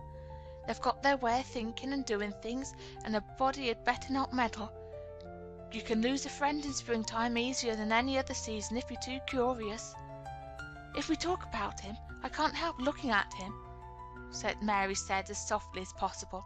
"We must talk of something else. There's something I want to tell you." "He'll like it better if us talks of something else," said Dickon. "What is it that there's got to tell me?" "Well, do you know about Colin?" she whispered. He turned his head to look at her. "What does there know about him?" he asked. "I've seen him. I've been to talk to him every day this week. He wants me to come. He says I'm making him forget about being ill and dying," answered Mary. Dickon looked actually relieved as soon as the surprise died away from his round face. "I'm glad of that," he exclaimed. "I'm right down glad. It makes me easier. I knowed I must say nothing about him, and I don't like having to hide things." "Don't you like hiding the garden?" said Mary. "I'll never tell about that," he answered. "But I says to mother, I says I've got a secret to keep. It's not a bad un, thou knows that. It's no worse than hiding where a bird's nest is. Thou doesn't mind, does thou?" Mary always wanted to hear about mother. "What did she say?" she asked, not at all afraid to hear. Dickon grinned sweet-temperedly. "It was just like her what she said," he answered. "She gives me head a bit of a rub and laughed, and she says, 'Lad, they can have all the secrets they likes. I've knowed thee 12 year.'" "How did you know about Colin?" asked Mary. "Everybody as knowed about Mr. Craven knowed there was a little lad as was like to be a cripple, and they knowed Mr. Craven didn't like him to be talked about. Folks is sorry for Mr. Craven because Mrs. Craven was such a pretty young lady, and they were so fond of each other. Mrs. Medlock stops in our cottage whenever she goes to Thwaite, and she doesn't mind talking to Mother before us children, because she knows us has been brought up to be trusty. How does they find out about him? Martha was in fine trouble the last time she came home. She said they'd heard him fretting, and that was asking questions, and she didn't know what to say.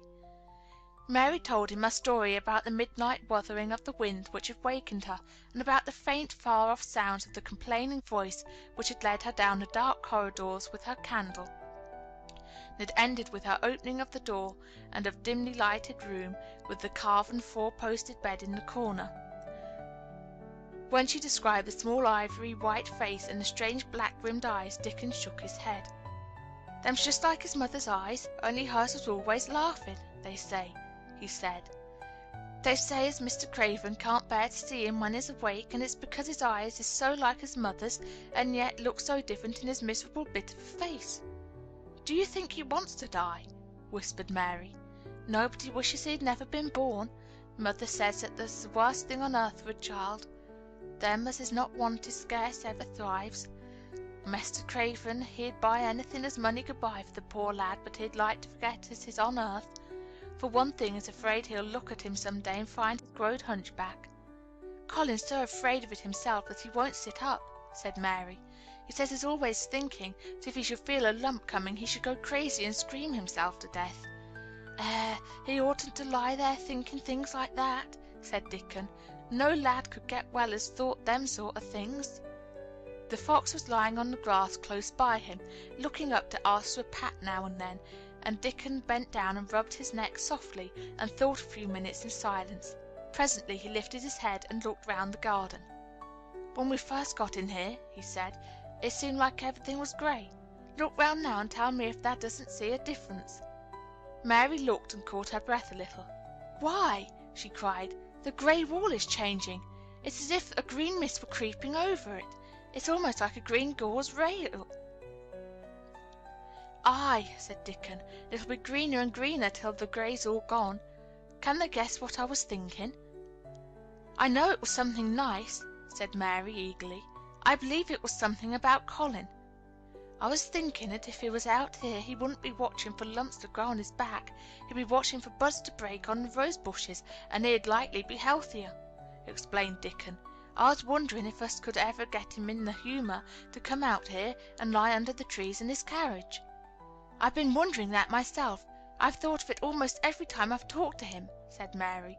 "I've wondered if he could keep a secret, and I've wondered if we could bring him here without anyone seeing us. I thought perhaps you could push his carriage. The doctor said he must have fresh air, and if he wants us to take him out, no one dare disobey him.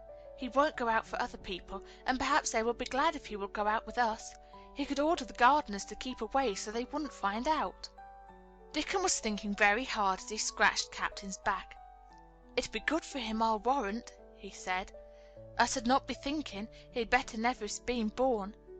Us'd be two children watching a garden grow, and he'd be another, two lads and a little lass just looking at the springtime. I warrant it'd be better than doctor's stuff. He's been lying in his room so long, and he's always been so afraid of his back, that it has made him queer," said Mary. "He knows a good many things of books, but he doesn't know anything else.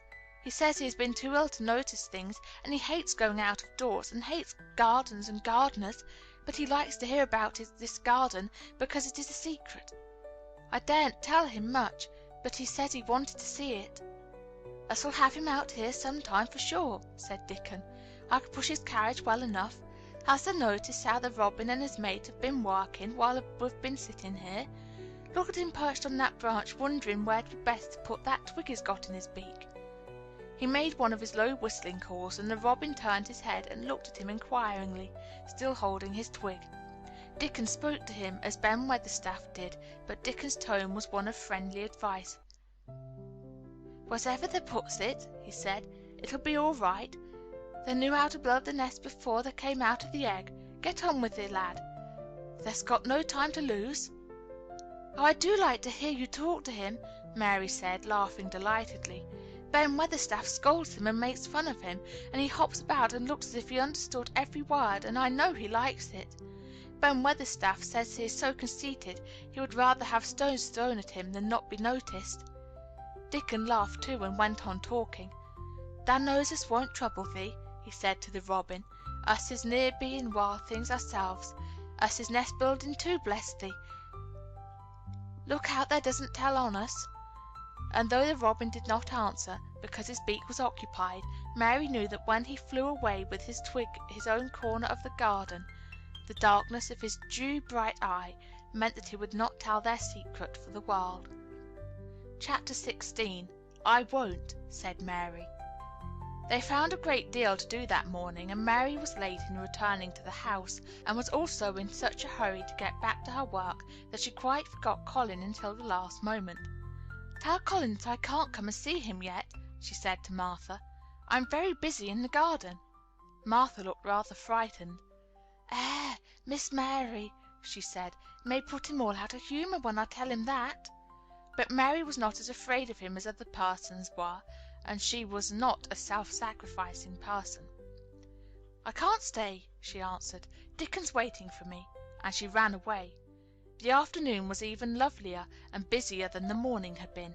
Already nearly all the weeds were cleared out of the garden, and most of the roses and trees had been pruned or dug out. Dickon had brought a spade of his own, and he had taught Mary to use all her tools, so that by this time it was plain that though the lovely wild place was not likely to become a gardener's garden, it would be a wilderness of growing things before the springtime was over. "There'll be apple blossoms and cherry blossoms overhead," Dickon said, working away with all his might, "and there'll be peach and plum trees in bloom against the walls, and the grass'll be a carpet of flowers." The little fox and the rook were as happy and busy as they were, and the robin and his mate flew backward and forward like tiny streaks of lightning. Sometimes the rook flapped his black wings and soared away over the tree tops in the park. Each time he came back and perched near Dickon, and cawed several times as if he were relating his adventures, and Dickon talked to him just as he had talked to the robin. Once, when Dickon was so busy that he did not answer him at first, Soot flew onto his shoulders and gently tweaked his ear with his large beak. When Mary wanted to rest a little, Dickon sat down with her under a tree, and once he took his pipe out of his pocket and played the soft, strange little notes, and two squirrels appeared on the wall and looked and listened. "There's a good bit stronger than there was," Dickon said, looking at her as she was digging. "There's beginning to look different, for sure." Mary was glowing with exercise and good spirits. "I'm getting fatter and fatter every day," she said quite exultantly. "Mrs. Medlock will have to get me some bigger dresses. Martha says my hair is growing thicker. It isn't so flat and stringy." The sun was beginning to set, and sending deep-colored rays slanting under the trees when they parted. "It'll be fine tomorrow," said Dickon. "It'll be at work by sunshine." "So will I," said Mary. She ran back to the house as quickly as her feet would carry her. She wanted to tell Colin about Dickon's Fox Club, and the rook, and about what the springtime had been doing. She felt sure he would like to hear. So it was not very pleasant when she opened the door of her room to see Martha standing waiting for her with a doleful face. "What is the matter?" she asked. "What did Colin say when you told him I couldn't come?" Said Martha, "I wish they'd gone. He was nigh going into one of his tantrums. There's been a nice to do all afternoon to keep him quiet. He would watch the clock all the time." Mary's lips pinched themselves together. She was no more used to considering other people than Colin was, and she saw no reason why an ill-tempered boy should interfere with the things she liked best. She knew nothing about the pitifulness of people who had been ill and nervous, and who did not know that they could control their tempers and need not make their people ill and nervous too. When she had had a headache in India, she had done her best to see that everybody else also had a headache or something quite as bad, and she felt she was quite right. But of course now she felt that Colin was quite wrong. He was not on his sofa when she went into his room. He was lying flat on his back, and he did not turn his head toward her as she came in. This was a bad beginning, and Mary marched up to him with a stiff manner. "Why didn't you get up?" she said. "I did get up this morning when I thought you were coming," he answered, without looking at her. "I made them put me back in bed this afternoon. My back ached and my head ached, and I was tired. Why didn't you come?" "I was working in the garden with Dickon," said Mary. Colin frowned and condescended to look at her. "I won't let that boy come here if you go and stay with him instead of coming to talk to me," he said. Mary flew into a fine passion. She could fly into a passion without making a noise. She just grew sour and obstinate and did not care what happened. "If you send Dickon away, I'll never come into this room again," she retorted. "You'll have to come if I want you to," said Colin. "I won't," said Mary. "I'll make you," said Colin. "They shall drag you in." "Shall they, Mr. Rajah?" said Mary fiercely. "They may drag me in, but they can't make me talk when they get me here. I'll sit and clench my teeth and never tell you one thing. I won't even look at you. I'll stare at the floor." They were a nice agreeable pair as they glared at each other. If they had been two little street boys they would have sprung at each other and had a rough and tumble fright. As it was, they did the next thing to it. "You are a selfish thing," said Colin. "What are you?" said Mary. "Selfish people always say that. Anyone is selfish who doesn't do what they want. You're more selfish than I am. You're the most selfish boy I ever saw." "I'm not," snapped Colin. "I'm not as selfish as your fine Dickon. He keeps you playing in the dirt when he knows I'm all by myself. He's selfish, if you like." Mary's eyes flashed fire. "He's nicer than any other boy that ever lived," she said. He's like an angel." It might sound rather silly to say that, but she did not care. "A nice angel," Colin sneered ferociously. "He's a common cottage boy off the moor." "He's better than a common Rajah," retorted Mary. "He's 1,000 times better." Because she was the stronger of the two, she was beginning to get the better of him. The truth was that he had never had a fight with anyone like himself in his life, and upon the whole it was rather good for him, though neither he nor Mary knew anything about that. He turned his head on his pillow and shut his eyes, and a big tear was squeezed out and ran down his cheek. He was beginning to feel pathetic and sorry for himself, not for anyone else. "I'm not as selfish as you, because I'm always ill, and I'm sure there is a lump coming on my back," he said. "And I'm going to die besides." "You're not," contradicted Mary unsympathetically. He opened his eyes quite wide with indignation. He never heard such a thing said before. He was at once furious and slightly pleased, if a person could be both at one time. "I'm not," he cried. "I am. You know I am. Everybody says so." "I don't believe it," said Mary sourly. "You just say that to make people sorry. I believe you're proud of it. I don't believe it. If you were a nice boy it might be true, but you're too nasty." In spite of his invalid back, Colin sat up in bed in quite a healthy rage. "Get out of the room!" he shouted, and he caught hold of his pillow and threw it at her. He was not strong enough to throw it far, and it only fell at her feet, but Mary's face looked as pinched as a nutcracker. "I'm going," she said, "and I won't come back." She walked to the door, and when she reached it, she turned round and spoke again. "I was going to tell you all sorts of nice things," she said. "Dickon brought this fox and his brook, and I was going to tell you all about them. Now I won't tell you a single thing." She marched out of the door and closed it behind her, and there, to her great astonishment, she found the trained nurse standing as if she had been listening, and, more amazing still, she was laughing. She was a big, handsome young woman who ought not to have been a trained nurse at all, as she could not bear invalids, and she was always making excuses to leave Colin to Martha or anyone else who would take her place. Mary had never liked her, and she simply stood and gazed up at her as she stood giggling into her handkerchief. "What are you laughing at?" she asked her. "At you two young ones," said the nurse. "It's the best thing that could happen to the sickly, pampered thing to have someone stand up to him that's as spoiled as himself." And she laughed into her handkerchief again. If he had had a young vixen of a sister to fight with, it would have been the saving of him. "Is he going to die?" "I don't know, and I don't care," said the nurse. "Hysterics and temper are half what ails him."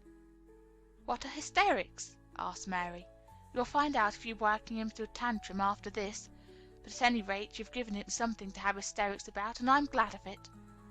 Mary went back to her room, not feeling at all as if she had felt she had come in from the garden.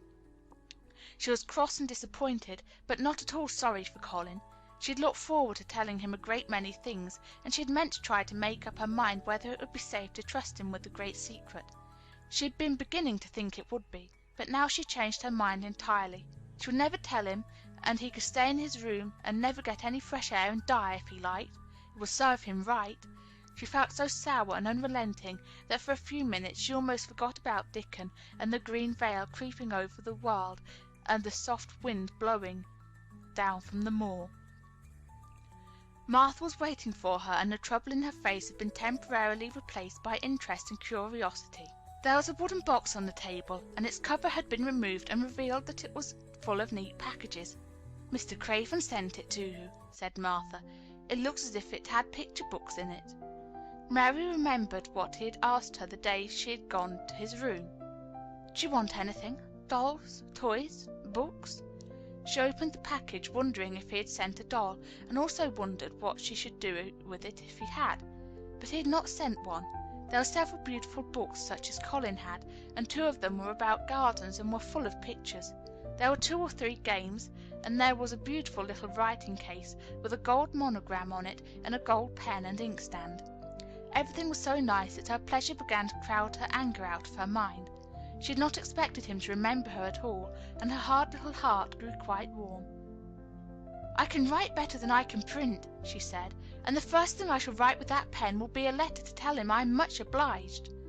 If she had been friends with Colin, she would have run to show him her presents at once, and they would have looked at the pictures and read some of the gardening books, and perhaps tried playing the games, and he would have enjoyed himself so much he would never once have thought he was going to die, or have put his hand on his spine to see if there was a lump coming. He had a way of doing that which she could not bear. He gave her an uncomfortable, frightened feeling, because he always looked so frightened himself. He said that if he felt even quite a lump some day, he should know his hunch had begun to grow. Something he had heard Mrs. Medlock whispering to the nurse had given him the idea, and he had thought over it in secret until it had quite firmly fixed in his mind. Mrs. Medlock had said his father's back had begun to show its crookedness in that way when he was a child. He never told anyone but Mary that most of his tantrums, as they called them, grew out of his hysterical hidden fear. Mary had been sorry for him when he had told her. "He always began to think about it when he was cross or tired," she said to herself, "and he has been cross today. Perhaps he has been thinking about it all afternoon." She stood still, looking at the carpet and thinking. "I said I would never go back again." She hesitated, knitting her brows. "But perhaps, just perhaps, I will go and see. If he wants me in the morning, perhaps he'll try to throw his pillow at me again. But I think I'll go." Chapter 17. A Tantrum. She had got up very early in the morning, and had worked hard in the garden, and she was tired and sleepy, so as soon as Martha had brought her supper, and she had eaten it, she was glad to go to bed. As she laid her head on the pillow, she murmured to herself, "I'll go out before breakfast and work with Dickon, and then afterward, I believe, I'll go to see him." She thought it was the middle of the night when she was awakened by such dreadful sounds that she jumped out of bed in an instant. What was it? What was it? The next minute she felt quite sure she knew. Doors were opened and shut, and there were hurrying feet in the corridors, and someone was crying and screaming, at the same time screaming and crying in a horrible way. "It's Colin," she said. "He's having one of those tantrums in the nurse called hysterics. How awful it sounds!" As she listened to the sobbing screams, she did not wonder that people were so frightened that they gave him his own way in everything rather than hear them. She put her hands over her ears and felt sick and shivering. "I don't know what to do. I don't know what to do," she kept saying. "I can't bear it." Once she wondered if he would stop if she dared to go to him, and then she remembered how he had driven her out of the room, and thought that perhaps the sight of her might make him worse. Even when she pressed her hands more tightly over her ears, she could not keep the awful sounds out. She hated them so, and she was terrified by them, that suddenly they began to make her angry, and she felt as if she should like to fly into a tantrum herself and frighten him as he was frightening her. She was not used to anyone's tempers but her own. She took her hands from her ears and sprang up and stamped her foot. "He ought to be stopped. Somebody ought to make him stop. Somebody ought to beat him," she cried out.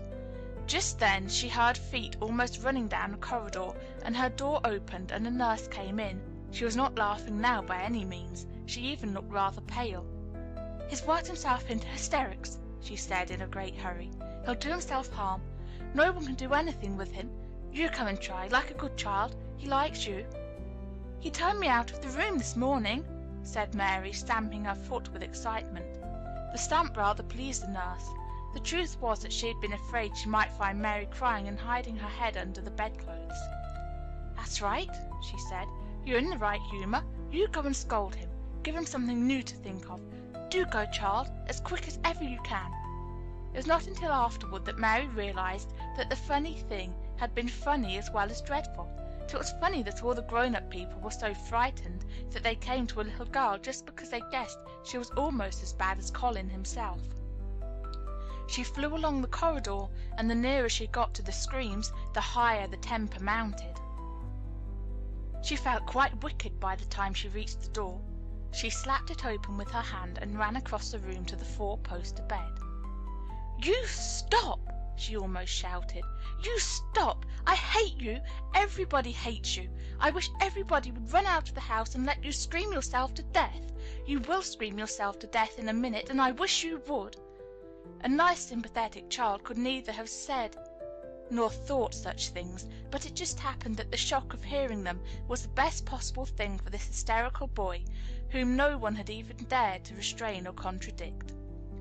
He had been lying on his face, beating his pillow with his hands, and he actually almost jumped around. He turned so quickly at the sound of the furious little voice. His face looked dreadful, white and red and swollen, and he was gasping and choking, but savage little Mary did not care an atom.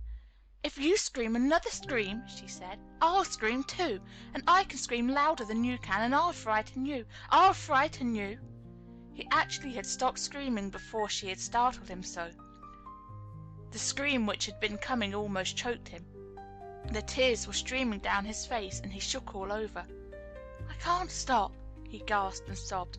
"I can't! I can't!" "You can!" shouted Mary.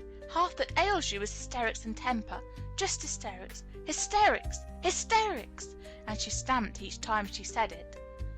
"I felt the lump. I felt it," choked out Colin. "I knew I should. I shall have a hunch on my back, and then I shall die." And he began to writhe again, and turned on his face and sobbed and wailed, but he didn't scream. "You didn't feel a lump," contradicted Mary fiercely. "If you did, it was only a hysterical lump. Hysterics make lumps. There's nothing the matter with your horrid back, nothing but hysterics. Turn over and let me look at it." She liked the word hysterics, and felt somehow as if it had an effect on him. He was probably like herself and had never heard it before. "Nurse," she commanded, "come here and show me his back this minute." The nurse, Mrs. Medlock, and Martha had been standing huddled together near the door, staring at her, their mouths half open. All three had gasped with fright more than once. The nurse came forward as if she were half afraid. Colin was heaving with great breathless sobs. "Perhaps he won't let me," she hesitated in a low voice.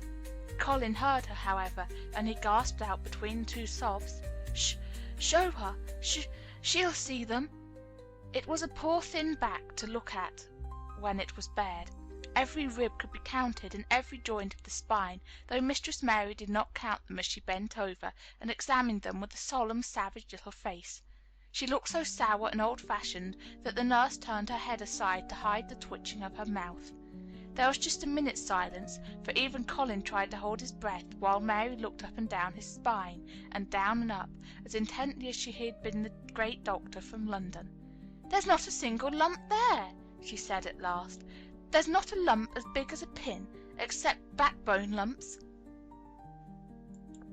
You can only feel them because you're thin. I've got backbone lumps myself, and they used to stick out as much as yours do until I began to get fatter, and I'm not fat enough yet to hide them. There's not a lump as big as a pin. If you ever say there is again, I shall laugh." No one but Colin himself knew what effect those crossly spoken childish words had on him. If he had ever had any one talk to him about his secret terrors, if he had ever dared to let himself ask questions, if he had had childish companions and had not lain on his back in the huge closed house, breathing an atmosphere heavy with the fears of people who were most of them ignorant and tired of him, he would have found out that most of his fright and illness was created by himself. But he had lain and thought of himself and his aches and weariness for hours and days and months and years, and now that an angry, unsympathetic little girl insisted obstinately that he was not as ill as he thought he was, he actually felt as if she might be speaking the truth. "I didn't know," ventured the nurse, "that he thought he had a lump on his spine. His back is weak because he won't try to sit up. I could have told him there was no lump there." Colin gulped and turned his face a little to look at her. Could you?" he said pathetically. "Yes, sir." "There!" said Mary, and she gulped too. Colin turned on his face again, and but for his long-drawn, broken breaths, which were the dying down of his storm of sobbing, he lay still for a minute, though great tears streamed down his face and wet the pillow. Actually, the tears meant that a curious great relief had come to him. Presently he turned around and looked at the nurse again, and strangely enough he was not like a Rajah at all as he spoke to her. "Do you think I could live to grow up?" he said. The nurse was neither clever nor soft-hearted, but she could repeat some of the London doctor's words. "You probably will if you do what you were told to do, and not give way to your temper, and stay out a great deal in the fresh air." Colin's tantrum had passed, and he was weak and worn out with crying, and this perhaps made him feel gentle. He put out his hand a little toward Mary, and I am glad to say that, her own tantrum having passed, she was softened too, and met him halfway with her hand, so that it was sort of a making up. I'll go out with you, Mary," he said. "I shan't take fresh air if we can find—" He remembered just in time to stop himself from saying, "if we can find the secret garden," and he ended, "I shall like to go out with you if Dickon will come and push my chair. I do so want to see Dickon and the fox and the crow." The nurse remade the tumbled bed and shook and straightened the pillows. Then she made Colin a cup of beef tea and gave a cup to Mary, who really was very glad to get it after her excitement. Mrs. Medlock and Martha gladly slipped away, and after everything was neat and calm and in order, the nurse looked as if she would very gladly slip away also. She was a healthy young woman who resented being robbed of her sleep, and she yawned quite openly as she looked at Mary, who had pushed her big footstool close to the four-posted bed and was holding Colin's hand. "You must go back and get your sleep out," she said. "He'll drop off after a while, if he's not too upset. Then I'll lie down myself in the next room." "Would you like me to sing you that song I learned from my ayah?" Mary whispered to Colin. His hand pulled hers gently, and he turned his tired eyes on her appealingly. "Oh, yes," he answered. "It's such a soft song. I shall go to sleep in a minute." "I will put him to sleep," Mary said to the yawning nurse. "You can go if you like." "Well," said the nurse with an attempt at reluctance, "if he doesn't go to sleep in half an hour, you must call me." "Very well," answered Mary. The nurse was out of the room in a minute, and as soon as she was gone, Colin pulled Mary's hand again. "I almost told," he said, "but I stopped myself in time. I won't talk and I'll go to sleep, but you said you had a whole lot of nice things to tell me. Do you think you have found out anything at all about the way into the secret garden?" Mary looked at his poor little tight face and swollen eyes, and her heart relented. "Yes," she answered, "I think I have, and if you will go to sleep, I will tell you tomorrow." His hand quite trembled. "Oh, Mary," he said, "oh, Mary, if I could get into it, I think I should live to grow up. Do you suppose that instead of singing the ayah song, you could just tell me as softly as you did that first day what you imagine it looks like inside? I'm sure it will make me go to sleep." "Yes," answered Mary. "Shut your eyes." He closed his eyes and lay quite still, and she held his hand and began to speak very slowly and in a very low voice.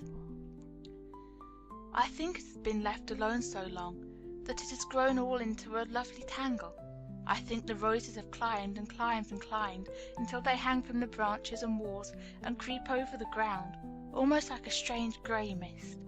Some of them have died, but many are alive, and when the summer comes there'll be curtains and fountains of roses. I think the ground is full of daffodils and snowdrops and lilies and irises working their way out of the dark. Now the spring has begun. Perhaps.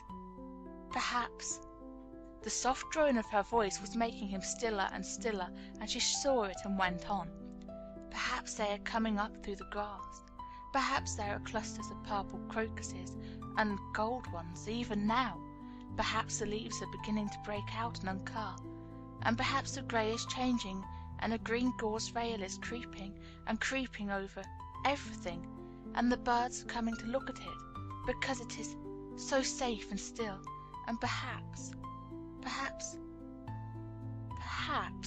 very softly and slowly indeed, the robin has found a mate, and is building a nest. And Colin was asleep. Chapter 18. Thou mun not waste no time. Of course Mary did not waken early the next morning.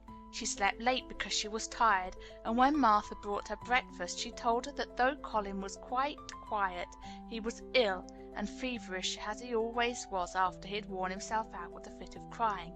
Mary ate her breakfast slowly as she listened. "He says he wishes thou would please go and see him as soon as thou can," Martha said. "It's queer what a fancy he took to thee. Thou did give it him last night for sure, didn't thou? Nobody else would have dared to do it. Poor lad, he's been spoilt till salt won't save him. Mother says as the two worst things as can happen to a child is never to have his own way, or always to have it. She doesn't know which is the worst. Thou was in a fine temper thyself, too. But he says to me when I went into his room, 'Please ask Miss Mary if she'll come and talk to me.' Think of him saying please. Will you go, miss?" "I'll run and see Dickon first," said Mary. "No, I'll go and see Colin first and tell him I know what I'll tell him," with a sudden inspiration. She had her hat on when she appeared in Colin's room, and for a second he looked disappointed. He was in bed, his face was pitifully white, and there were dark circles round his eyes. "I'm glad you came," he said. "My head aches, and I ache all over because I am so tired. Are you going somewhere?" Mary went and leaned against his bed. "I won't be long," she said. "I'm going to Dickon, but I'll come back. Colin, it's something about the garden." His whole face brightened, and a little colour came into it. "Oh, is it?" he cried out. "I dreamed about it all night. I heard you say something about grey changing into green, and I dreamed I was standing in a place all filled with trembling little green leaves. And there were birds on nests everywhere, and they looked so soft and still. I'll lie and think about it until you come back." In 5 minutes Mary was with Dickon in their garden. The fox and the crow were with him again, and this time he had brought 2 tame squirrels. "I came over on the pony this morning," he said. He's a good little chap. Jump is. I brought these 2 in my pockets. This here one's called Nut, and this here other one's called Shell." When he said Nut, one squirrel leaped on to his right shoulder, and when he said Shell, the other one leaped on to his left shoulder. When they sat down on the grass with Captain curled at their feet, Soot solemnly listened on a tree, and Nut and Shell nosing about close to them. It seemed to Mary that it would be scarcely bearable to leave such delightfulness, but when she began to tell her story, somehow the look in Dickon's funny face gradually changed her mind. She could see he felt sorrier for Colin than she did. He looked up at the sky and all about him. "Just listen to them birds. The world seems full of 'em all whistling and piping," he said. "Look at 'em darting about, and hearken at them calling to each other. Come springtime, seems like as if all the world's calling. The leaves is curling so you can see 'em, and my world, the nice smells there is about," sniffing with his happy turned-up nose. "And that poor lad lying shut up and seeing so little that he gets to thinking of things that set him screaming. We mun get him out of here. We mun get him watching and listening and sniffing up there, and get him just soaked through with sunshine, and we mun not lose no time about it." When he was very much interested he often spoke quite broad Yorkshire, though at other times he tried to modify his dialect so that Mary could better understand. But she loved his broad Yorkshire, and had in fact been trying to learn to speak it herself, so she spoke a little now. "Aye, that we mun," she said, which meant yes, indeed we must. "I'll tell thee what us'll do first," she proceeded, and Dickon grinned, and because when the little wench tried to twist her tongue into speaking Yorkshire, it amused him very much. "He took a greatly fancy to thee. He wants to see thee, and he wants to see Soot and Captain. When I go back to the house to talk to him, I'll ask him if they cannot come and see him tomorrow morning, and bring that creature with thee, and then, in a bit, when there's more leaves out, and happen a bud or two, we'll get him to come out, and thou shalt push him in his chair, and we'll bring him here and show him everything." When she stopped she was quite proud of herself. She had never made a long speech in Yorkshire before, and she had remembered very well. "They mun talk a bit of Yorkshire like that to Mester Colin," Dickon chuckled. "They'll make him laugh, and there's nought as good for ill folk as laughing. Mother says she believes as half our goods laugh every morning 'ud cure a chap as was making ready for typhus fever." "I'm going to talk Yorkshire to him this very day," said Mary, chuckling to herself. The garden had reached the time when every day and every night it seemed as if magicians were passing through it, drawing loveliness out of the earth and the boughs with wands. It was hard to go away and leave it all, particularly as Nut had actually crept under her dress, and Shell had scrambled down the trunk of the apple tree they sat under, and stayed there looking at her with inquiring eyes. But she went back to the house, and when she sat down close to Colin's bed, he began to sniff as Dickon did, though not in such an experienced way. "You smell like flowers and fresh things," he cried out quite joyously. "What is it you smell of? It's cool and warm and sweet all at the same time." "It's the wind from the moor," said Mary. "It comes a sitting on the grass under a tree with Dickon, and with Captain and Soot and Nut and Shell. It's the springtime, and out of doors and sunshine, it smells so gradely." She said it as broadly as she could, and you do not know how broadly Yorkshire sounds until you have heard some one speak it. Colin began to laugh. "What are you doing?" he said. "I never heard you talk like that before. How funny it sounds." "I'm giving thee a bit of Yorkshire," answered Mary triumphantly. "I cannot talk as gradely as Dickon and Martha can, but thou sees I can shape a bit, doesn't thou? Understand a bit of Yorkshire when thou hears it. And thou art a Yorkshire lad thyself, bred and born. I wonder thou'rt not ashamed of thy face." And then she began to laugh too, and they both laughed until they could not stop themselves, and they laughed until the room echoed, and Mrs. Medlock, opening the door to come in, drew back into the corridor and stood listening, amazed. "Well, upon my word," she said, speaking rather broad Yorkshire herself because there was no one to hear her, and she was so astonished. "Whoever heard the like? Whoever on earth would have thought it?" There was so much to talk about. It seemed as if Colin could never hear enough of Dickon and Captain and Soot and Nut and Shell and the pony whose name was Jump. Mary had run around into the wood with Dickon to see Jump. He was a tiny little shaggy moor pony with thick locks hanging over his eyes, and with a pretty face and a nuzzling velvet nose. He was rather thin with living on moor grass, but he was as tough and wiry as if the muscles in his little legs had been made of steel springs. He had lifted his head and whinnied softly the moment he saw Dickon, and he had trotted up to him and put his head across his shoulder, and then Dickon had talked into his ears, and Jump had talked back in odd little whinnies and puffs and snorts. Dickon had made him give Mary his small front tooth and kiss her on the cheek with his velvet muscle. "Does he really understand everything Dickon says?" Colin asked.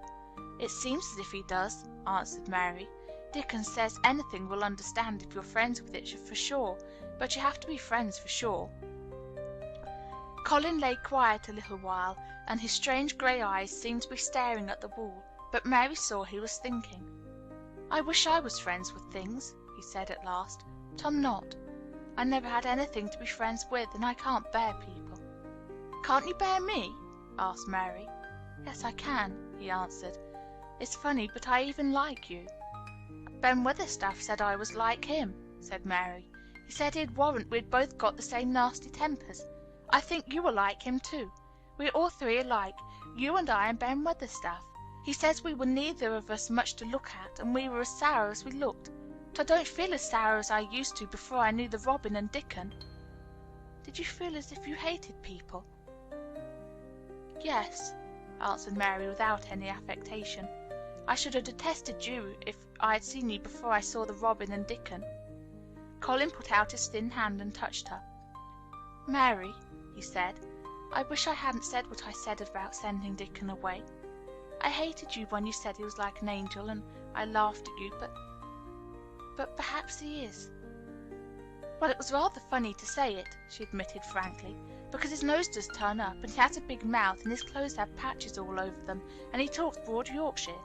But if an angel did come to Yorkshire and live on the moor, if there was a Yorkshire angel, I believe he'd understand the green things and know how to make them grow, and he would know how to talk to the wild creatures as Dickon does, and they'd know he was friends for sure." "I shouldn't mind Dickon looking at me," said Colin. "I want to see him." "I'm glad you said that," answered Mary. Because Quite suddenly it came into her mind that this was the minute to tell him. Colin knew something was coming. "Because what?" he cried eagerly. Mary was so anxious that she got up from her stool and came to him and caught hold of both his hands. "Can I trust you? I trusted Dickon because birds trusted him.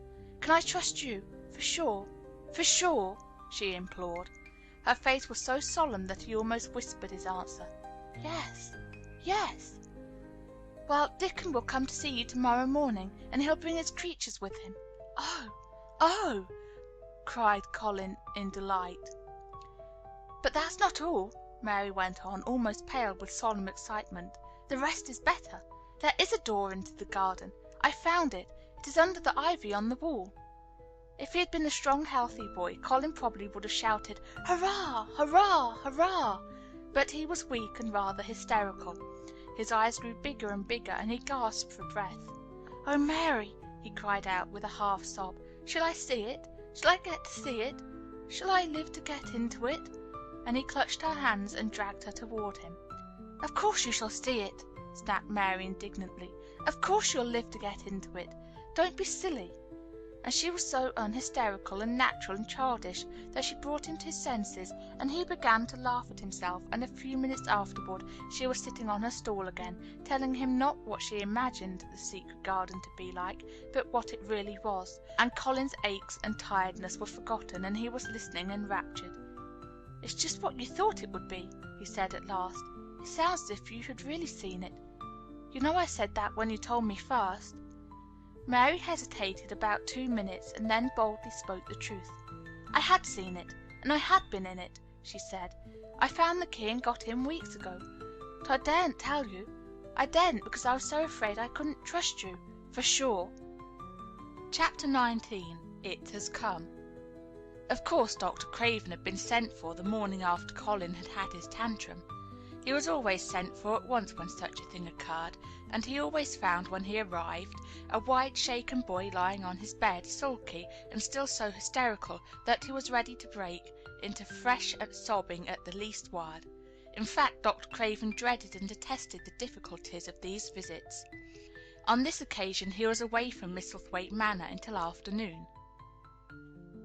"How is he?" he asked Mrs. Medlock rather irritably when he arrived. "He'll break a blood vessel in one of those fits some day. The boy is half insane with hysteria and self-indulgence." "Well, sir," answered Mrs. Medlock, "you'll scarcely believe your eyes when you see him. That plain, sour-faced child that's almost as bad as himself has just bewitched him. How she's done it there's no telling. The Lord knows she's nothing to look at, and you scarcely ever hear her speak, but she did what none of us dare do.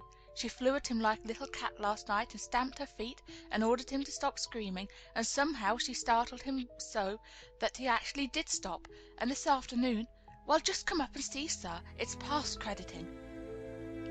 The scene which Dr. Craven beheld when he entered his patient's room was indeed rather astonishing to him. As Mrs. Medlock opened the door, he heard laughing and chattering. Colin was on his sofa in his dressing gown, and he was sitting up quite straight, looking at a picture in one of the garden books, and talking to the plain child, who at that moment could scarcely be called a plain child at all, because her face was so glowing with enjoyment. "Those long spires are blue ones. We'll have a lot of those," Colin was announcing. "They're called delphiniums." "Dickon says they're larkspurs made big and grand," cried Mistress Mary. "There are clumps there already." Then they saw Dr. Craven and stopped. Mary became quite still, and Colin looked fretful. "I'm sorry to hear you were ill last night, my boy," Dr. Craven said, a trifle nervously. He was a rather nervous man. "I'm better now, much better," Colin answered, rather like a Rajah. "I'm going out in my chair in a day or two, if it is fine. I want some fresh air." Dr. Craven sat down by him and felt his pulse and looked at him curiously. "It must be a very fine day," he said, "and you must be very careful not to tire yourself." "Fresh air won't tire me," said the young Rajah. As there had been occasions when this same young gentleman had shrieked aloud with rage and had insisted that fresh air would give him cold and kill him, it is not to be wondered that his doctor felt somewhat startled. "I thought you did not like fresh air," he said. "I don't when I am by myself," replied the Rajah, "but my cousin is going out with me." "And the nurse, of course?" suggested Dr. Craven. "No, I will not have the nurse," so magnificently that Mary could not help remembering how the young native prince had looked, with his diamonds and emeralds and pearls stuck all over him, and the great rubies on a small dark hand he had waved to command his servants to approach with salams and receive his orders. "My cousin knows how to take care of me. I am always better when she is with me. She made me better last night. A very strong boy I know will push my carriage." Dr. Craven felt rather alarmed. If this tiresome, hysterical boy should chance to get well, he himself would lose all chance of inheriting Misselthwaite. But he was not an unscrupulous man, though he was a weak one, and he did not intend to let him run into actual danger. "He must be a strong boy and a steady boy," he said, "and I must know something about him. Who is he? What is his name?" "It's Dickon." Mary spoke up suddenly. She felt somehow that everybody who knew the moor must know Dickon, and she was right, too. She saw that in a moment Dr. Craven's serious face relaxed into a relieved smile. "Oh, Dickon," he said. "If it is Dickon, you will be safe enough. He's as strong as a moor pony, is Dickon." "And he's trusty," said Mary. "He's the trustiest lad in Yorkshire." She had been talking Yorkshire to Colin, and she had forgotten herself. "Did Dickon teach you that?" asked Dr. Craven, laughing outright. "I'm learning it as if it was French," said Mary rather coldly. "It's like a native dialect in India. Very clever people try to learn them. I like it, and so does Colin." "Well, well," he said, "if it amuses you, perhaps it won't do you any harm. Did you take your bromide last night, Colin?" "No," Colin answered. "I wouldn't take it at first, and after Mary made me quiet, she talked me to sleep, in a low voice, about the spring creeping into a garden." "That sounds soothing," said Dr. Craven, more perplexed than ever, and glancing sideways at Mistress Mary, sitting on her stool and looking down silently at the carpet. "You are evidently better, but you must remember—" "I don't want to remember," interrupted the Rajah, appearing again. "When I lie by myself and remember, I begin to have pains everywhere, and I think of things that make me begin to scream because I hate them so. If there's a doctor anywhere who could make you forget you were ill instead of remembering it, I would have him brought here," and he waved a thin hand which ought really to have been covered with royal signet rings made of rubies. "It is because my cousin makes me forget that she makes me better." Dr. Craven had never made such a short stay after a tantrum. Usually he was obliged to remain a very long time and do a great many things. This afternoon he did not give any medicine or leave any new orders, and he was spared any disagreeable scenes. When he went downstairs he looked very thoughtful, and when he talked to Mrs. Medlock in the library she felt that he was a much puzzled man.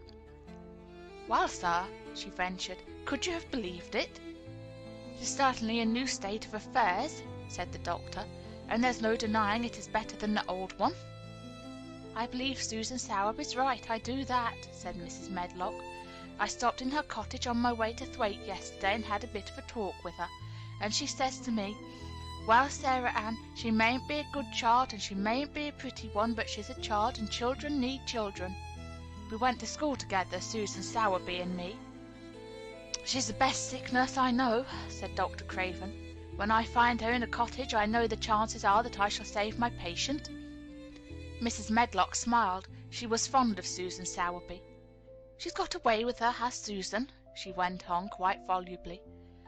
"I've been thinking all morning of one thing she said yesterday. She says, 'Once when I was giving the children a bit of a preach, after they had been fighting, I says to them all, When I was at school, my geography told us the world was shaped like an orange, and I found out before I was 10 that the whole orange doesn't belong to nobody. No one owns more than his bit of a quarter, and there's times it seems like there's not enough quarters to go around. But don't you, none of you, think as you own the whole orange, or you'll find out you're mistaken, and you won't find it out without hard knocks. What children learns from children, she says, is that there's no sense in grabbing at the whole orange peel and all. If you do, you'll likely not even get the pips, and them's too bitter to eat. She's a shrewd woman, said Dr. Craven, putting on his coat. Well, she's got a way of saying things, ended Mrs. Medlock, much pleased. Sometimes I've said to her, Susan, if you was a different woman and didn't talk such broad Yorkshire, I've seen the times when I should have said you was clever. That night Colin slept without once awakening, and when he opened his eyes in the morning he lay still and smiled without knowing it, smiled because he felt so curiously comfortable. It was actually nice to be awake, and he turned over and stretched his limbs luxuriously. He felt as if tight strings which had held him had loosened themselves and let go. He did not know that Dr. Craven would have said that his nerves had relaxed and rested themselves. Instead of lying and staring at the wall and wishing he had not awakened, his mind was full of the plans he and Mary had made yesterday, of pictures of the garden, and of Dickon and his wild creatures. It was so nice to have things to think about, and he had not been awake more than 10 minutes when he heard feet running along the corridor, and Mary was at the door. The next minute she was in the room and had run across to his bed, bringing with her a waft of fresh air full of the scent of the morning. "You've been out! You've been out! There's that nice smell of leaves!" he cried. She had been running, and her hair was loose and blown, and she was bright with the air and pink-cheeked, though he could not see it. "It's so beautiful," she said, a little breathless with her speed. "You never saw anything so beautiful. It has come. I thought it had come that other morning, but it was only coming. It is here now. It has come. The spring. Dickon says so." "Has it?" cried Colin, and though he really knew nothing about it, he felt his heart beat. He actually sat up in bed. "Open the window," he added, laughing half with joyful excitement and half at his own fancy.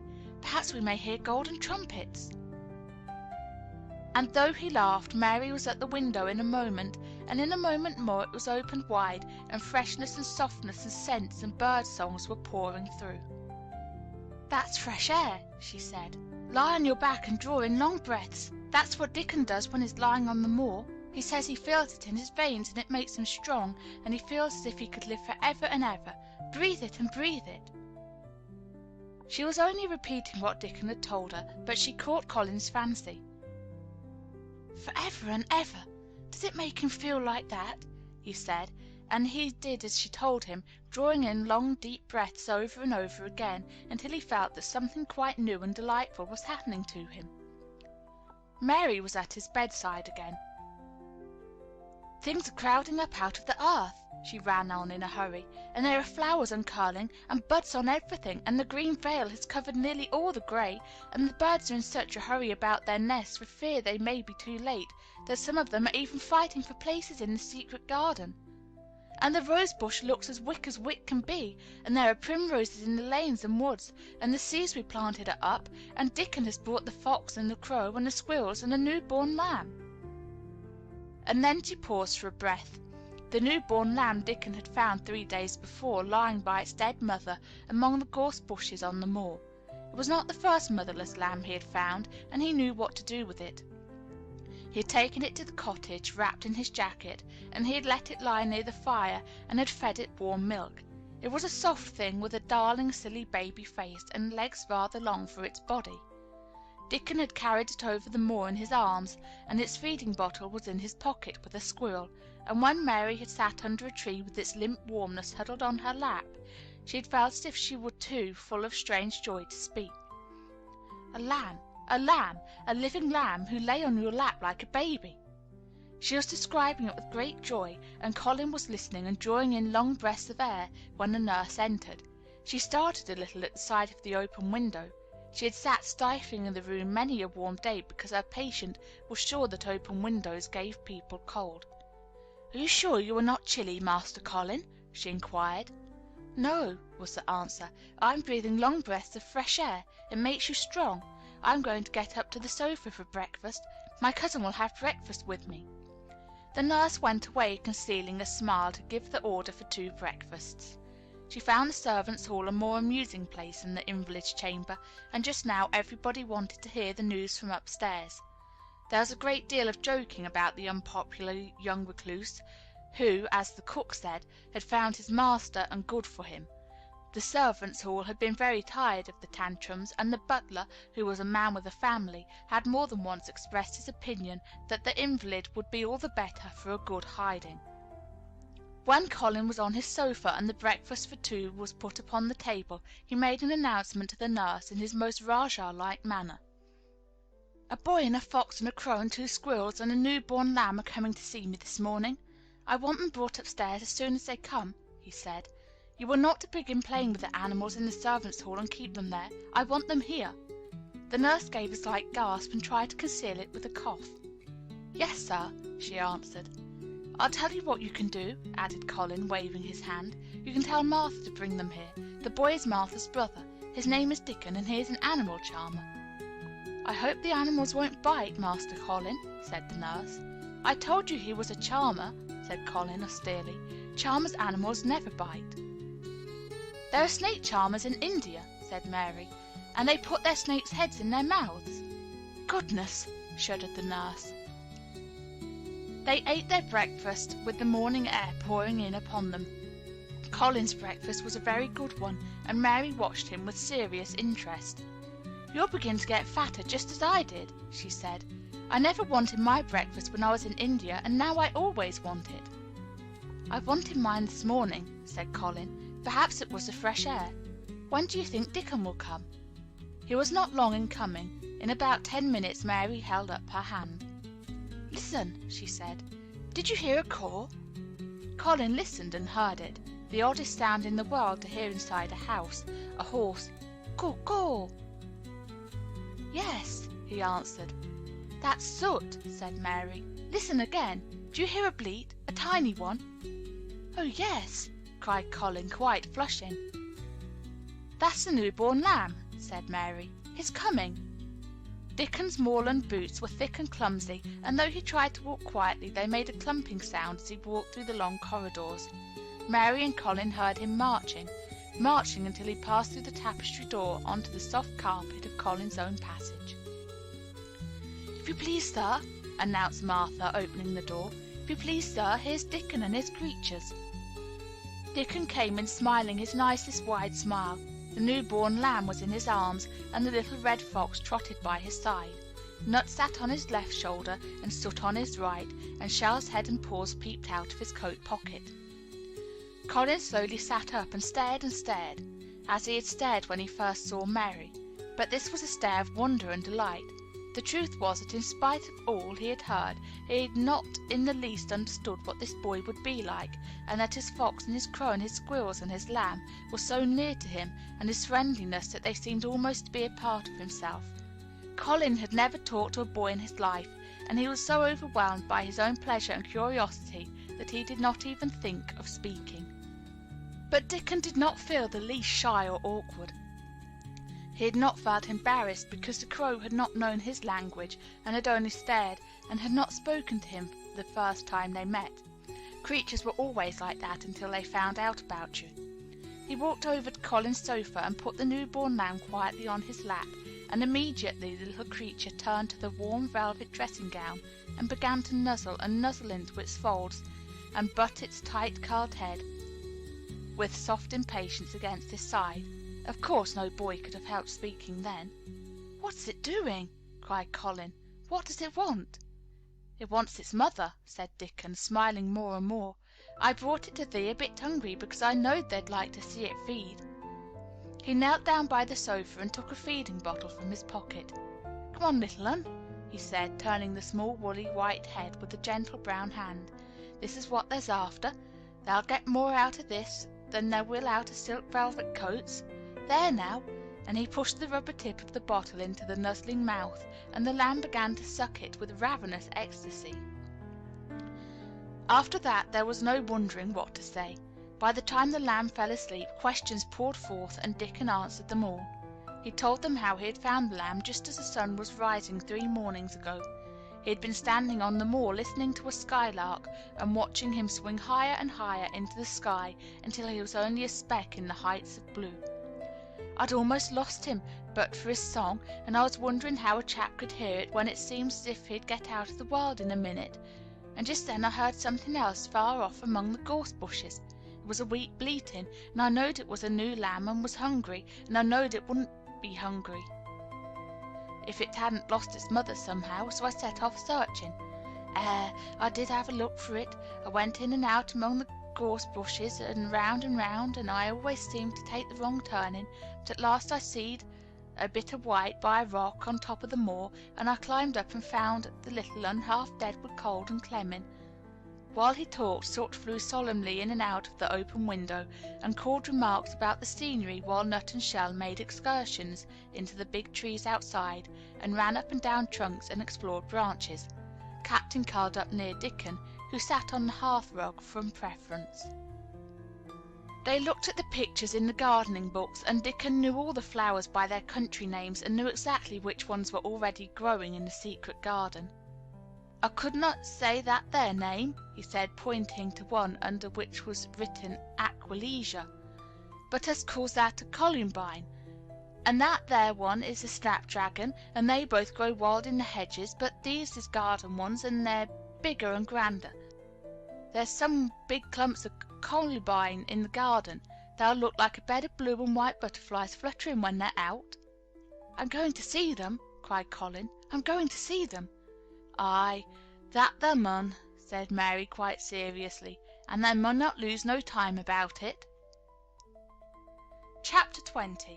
I Shall Live for Ever and Ever and Ever. But they were obliged to wait more than a week, because first there came some very windy days, and then Colin was threatened with a cold, which 2 things happening one after the other would no doubt have thrown him into a rage, but that there was so much careful and mysterious planning to do, and almost every day Dickon came in, it only for a few minutes, to talk about what was happening in the moor, and in the lanes and hedges, and on the borders of streams. The things he had to tell about otters and badgers and water rats' houses, not to mention birds' nests and field mice and their burrows, were enough to make you almost tremble with excitement when you heard all the intimate details from an animal charmer, and realized with what thrilling eagerness and anxiety the whole busy underworld was working. "The same as us," said Dickon, "only they have to build their homes every year, and it keeps them so busy they fair scuffle to get 'em done." The most absorbing thing, however, was the preparations to be made before Colin could be transported with sufficient secrecy to the garden. No one must see the chair carriage, and Dickon and Mary, after they turned a certain corner of the shrubbery and entered upon the walk outside the ivied walls.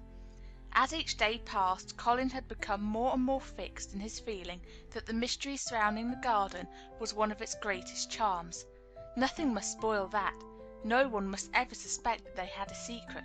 People must think that he was simply going out with Mary and Dickon because he liked them and did not object to their looking at him. They had long and quite delightful talks about their route. They would go up this path and down that one and cross the other, and go round among the fountain flower beds as if they were looking at the bedding out plants the head gardener, Mr. Roach, had been having arranged. That would seem such a rational thing to do that no one would think it at all mysterious. They would turn into the shrubbery walks and lose themselves until they came to the long walks. It was almost as serious and elaborately thought out as the plans of march made by great generals in times of war. Rumours of the new and curious things which were occurring in the invalid's apartment had of course filtered through the servants' hall into the stable yards and out among the gardeners, but notwithstanding this, Mr. Roach was startled one day when he received orders from Master Colin's room to the effect that he must report himself in the apartment no outsider had ever seen, as the invalid himself wished to speak to him. "Well, well," he said to himself as he hurriedly changed his coat, "what's to do now? His Royal Highness that wasn't to be looked at calling up a man he's never set eyes on?" Mr. Roach was not without curiosity. He had never caught even a glimpse of the boy, and had heard a dozen exaggerated stories about his uncanny looks and ways and his insane tempers. The thing he had heard oftenest was that he might die at any moment, and there had been numerous fanciful descriptions of a humped back and helpless limbs given by people who had never seen him. "Things are changing in this house, Mr. Roach," said Mrs. Medlock as she led him up the back staircase to the corridor onto which opened the hitherto mysterious chamber. "Let's hope they're changing for the better, Mrs. Medlock," he answered. "They couldn't well change for the worse," she continued, "and queer as it all is, there's them as finds their duties made a lot easier to stand up under. Don't you be surprised, Mr. Roach, if you find yourself in the middle of a menagerie and Martha Sowerby's Dickon more at home than you or me could ever be."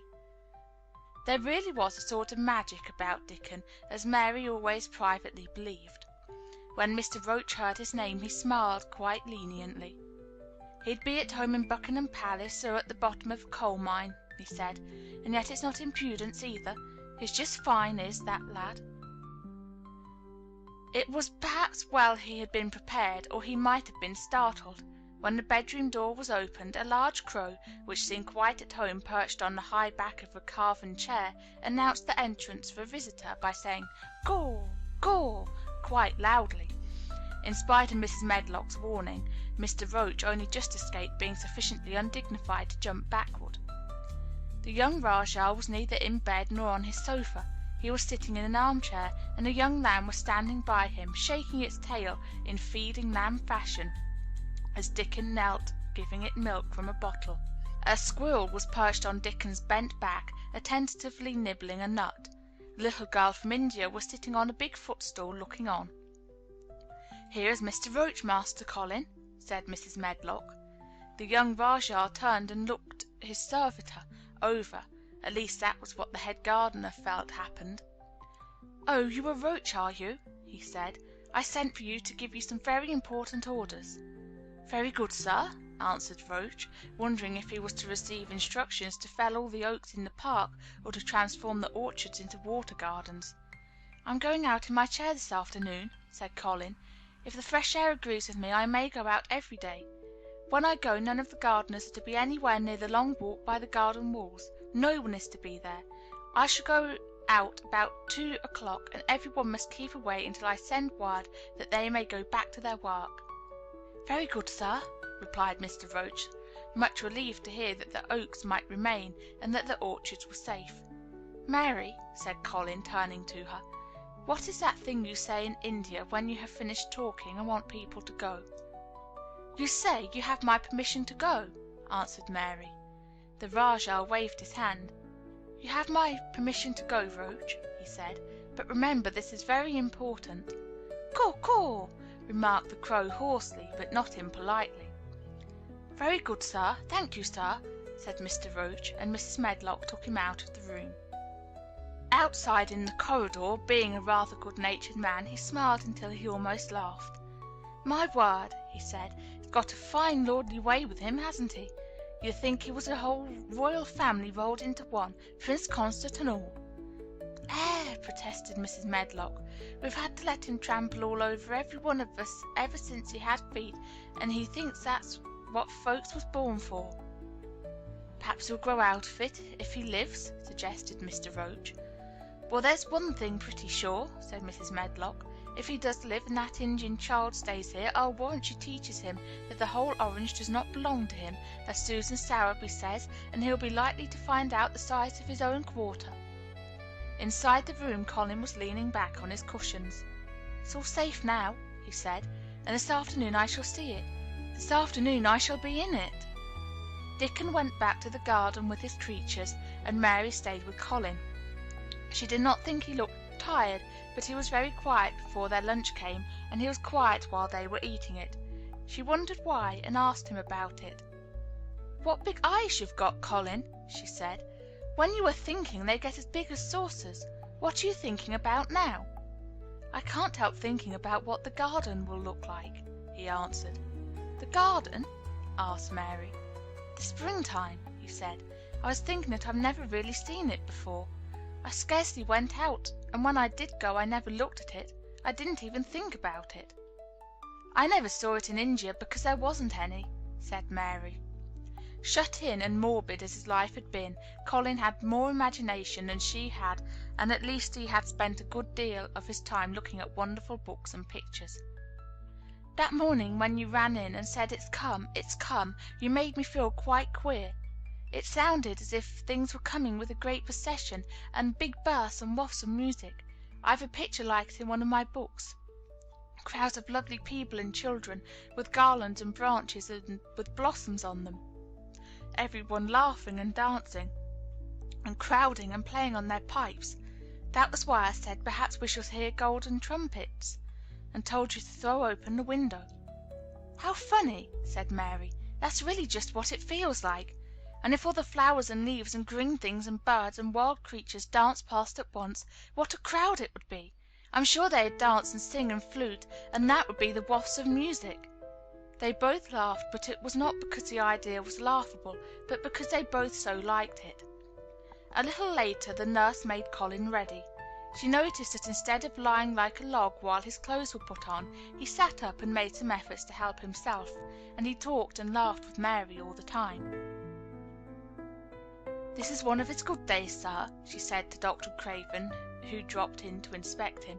"He's in such good spirits that it makes him stronger." "I'll call in again later in the afternoon, after he has come in," said Dr. Craven. "I must see how the going out agrees with him. I wish," in a very low voice, "that he would let you go with him." "I'd rather give up the case this moment, sir, than even stay here while it's suggested," answered the nurse with sudden firmness. "I hadn't really decided to suggest it," said the doctor with a slight nervousness. "We'll try the experiment. Dickon's a lad I'd trust with a newborn child." The strongest footman in the house carried Colin downstairs and put him in his wheeled chair, near which Dickon waited outside. After the manservant had arranged his rugs and cushions, the Rajah waved his hand to him and to the nurse. "You have my permission to go," he said, and they both disappeared quickly, and it must be confessed giggled when they were safely inside the house. Dickon began to push the wheeled chair slowly and steadily. Mistress Mary walked beside it, and Colin leaned back and lifted his face to the sky. The arch of it looked very high, and the small snowy clouds seemed like white birds floating on outspread wings below its crystal blueness. The wind swept in soft big breaths down from the moor, and was strange with a wild clear scented sweetness. Colin kept lifting his thin chest to draw it in, and his big eyes looked as if it were they which were listening instead of his ears. "There are so many sounds of singing and humming and calling out," he said. "What is that scent the puffs of wind bring?" "It's gorse on the moor that's opening out," answered Dickon. The bees are at it wonderful to-day." Not a human creature was to be caught sight of in the paths they took. In fact, every gardener or gardener's lad had been witched away. But they wound in and out among the shrubbery, and out and round the fountain's bed, following their carefully planned route for the mere mysterious pleasure of it. But when at last they turned into the long walk by the ivied walls, the excited sense of an approaching thrill made them, for some curious reason they could not have explained, to begin to speak in whispers. "This is it," breathed Mary. "This is where I used to walk up and down and wonder and wonder." "Is it?" cried Colin, and his eyes began to search the ivy with eager curiousness. "But I can see nothing," he whispered. "There is no door." "That's what I thought," said Mary. Then there was a lovely breathless silence, and the chair wheeled on. "That is the garden where Ben Weatherstaff works," said Mary. "Is it?" said Colin. A few yards more, and Mary whispered again. "This is where the robin flew over the wall," she said. "Is it?" cried Colin. "Oh, I wish he had come again." "And that," said Mary with solemn delight, pointing under a big lilac bush, "is where he perched on a little heap of earth and showed me the key." Then Colin sat up. Where? There?" he cried, and his eyes were as big as the wolf's in Red Riding Hood when Red Riding Hood felt called upon to remark on them. Dickon stood still, and the wheeled chair stopped. "And this," said Mary, stepping on to the bed close to the ivy, is where I went to talk to him when he chirped at me from the top of the wall. And this is the ivy the wind blew back," and she took hold of the hanging green curtain. "Oh, is it? Is it?" gasped Colin. "And here is the handle, and here is the door. Dickon, push him in quickly." And Dickon did it with one strong, steady, splendid push. But Colin had actually dropped back against his curtains, even though he gasped with delight, and he had covered his eyes with his hands, and held them there, shutting out everything until they were inside, and the chair stopped as if by magic, and the door was closed. Not till then did he take them away and look round and round and round, as Dickon and Mary had done, and over walls and earth and trees and swinging sprays and tendrils the fair green veil of tender little leaves had crept, and in the grass under the trees, and the grey urns in the alcoves, and here and there everywhere, were touches of splashes of gold and purple and white, and the trees were showing pink and snow above his head, and there were fluttering of wings, and faint sweet pipes and humming, and scents, and the sun fell warm upon his face like a hand with a lovely touch. And in wonder Mary and Dickon stood and stared at him. He looked so strange and different because a pink glow of colour had actually crept all over him, ivory face and neck and hands and all. "I shall get well! I shall get well!" he cried out. "Mary, Dickon, I shall get well, and I shall live for ever and ever and ever." Chapter 21. Ben Weatherstaff. One of the strange things about living in the world is that it is only now and then one is quite sure one is going to live for ever and ever. One knows it sometimes when one gets up at the tender, solemn dawn time, and goes out and stands alone, and throws one's head far back, and looks up and watches the pale sky slowly changing and flushing, and marvellous unknown things happening, until the east almost makes one cry out, and one's heart stands still at the strange unchanging majesty of the rising of the sun, which has been happening every morning for thousands and thousands and thousands of years. One knows it then for a moment or so. And one knows it sometimes when one stands by oneself in a wood at sunset, and the mysterious deep gold stillness slanting through and under the branches seems to be saying slowly again and again something one cannot quite hear, however much one tries. Then sometimes the immense quiet of the dark blue at night, with millions of stars waiting and watching, makes one sure. And sometimes the sound of far-off music makes it true, and sometimes a look in someone's eyes. And it was like that with Colin when he first saw and heard and felt the springtime inside the 4 high walls of a hidden garden. That afternoon the whole world seemed to devote itself to being perfect and radiantly beautiful and kind to one boy. Perhaps out of pure heavenly goodness the spring came and crowned everything it probably could into that one place. More than once Dickon paused in what he was doing and stood still, with a sort of growing wonder in his eyes, shaking his head softly. "It is gradely," he said. "I'm 12 going on 13, and there's a lot of afternoons in 13 years, but seems to me like I never seen one as gradely as this here." "Aye, it is a gradely one," said Mary, and she sighed for mere joy. "I'll warrant it's the gradeliest one as ever was in the world." "Does thou think," said Colin with dreamy carefulness, "as happens it was made loike this here all o' purpose for me?" "My word!" cried Mary admiringly, "that there is a bit of good Yorkshire. Thou'rt shaping first rate, that thou'rt." And delight reigned. They drew the chair under the plum tree, which was snowy white with blossoms and musical with bees. It was like a king's canopy, a fairy king's. There were flowering cherry trees near, and apple trees whose buds were pink and white, and here and there one had burst open wide. Between the blossoming arches of the canopy, bits of blue sky looked down like wonderful eyes. Mary and Dickon worked a little here and there, and Colin watched them. They brought him things to look at, buds which were opening, buds which were tight closed, bits of twig whose leaves were just showing green, the feather of a woodpecker which had dropped on the grass, the empty shell of some bird early hatched. Dickon pushed the chair slowly round and round the garden, stopping every other moment to let him look at wonders springing out of the earth or trailing down from trees. was like being taken in state round the country of a magic king and queen and shown all the mysterious riches it contained.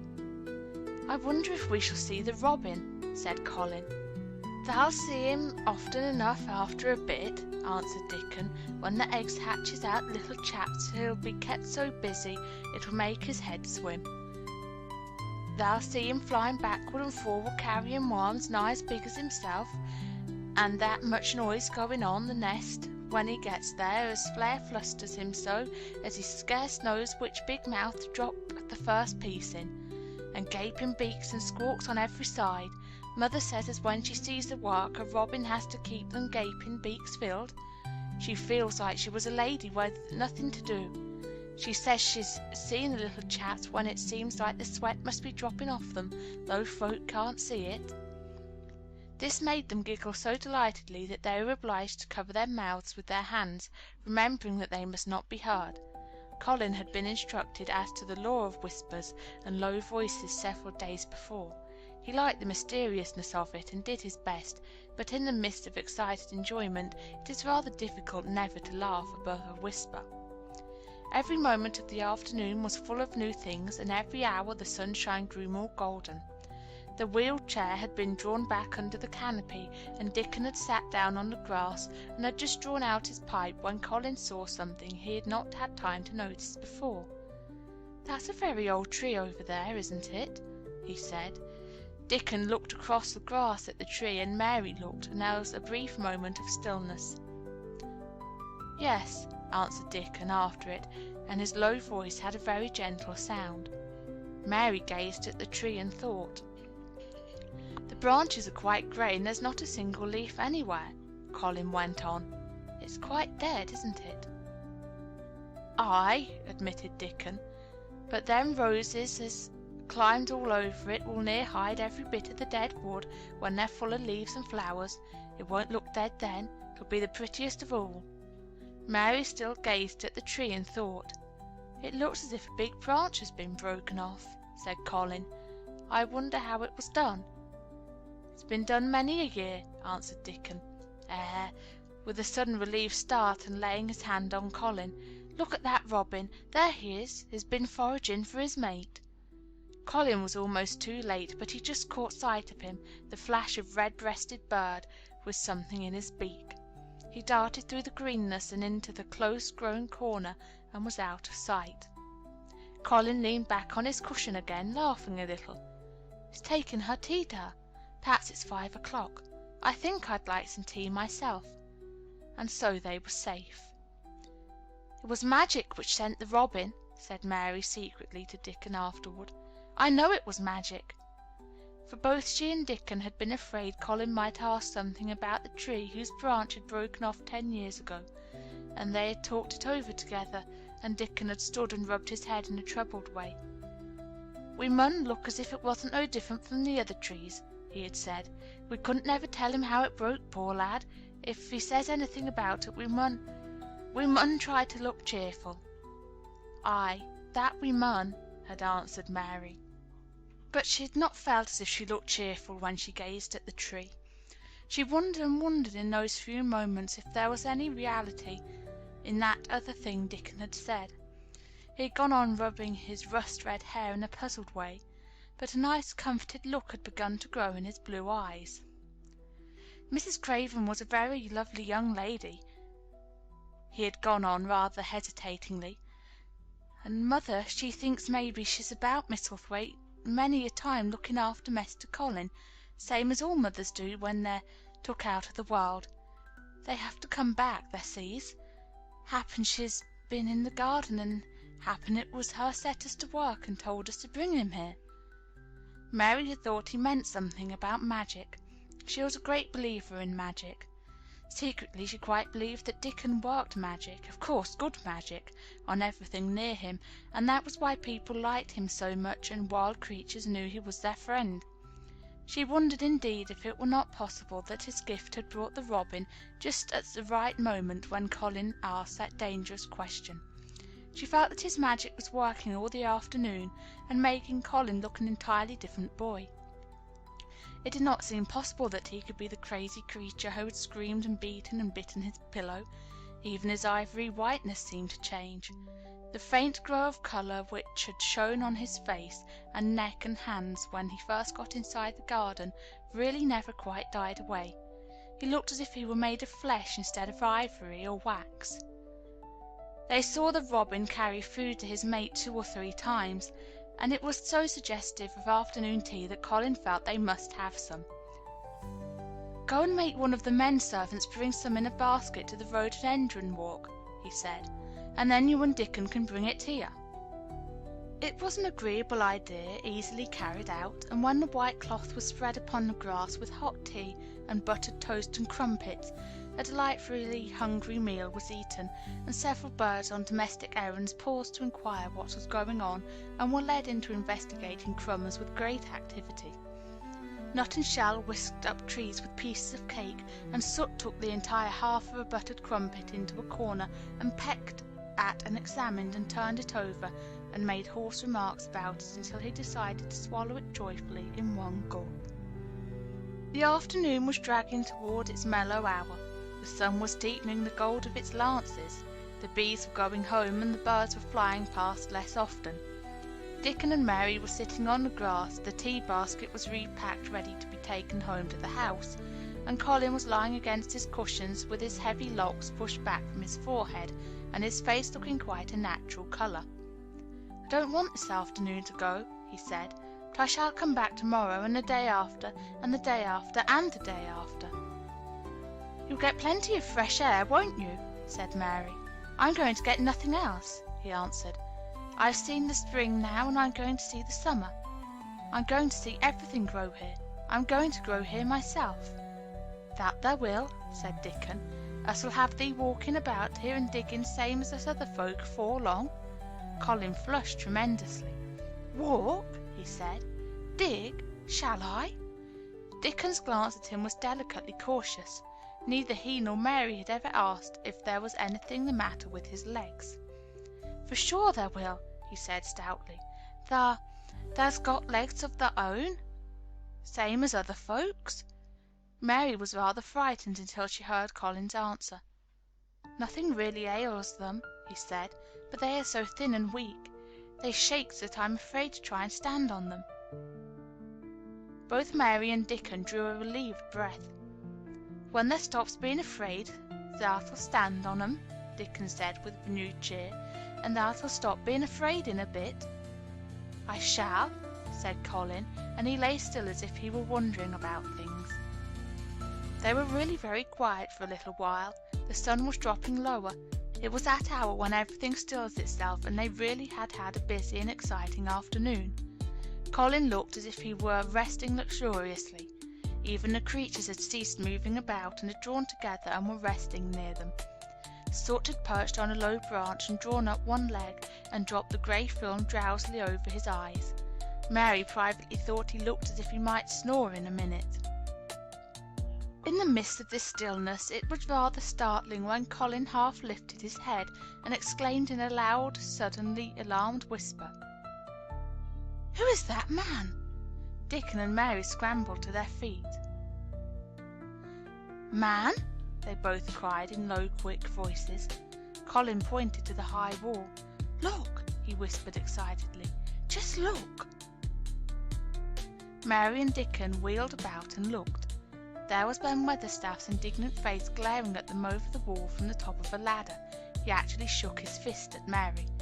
"If I wasn't a bachelder, and there was a wench of mine," he cried, "I'd give thee a hiding." He mounted another step threateningly, as if it were his energetic intention to jump down and deal with her, but as she came toward him he evidently thought better of it, and stood on the top step of his ladder shaking his fist down at her. "I never thought much of thee," he harangued. "I couldn't abide thee the first time I set eyes on thee, a scrawny buttermilk-faced young besom, allus asking questions and poking their nose where it wasn't wanted. I never knowed how they got so thick with me, if it hadn't a been for the robin. Drat him!" "Ben Weatherstaff," called out Mary, finding her breath. She stood below him and called up to him with a sort of gasp. Ben Weatherstaff, it was the robin who showed me the way." Then it did seem as if Ben really would scramble down on the side of the wall, he was so outraged. "Thou young bad un," he called down at her, "laying the badness on a robin. Not but what is impudent enough for anything.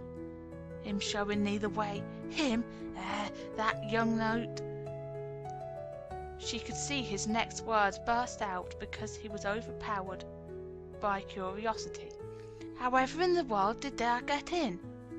"It was the robin who showed me the way," she protested obstinately. "He didn't know he was doing it, but he did. And I can't tell you from here while you're shaking your fist at me." He stopped shaking his fist very suddenly at that moment, and his jaw actually dropped as if he stared over her head at something he saw coming over the grass toward him. At the first sound of his torrent of words, Colin had been so surprised that he only sat up and listened as if he were spellbound. But in the midst of it he had recovered himself and beckoned imperiously to Dickon. "Wheel me over there," he commanded. "Wheel me quite close and stop right in front of him. And this, if you please." This is what Ben Weatherstaff beheld, and which made his jaw drop. A wheeled chair with luxurious cushions and robes, which came toward him looking rather like some sort of state coach, because a young Rajah leaned back in it with royal command in his great black-rimmed eyes, and a thin white hand extended haughtily toward him. And it stopped right under Ben Weatherstaff's nose. It was really no wonder his mouth dropped open. "Do you know who I am?" demanded the Rajah. How Ben Weatherstaff stared! His red old eyes fixed themselves on what was before him as if he were seeing a ghost. He gazed and gulped a lump down his throat, and did not say a word. "Do you know who I am?" demanded Colin, still more imperiously. "Answer!" Ben Weatherstaff put his gnarled hand up and passed it over his eyes and over his forehead, and then he did answer in a queer, shaky voice. "Who thou art?" he said. "Aye, that I do, with thy mother's eyes staring at me out of that face. Lord knows how they came here, but thou'rt the poor cripple." Colin forgot that he ever had a back. His face flushed scarlet, and he sat bolt upright. "I am not a cripple!" he cried out furiously. "I'm not!" "Is not?" cried Mary, almost shouting up the wall in her fierce indignation. "He's not got a lump as big as a pin. I looked, and there was none there, not one." Ben Weatherstaff passed his hand over his forehead again, and gazed as if he could never gaze enough. His hands shook, and his mouth shook, and his voice shook. He was an ignorant old man, and a tactless old man, and he could only remember the things he had heard. Thou hasn't got a crooked back?" he said hoarsely. "No," shouted Colin. Thou hasn't got crooked legs?" quavered Ben more hoarsely yet.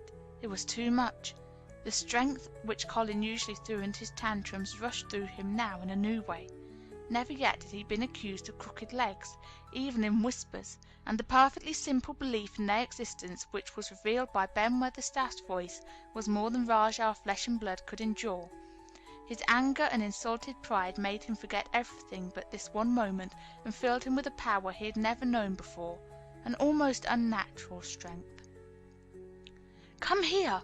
he shouted to Dickon, and he actually began to tear the coverings off his lower limbs and disentangle himself. "Come here! Come here! This minute!" Dickon was by his side in a second. Mary caught his breath in a short gasp, and felt herself turn pale. "He can do it! He can do it! He can do it! He can!" she gabbled over to herself under her breath as fast as ever she could. There was a brief, fierce scramble. The rugs were tossed on the ground. Dickon held Colin's arm. The thin legs were out. The thin feet were on the grass. Colin was standing upright, as straight as an arrow and looking strangely tall, his head thrown back and his strange eyes flashing lightning. "Look at me!" he flung at Ben Weatherstaff. "Just look at me, you! Just look at me!" "As straight as I am," cried Dickon. "As straight as any lad in Yorkshire." What Ben Weatherstaff did Mary thought queer beyond measure. He choked and gulped, and suddenly tears ran down his weather-wrinkled cheeks as he struck his old hands together. He burst forth. "The lies folk tells, thou'rt as thin as a lath and as white as a wraith. but there's not a knob on thee. That'll make 'em on yet. God bless thee."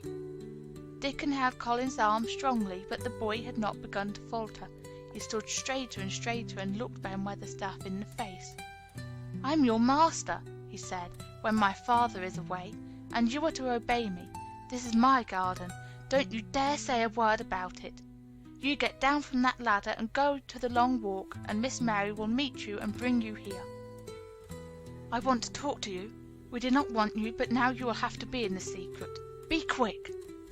Ben Weatherstaff's crabbed old face was still wet with that one queer rush of tears. It seemed as if he could not take his eyes from thin, straight Colin standing on his feet with his head thrown back. Lad," he almost whispered. My lad." And then, remembering himself, he suddenly touched his hat, gardener fashion, and said, "Yes, sir.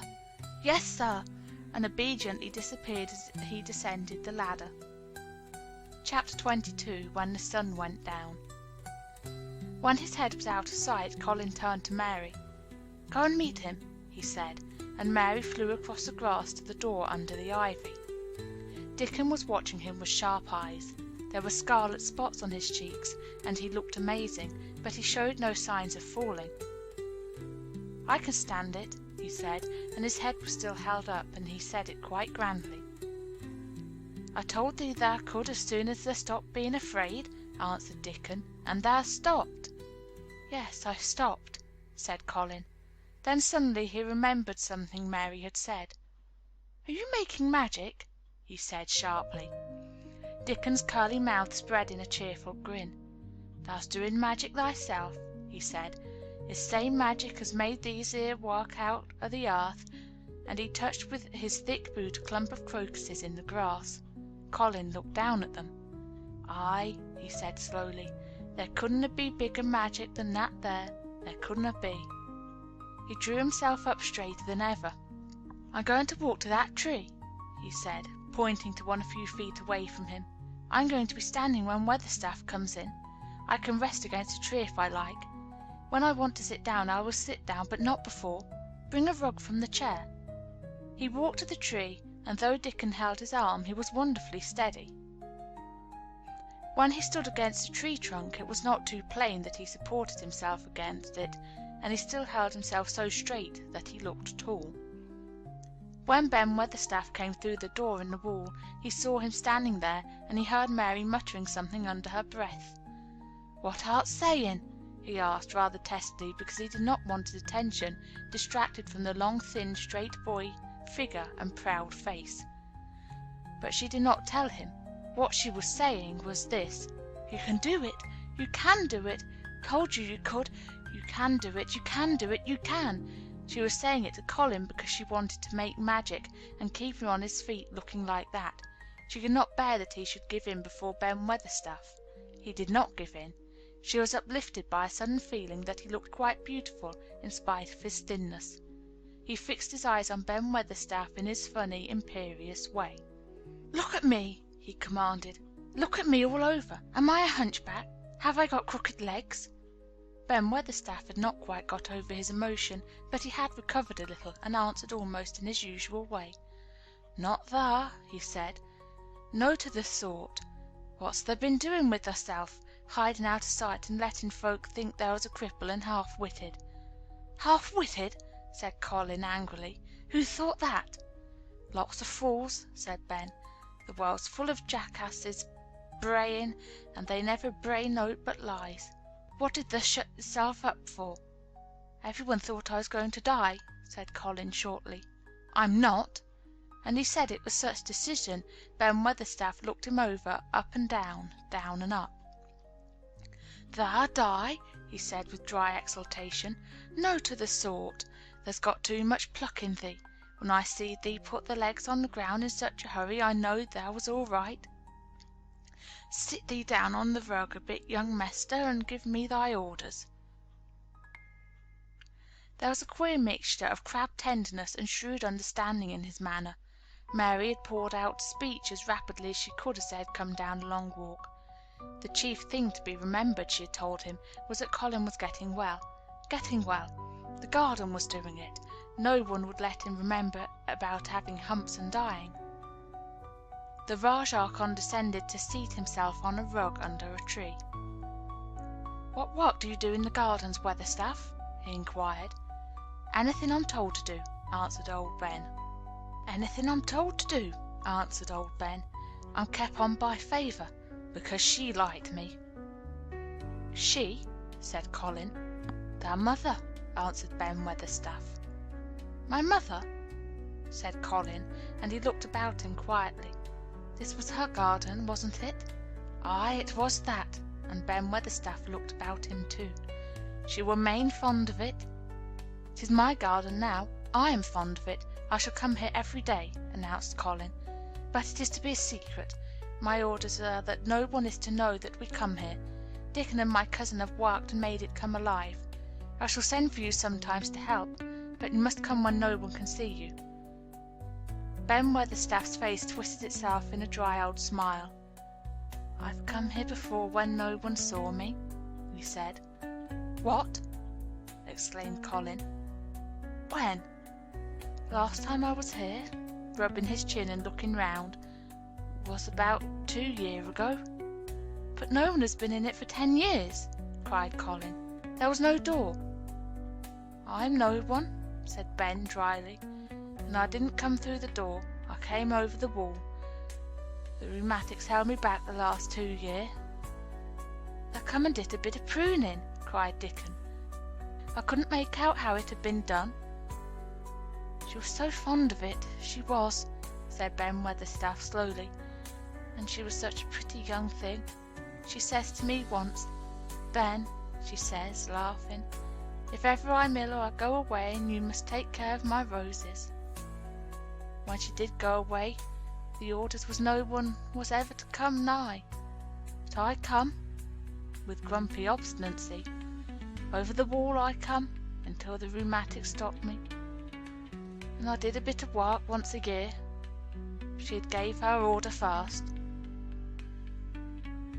"It wouldn't have been as wick as it is if thou hadn't done it," said Dickon. "I did wonder." "I'm glad you did it, Weatherstaff," said Colin. "You know how to keep the secret." "Aye, I'll know, sir," answered Ben, "and it'll be easier for a man with rheumatics to come in at the door." On the grass near the tree Mary had dropped her trowel. Colin stretched out his hand and took it up. An odd expression came into his face, and he began to scratch at the earth. His thin hand was weak enough, but presently, as they watched him, Mary was quite breathless interest. He drove the end of the trowel into the soil and turned some over. "You can do it, you can," said Mary to herself. "I tell you, you can." Dickon's round eyes were full of eager curiousness, but he said not a word. Ben Weatherstaff looked on with interested face. Colin persevered. After he had turned a few trowelfuls of soil, he spoke exultantly to Dickon in his best Yorkshire. "Thou said they'd have me walking about here same as other folk, and thou said they'd have me digging. I thought they was just lying to please me. This is only the first day, and I've walked, and here I am digging." Ben Weatherstaff's mouth fell open again when he heard him, but he ended up chuckling. He said, "that sounds as if they'd got wits enough. Thou'rt a Yorkshire lad for sure, and thou'rt digging too. How'd thou like to plant a bit of something? I can get thee a rose in a pot." "Go and get it," said Colin, digging excitedly. "Quick, quick!" It was done quickly enough indeed. Ben Weatherstaff went his way, forgetting rheumatics. Dickon took his spade and dug the hole deeper and wider than a new digger with thin white hands could make it. Mary slipped out to run and bring back a watering can. When Dickon had deepened the hole, Colin went on turning the soft earth over and over. He looked up at the sky, flushed and glowing with the strange new exercise, slight as it was. "I want to do it before the sun goes quite down," he said. Mary thought that perhaps the sun held back a few minutes just on purpose. Ben Weatherstaff brought the roses in its pots from the greenhouse. He hobbled over the grass as fast as he could. He had begun to be excited too. He knelt down by the hole and broke the pot from the mould. "Here, lad," he said, handing the plant to Colin. "Set it in the earth thyself, same as the king does when he goes to a new place." The thin white hand shook a little, and Colin's flush grew deeper as he settled the rose in the mould, and held it while old Ben made firm the earth. It was filled in and pressed down and made steady. Mary was leaning forward on her hands and knees. Soot had flown down and marched forward to see what was being done. Nut and Shell chattered about it from a cherry tree. "It's planted," said Colin at last, "and the sun is only slipping over the edge. Help me up, Dickon. I want to be standing when it goes. That's part of the magic." And Dickon helped him, and the magic, or whatever it was, so gave him strength, and when the sun did slip over the edge, and end the strange lovely afternoon for them there, he actually stood on his 2 feet, laughing. Chapter 23. Magic. Dr. Craven had been waiting some time at the house when they returned to it. He had indeed begun to wonder if it might not be wise to send someone out to explore the garden paths. When Colin was brought back to his room, the poor man looked him over seriously. "You should not have stayed out so long," he said. "You must not overexert yourself." "I'm not tired at all," said Colin. "It has made me well. Tomorrow I am going out in the morning as well as the afternoon." "I'm not sure that I can allow it," answered Dr. Craven. "I'm afraid it would not be wise." "It would not be wise to try to stop me," said Colin quite seriously. "I'm going." Even Mary had found out that one of Colin's chief peculiarities was that he did not know in the least what a rude little brute he was with his way of ordering people about.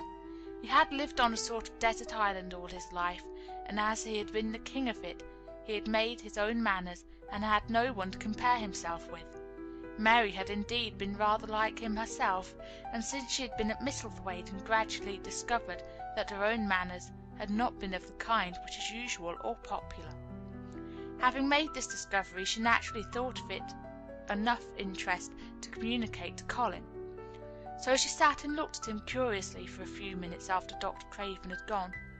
She wanted to make him ask her why she was doing it, and of course she did. "What are you looking at me for?" he said. "I'm thinking I am rather sorry for Dr. Craven."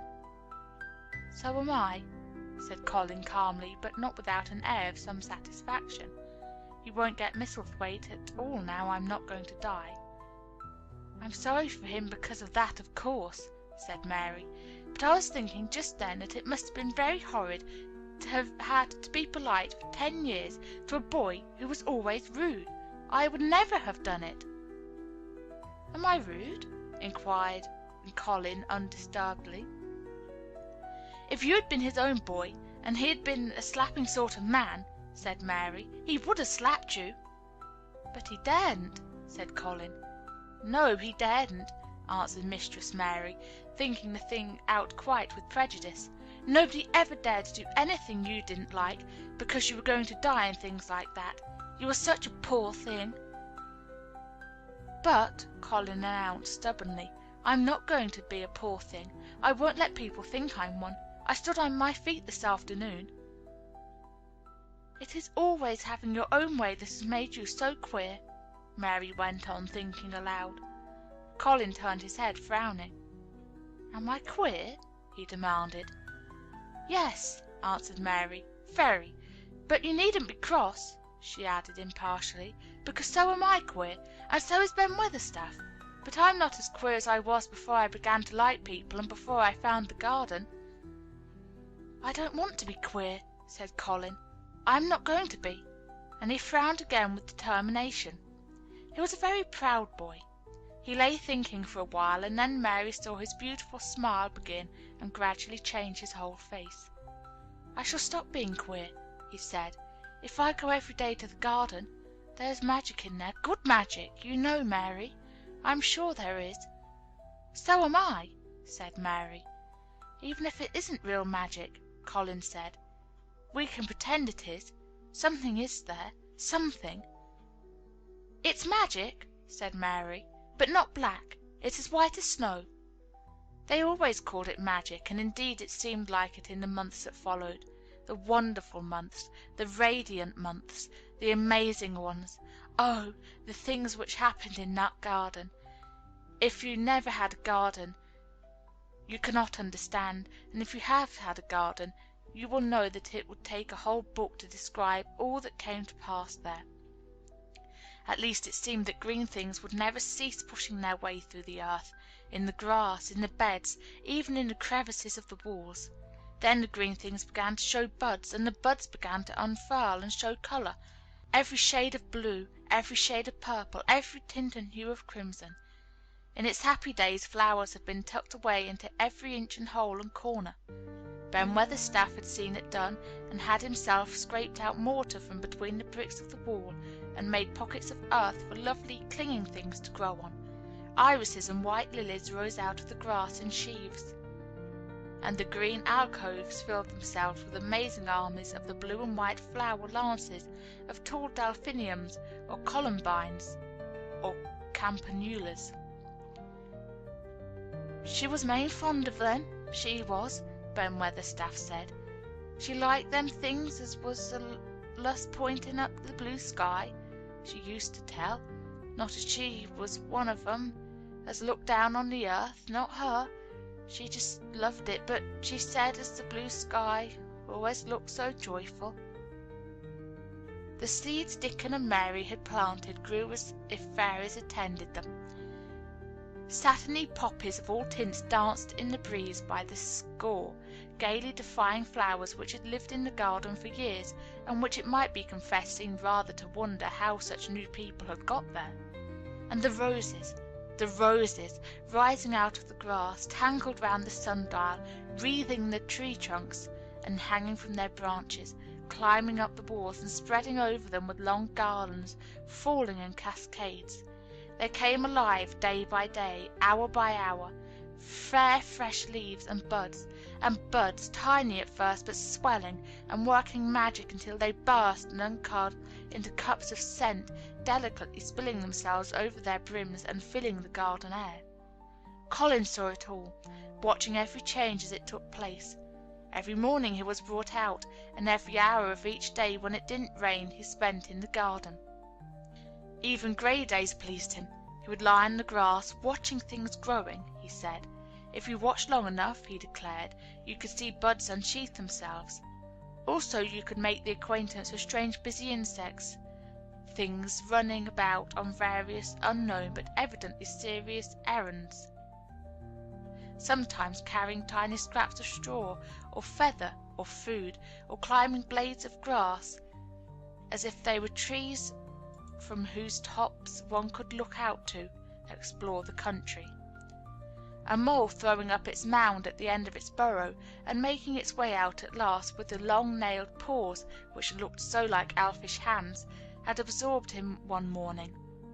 Ants' ways, beetles' ways, bees' ways, frogs' ways, birds' ways, plants' ways, gave him a new world to explore, and when Dickon revealed them all, and added foxes' ways, otters' ways, ferrets' ways, squirrels' ways, and trout and water rats and badgers' ways, there was no end to think, to talk about, and think over.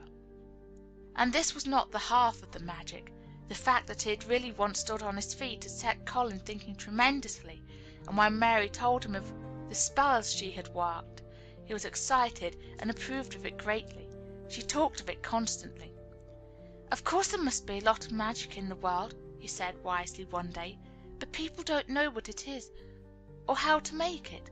Perhaps the beginning is just to say nice things are going to happen until you make them happen. I'm going to try an experiment."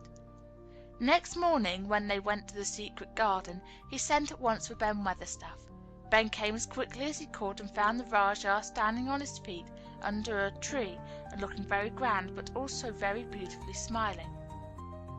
"Good morning, Ben Weatherstaff," he said.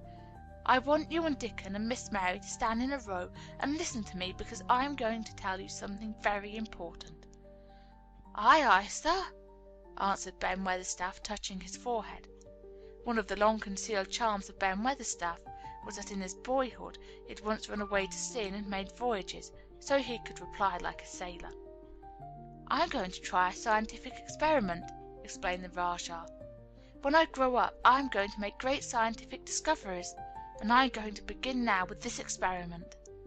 "Aye, aye, sir," said Ben Weatherstaff promptly, though this was the first time he had heard of great scientific discoveries.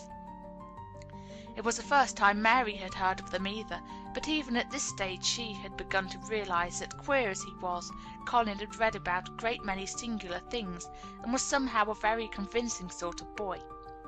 When he held up his head and fixed his strange eyes on you, it seemed as if you believed him almost in spite of yourself, though he was only 10 years old, going on 11. At this moment he was especially convincing, because he suddenly felt the fascination of actually making a sort of speech like a grown-up person. "The great scientific discoveries I am going to make," he went on, "will be about magic. Magic is a great thing, and scarcely anyone knows anything about it except a few people in old books, and Mary a little, because she was born in India where there are fakirs. I believe Dickon knows some magic, but perhaps he doesn't know he knows it. He charms animals and people. I would never have let him come to see me if he had not been an animal charmer, which is a boy charmer too, because a boy is an animal. I am sure there is magic in everything, only we have not the sense to get hold of it and make it do things for us, like electricity and horses and steam." This sounded so imposing that Ben Weatherstaff became quite excited, and really could not keep still. "Aye, aye, sir," he said, and he began to stand up quite straight. "When Mary found this garden it looked quite dead," the orator proceeded. "Then something began pushing things up out of the soil and making things out of nothing. One day things weren't there, and another they were. I had never watched things before, and it made me feel very curious. Scientific people are always curious, and I am going to be scientific. I keep saying to myself, 'What is it? What is it? It's something. It can't be nothing. I don't know its name, so I call it magic.' I've never seen the sun rise, but Mary and Dickon have, and from what they tell me I am sure that is magic too. Something pushes it up and draws it. Sometimes since I've been in the garden I've looked up through the trees at the sky, and I have had a strange feeling of being happy, as if something were pushing and drawing in my chest and making me breathe fast. Magic is always pushing and drawing and making things out of nothing. Everything is made out of magic, leaves and trees, flowers and birds, badgers and foxes and squirrels and people. So it must be around us, in this garden, in all the places. The magic this garden has made me stand up, and now I am going to live to be a man. I am going to make the scientific experiment of trying to get some and put it in myself and make it push and draw me and make me strong. I don't know how to do it, but I think if you keep thinking about it and calling it, perhaps it will come. Perhaps that is the first baby way to get it. When I was going to try to stand that first time, Mary kept saying to herself as fast as she could, 'You can do it, you can do it,' and I did. I had to try myself at the same time, of course, but her magic helped me, and so did Dickon's. Every morning and evening, and as often in the daytime as I can remember, I am going to say, 'Magic is in me. Magic is making me well. I am going to be as strong as Dickon, as strong as Dickon.' And you must all do it too. That is my experiment. Will you help, Ben Weatherstaff?" "Aye, aye, sir," said Ben Weatherstaff. "Aye, aye. If you keep doing it every day as regularly as soldiers go through drill, we shall see what will happen and find out if the experiment succeeds. You learn things by saying them over and over and thinking about them until they stay in your mind forever, and I think it will be the same with magic. If you keep calling it to come to you and help you, it will get to be part of you, and it will say and do things. I once heard an officer in India tell my mother that there were fakirs who said words over and over thousands of times," said Mary. "I've heard Jem Fettleworth's wife say the same thing over thousands of times, calling Jem a drunken brute," said Ben Weatherstaff dryly. "Summat always come o' that, sure enough. He gave her a good hiding and went to the Blue Lion and got as drunk as a lord." Colin drew his brows together and thought a few minutes. Then he cheered up. "Well," he said, "you see something did come of it. She used the wrong magic until she made him beat her. If she'd used the right magic and had said something nice, perhaps he wouldn't have got as drunk as a lord, and perhaps he might have brought her a new bonnet." Ben Weatherstaff chuckled, and there was shrewd admiration in his little old eyes. "Thou'rt a clever lad as well as a straight-legged one, Mester Colin," he said. "Next time I see Bess Fettleworth I'll give her a bit of a hint of what magic will do for her. She'd be rare and pleased if the scientific experiment worked, and so would Jem." Dickon had stood listening to the lecture, his round eyes shining with curious delight. Nut and Shell were on his shoulders, and he held a long-eared white rabbit in his arm, and stroked it softly while it laid its ears along its back and enjoyed itself. "Do you think the experiment will work?" Colin asked him, wondering what he was thinking. He so often wondered what Dickon was thinking when he saw him looking at him or at one of his creatures with his happy, wide smile. He smiled now, and his smile was wider than usual. "Aye," he answered, "that I do. It'll work the same as the seeds do when the sun shines on 'em. It'll work for sure. Shall us begin it now?" Colin was delighted, and so was Mary. Fired by recollections of fakirs and devotees in illustrations, Colin suggested that they should all sit cross-legged under the tree which made a canopy. "It will be like sitting in a sort of temple," said Colin. "I'm rather tired, and I want to sit down." Said Dickon, "thou mustn't begin by saying thou'rt tired. Thou might spoil the magic." Colin turned and looked at him into his innocent round eyes. "That's true," he said slowly. "I must only think of the magic." It all seemed most majestic and mysterious when they sat down in their circle. Ben Weatherstaff felt as if he had somehow been led into appearing at a prayer meeting. Ordinarily he was very fixed in being what he called agin prayers meetings, but this being the Rajah's affair, he did not resent it, and was indeed inclined to be gratified at being called upon to assist. Mistress Mary felt solemnly enraptured. Dickon held his rabbit in his arms, and perhaps he made some charmless signal no one heard, for when he sat down cross-legged like the rest, the crow, the fox, the squirrels, and the lamb slowly drew near and part made the circle, setting each into a place of rest as if of their own desire. "The creatures have come," said Colin gravely. "They want to help us." Colin really looked quite beautiful, Mary thought.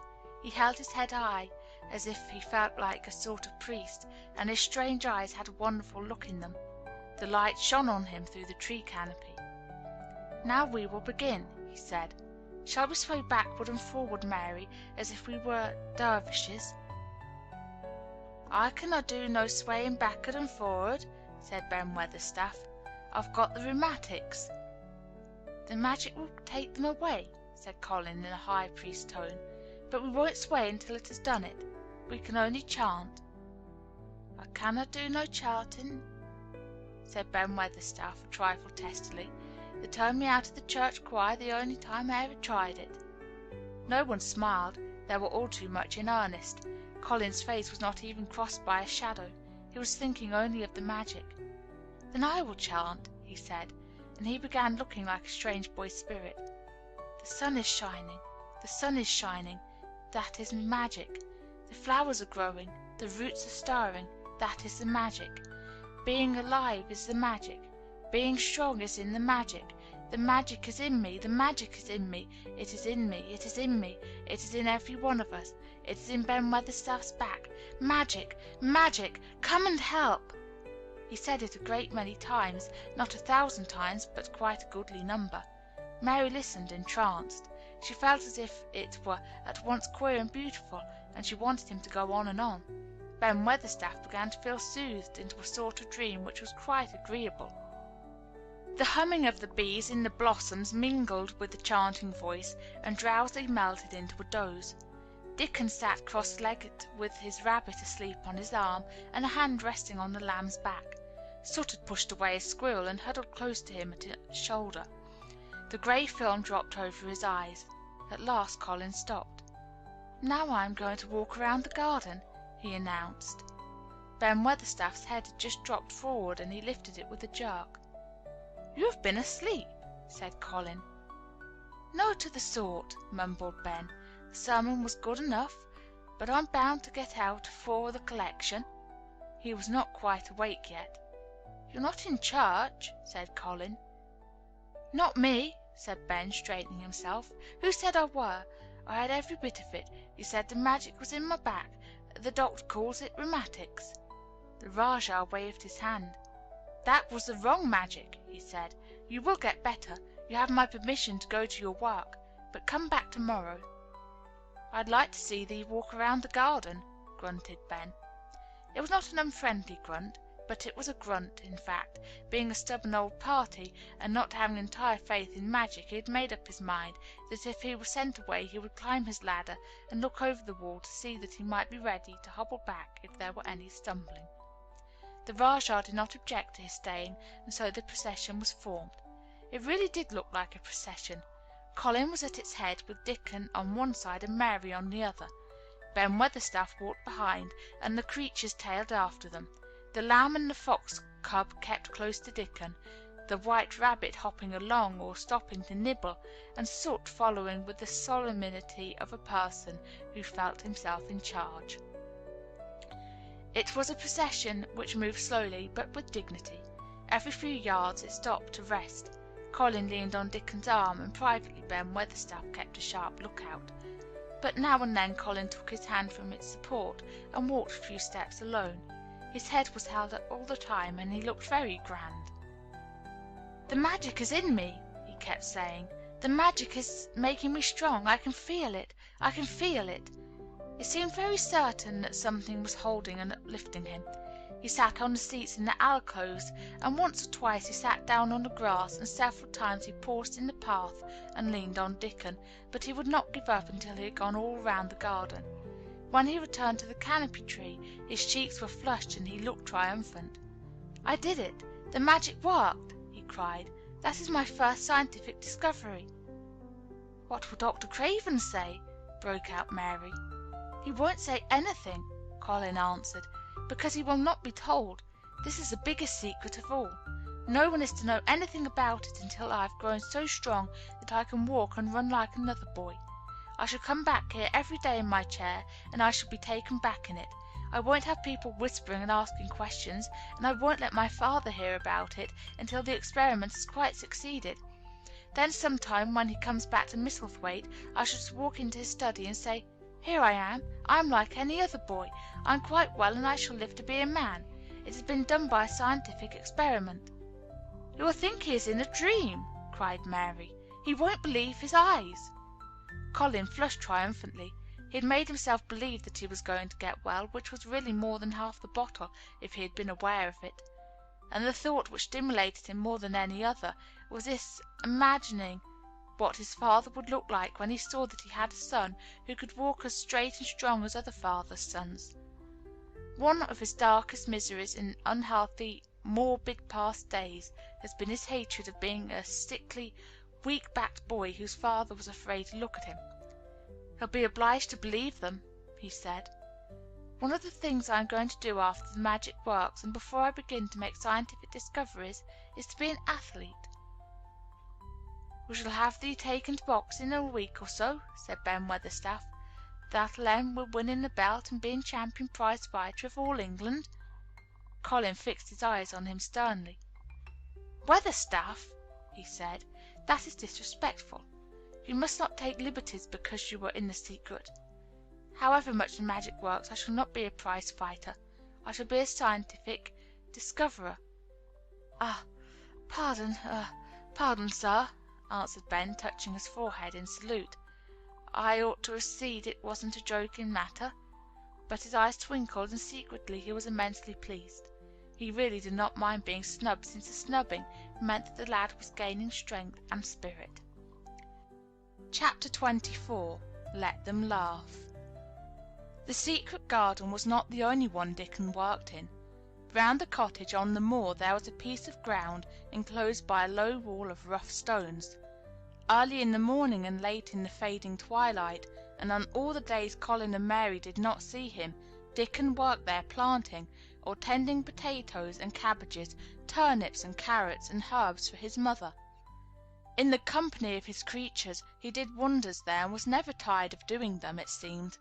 While he dug or weeded, he whistled or sang bits of Yorkshire moor songs, or talked to Soot or Captain or the brothers and sisters he had taught to help him. "We'd never get on as comfortable as we do," Mrs. Sowerby said, "if it wasn't for Dickon's garden. Anything'll grow for him. His taters and cabbages is twice the size of any one else's, and they've got a flavour with 'em as nobody's has."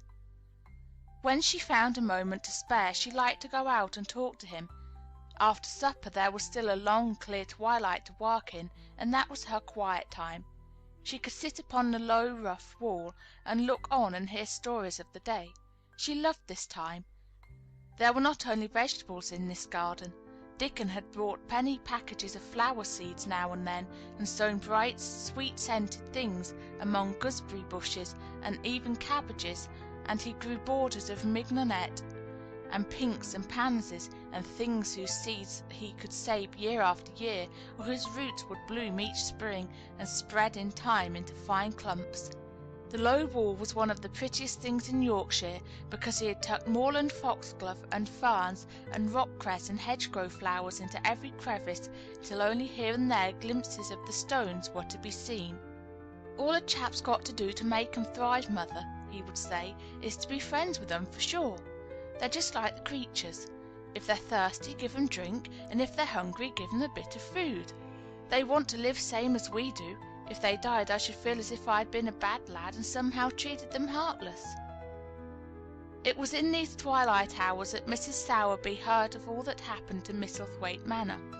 At first she was only told that Mester Colin had taken a fancy to going out into the grounds with Miss Mary, and that it was doing him good. But it was not long before it was agreed between the two children that Dickon's mother might come into the secret. Somehow it was not doubted that she was safe for sure. So one beautiful still evening Dickon told the whole story, with all the thrilling details of the buried key, and the robin, and the grey haze which had seemed like deadness, and the secret Miss Mary had planned never to reveal. The coming of Dickon, and how it had been told to him. The doubt of Mester Colin, and the final drama of his introduction to the hidden domain, combined with the incident of Ben Weatherstaff's angry face peering over the wall, and Mester Colin's sudden indignant strength, made Mrs. Sowerby's nice-looking face quite change colour several times. "My word," she said, "it was a good thing that little lass came to the moor. It's been the making of her, and the saving of him, standing on his feet, and us all thinking he was a poor half-witted lad with not a straight bone in him." She asked a great many questions, and her blue eyes were full of deep thinking. "What do they make of it at the manor, him being so well and cheerful and never complaining?" she inquired. "They don't know what to make of it," answered Dickon. "Every day as comes round his face looks different. It's filling out and doesn't look so sharp, and the waxy colour is going. But he has to do his bit of complaining," with a highly entertained grin. "What for, in mercy's name?" asked Mrs. Sowerby. Dickon chuckled. "He does it to keep them from guessing what's happened. If the doctor knew he'd found out he could stand on his feet, he'd likely write and tell Mester Craven. Mester Colin's saving the secret to tell himself. He's going to practise his magic on his legs every day till his father comes back, and then he's going to march into his room and show him he's as straight as other lads.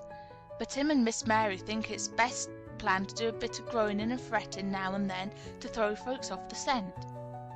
Mrs. Sowerby was laughing a low, comfortable laugh long before he had finished his last sentence. She said, "that pair's enjoying theirselves, I'll warrant. They'll get a good bit of acting out of it, and there's nothing children like as much as play acting. Let's hear what they do, Dickon, lad." Dickon stopped weeding and sat up on his heels to tell her. His eyes were twinkling with fun.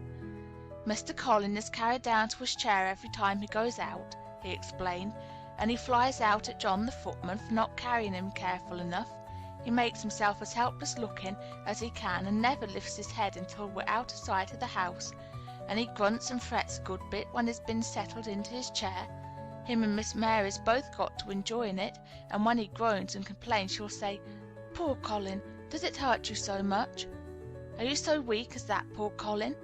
But the trouble is that sometimes they can scarce keep him from bursting out laughing." When we get safe into the garden, they laugh till they've no breath left to laugh with, and they have to stuff their faces into Mr. Collins's cushions to keep the gardeners from hearing, if any of 'em's about. The more they laugh, the better for 'em," said Mrs. Sowerby, still laughing herself. "Good healthy child laughin's better than pills any day of the year. That pair'll plump up for sure." "They are plumping up," said Dickon. "They're that hungry they don't know how to get enough to eat without making talk. Mr. Collins says if he keeps sending for more food they won't believe he's an invalid at all. Miss Mary says she'll let him eat her share, but he says that if she goes hungry she'll get thin, and they mun both get fat at once." Mrs. Sowerby laughed so heartily at the revelation of this difficulty that she quite rocked backward and forward in her blue cloak, and Dickon laughed with her. "I'll tell thee what, lad," Mrs. Sowerby said when she could speak, "I've thought of a way to help 'em. When thou goes to 'em in the mornings, thou shalt take a pail of good new milk, and I'll bake 'em a crusty cottage loaf, or some buns with currants in 'em, same as you children like. Nothing so good as fresh milk and bread. Then they could take off the edge of their hunger while they are in the garden, and the fine food they get indoors 'ud polish off the corners." Mother," said Dickon admiringly, "what a wonder thou art! Thou always sees a way out of things. They was quite in a pother yesterday. They didn't see how they was to manage without ordering up more food, they felt that empty inside. They're two young uns growing fast, and health's coming back to both of 'em. Children like that feels like young wolves, and food's flesh and blood to them," said Mrs. Sowerby. Then she smiled, Dickon's own curving smile. But they're enjoying theirselves for sure," she said. That was quite right, the comfortable, wonderful mother creature, and she had never been more so than when she said their play acting would be their joy. Colin and Mary found it one of the most thrilling sources of entertainment. The idea of protecting themselves from suspicion had been unconsciously suggested to them, first by the puzzled nurse and then by Dr. Craven himself. "Your appetite is improving very much, Master Colin," the nurse had said one day. "You used to eat nothing, and so many things disagreed with you." "Nothing disagrees with me now," replied Colin, and then seeing the nurse looking at him curiously, he suddenly remembered that perhaps he ought not to appear too well just yet. "At least things don't so often disagree with me. It's the fresh air." "Perhaps it is," said the nurse, still looking at him with a mystified expression. "But I must talk to Dr. Craven about it." "How she stared at you," said Mary when she went away, "as if she thought there must be something to find out." "I won't have her finding out things," said Colin. "No one must begin to find out yet." When Dr. Craven came that morning he seemed puzzled also. He asked a number of questions, to Colin's great annoyance. "You stay out in the garden a great deal?" he suggested. "Where do you go?" Colin put on his favourite air of dignified indifference to opinion. "I'll not let any one know where I go," he answered. "I go to a place I like. Every one has orders to keep out of the way. I won't be watched and stared at. You know that. You seem to be out all day, but I do not think it has done you harm. I do not think so. The nurse says you eat much more than you have ever done before." "Perhaps," said Colin, prompted by a sudden inspiration, "perhaps it is an unnatural appetite." "I do not think so, as your food seems to agree with you," said Dr. Craven. "You are gaining flesh rapidly, and your colour is better." Perhaps I'm bloated and feverish," said Colin, assuming a discouraging air of gloom. "People who are not going to live are often different." Dr. Craven shook his head. He was holding Colin's wrist, and pushed up his sleeve and felt his arm. "You're not feverish," he said thoughtfully, "and such flesh as you have gained is healthy. If you can keep this up, my boy, we need not talk of dying. Your father will be happy to hear of this remarkable improvement." "I won't have him told!" Colin broke forth fiercely. "It will only disappoint him if I get worse again, and I may get worse this very night. I might have a raging fever. I feel as if I might be beginning to have one now. I won't have letters written to my father. I won't! I won't! You are making me angry, and you know that is bad for me. I feel hot already. I hate being written about and being talked over as much as I hate being stared at." "Hush, my boy," Dr. Craven soothed him. "Nothing shall be written without your permission. You are too sensitive about things. You must not undo the good which has been done." He said no more about writing to Mr. Craven, and when he saw the nurse he privately warned her that such a possibility must not be mentioned to the patient.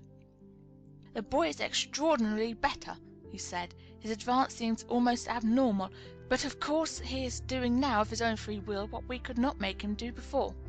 Still, he excites himself very easily, and nothing must be said to irritate him." Mary and Colin were much alarmed, and talked together anxiously. From this time dated their plan of play acting.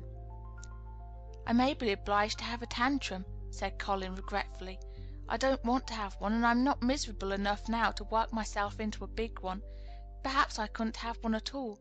That lump doesn't come in my throat now, and I keep thinking of nice things instead of horrible ones. But if they talk about writing to my father, I shall have to do something." He made up his mind to eat less, but unfortunately it was not possible to carry out this brilliant idea when he wakened each morning with an amazing appetite, and the table near his sofa was set with a breakfast of home-made bread and fresh butter, snow-white eggs, raspberry jam, and clotted cream. Mary always breakfasted with him, and when they found themselves at the table, particularly if there were delicate slices of sizzling ham sending forth tempting odours from under a hot silver cover, they would look into each other's eyes in desperation. "I think we shall have to eat it all this morning," Colin always ended by saying. "We can send away some of the lunch and a great deal of the dinner." But they never found they could send away anything, and the highly polished conditions of their empty plates returned to the pantry awakened much comment. "I do wish," Colin would also say, "I do wish the slices of ham were thicker, and one muffin each is not enough for anyone."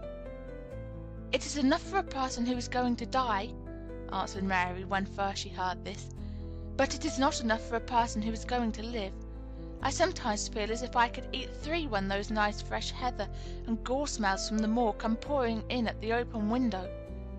The morning that Dickon, after they had been enjoying themselves in the garden for about 2 hours, went behind a big rose-bush and brought forth 2 tin pails, and revealed that one was full of rich new milk cream on the top of it, and that the other held cottage-made currant buns folded in a clean blue and white napkin, buns so carefully tucked in that they were still hot, there was a riot of surprised joyfulness.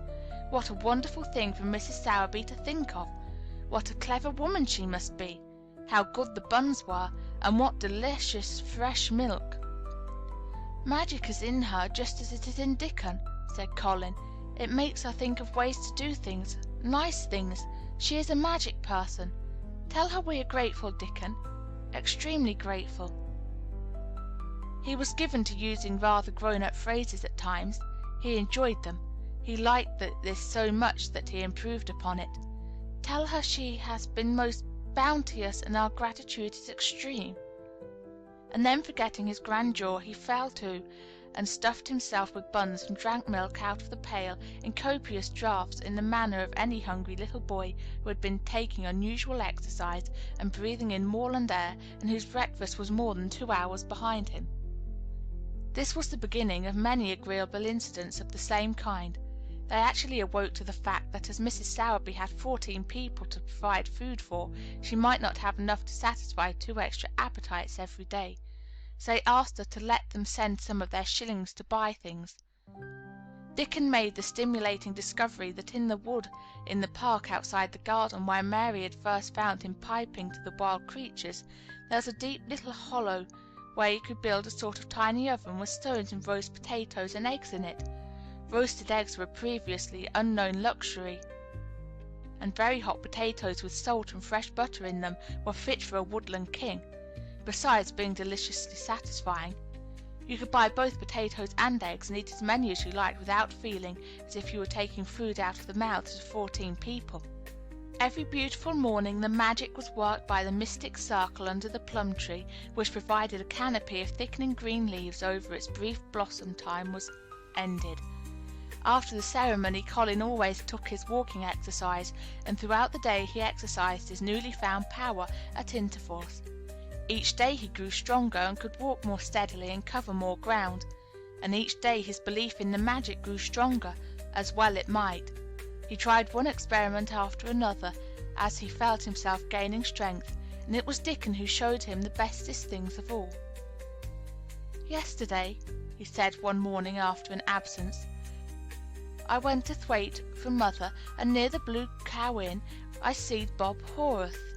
He's the strongest chap on the moor. He's a champion wrestler, and he can jump higher than any other chap, and throw the hammer farther. He's gone all the way to Scotland for the sport some years. He's knowed me ever since I was a little un, and is a friendly sort, and I asked him some questions. The gentry calls him an athlete, and I thought of the Mester Colin, and I says, 'How did they make their muscles stick out that way, Bob? Did they do anything extra to make thyself so strong?' And he says, 'Well, yes, lad, I did. A strong man in a show that come to Thwaite once showed me how to exercise my arms and legs and every muscle in my body.' And I says, 'Could a delicate chap make himself stronger with 'em, Bob?' And he laughed and says, 'Art thou the delicate chap?' And I says, 'No, but I knows a young gentleman that's getting well of a long illness, and I wish I knowed some of them tricks to tell him about.' I didn't say no names, and he didn't ask none. He's friendly, same as I said, and he stood up and showed me good-natured like, and I imitated what he did till I knowed it by heart." Colin had been listening excitedly. "Can you show me?" he cried. "Will you?" "Aye, to be sure," Dickon answered, getting up. "But he says thou mun do 'em gentle at first, and be careful not to tire thyself. Rest in between times, and take deep breaths, and don't overdo." "I'll be careful," said Colin. "Show me, show me! Dickon, you are the most magic boy in the world." Dickon stood up on the grass and slowly went through a carefully practical but simple series of muscle exercises. Colin watched them with widening eyes. He could do a few while he was sitting down. Presently he did a few gently while he stood upon his already steadied feet. Mary began to do them also. Soot, who was watching the performance, became much disturbed, and left his branch and hopped about restlessly because he could not do them too. From that time the exercises were part of the day's duties as much as the magic was. It became possible for both Colin and Mary to do more of them each time they tried, and such appetites were the results that but for the basket Dickon put down beside the bush each morning when he arrived, they would have been lost. But the little oven in the hollow and Mrs. Sowerby's bounties were so satisfying that Mrs. Medlock and the nurse and Dr. Craven became mystified again. "You can trifle with your breakfast and seem to disdain your dinner if you are full to the brim with roasted eggs and potatoes and richly frothed new milk and oatcakes and buns and heather honey and clotted cream." "They're eating next to nothing," said the nurse. "They'll die of starvation if they can't be persuaded to take some nourishment. And yet see how they look." "Look!" exclaimed Mrs. Medlock indignantly. I'm moithered to deal with them. They're a pair of young Satans, bursting their jackets one day and the next turning up their noses at the best meals cook can tempt them with. Not a mouthful of that lovely young fowl and bread sauce did they set a fork into yesterday. And the poor woman fair invented a pudding for them, and back it's sent. She almost cried. She's afraid she'll be blamed if they starve themselves into their graves." Dr. Craven came and looked at Colin long and carefully. He wore an extremely worried expression when the nurse talked with him, and showed him the most untouched tray of breakfast she had saved for him to look at. But it was even more worried when he sat down by Colin's sofa and examined him. He had been called to London on business, and had not seen the boy for nearly 2 weeks. When young things begin to gain health, they gain it rapidly. The waxen tinge had left Colin's skin, and a warm rose showed through it. His beautiful eyes were clear, and the hollows under them and in his cheeks and temples had filled out. His once dark, heavy locks had begun to look as if they sprang healthily from his forehead, and were soft and warm with life. His lips were fuller and of a normal color. In fact, as an imitation of a boy who was a confirmed invalid, he was a disgraceful sight. Dr. Craven held his chin in his hand and thought him over. "I am sorry to hear that you do not eat anything," he said. "That will not do. You will lose all you have gained, and you have gained amazingly. You ate so well a short time ago." "I told you it was an unnatural appetite," answered Colin. Mary was sitting on her stool near by, and she suddenly made a very queer sound which she tried so violently to repress that she ended by almost choking. "What is the matter?" said Dr. Craven, turning to look at her. Mary became quite severe in her manner. "It was something between a sneeze and a cough," she replied with reproachful dignity, "and it got into my throat." "But," she answered afterward to Colin, "I couldn't stop myself. It just burst out all at once. I couldn't help remembering that last big potato you ate, and the way your mouth stretched when you bit through that thick, lovely crust with jam and clotted cream on it." "Is there any way in which those children can get food secretly?" Dr. Craven inquired of Mrs. Medlock. "There's no way unless they dig it out of the earth or pick it off the trees," Mrs. Medlock answered. "They stay out in the grounds all day and see no one but each other, and if they want anything different to eat from what's sent up to them they need only ask for it." "Well," said Dr. Craven, "so long as going without food agrees with them, we need not disturb ourselves. The boy is a new creature." "So is the girl," said Mrs. Medlock. "She's begun to be downright pretty since she's filled out and lost her ugly little sour look. Her hair's grown thick and healthy looking, and she's got a bright colour. The glummest ill-natured little thing she used to be, and now her and Master Colin laugh together like a pair of crazy young ones. Perhaps they're growing fat on that." "Perhaps they are," said Dr. Craven. "Let them laugh." Chapter 25. The Curtain.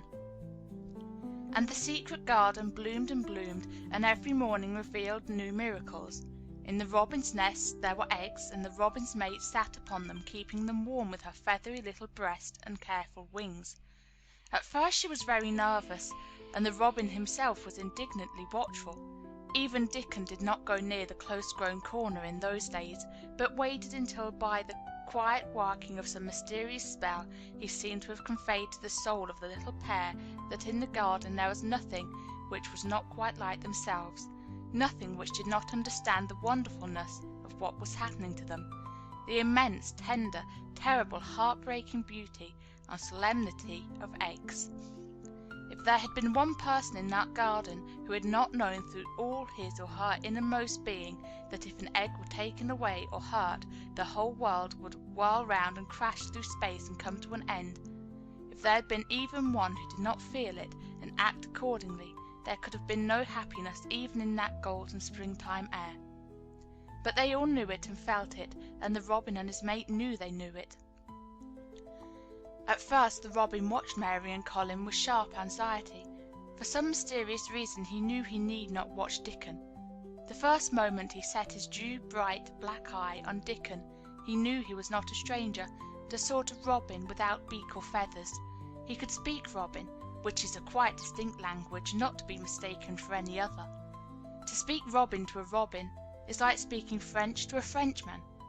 Dickon always spoke it to the robin himself, so the queer gibberish he used when he spoke to the humans did not matter in the least.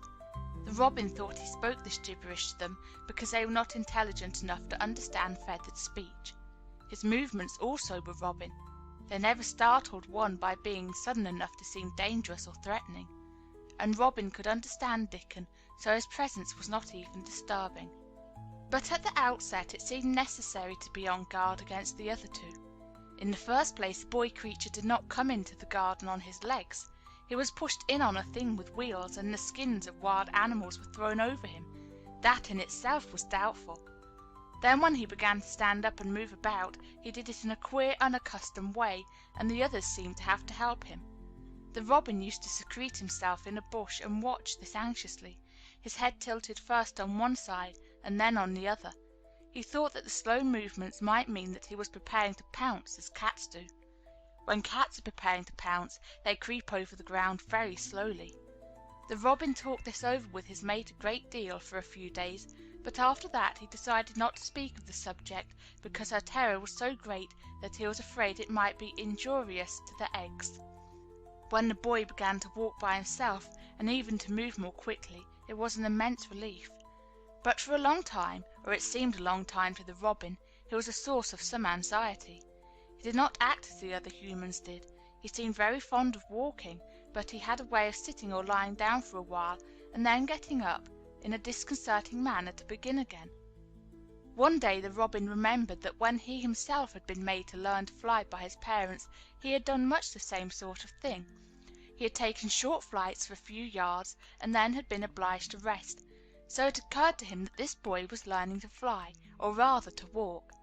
He mentioned this to his mate, and when he told her that the eggs would probably conduct themselves in the same way after they were fledged, she was quite comforted, and even became eagerly interested and derived great pleasure from watching the boy over the edge of her nest, though she always thought that the eggs would be much cleverer and learn more quickly. But then she said indulgently that humans were always more clumsy and slow than eggs, and most of them never seemed really to learn to fly at all. You never met them in the air or on tree tops. After a while the boy began to move about as the others did, but all three of the children at times did unusual things. They would stand under the trees and move their arms and legs and heads about in a way which was neither walking nor running nor sitting down. They went through these movements at intervals every day, and the Robin was never able to explain to his mate what they were doing or trying to do. He could only say that he was sure that the eggs would never flap about in such a manner, but as the boy who could speak Robin so fluently was doing the thing with them, birds could be quite sure that their actions were not of a dangerous nature.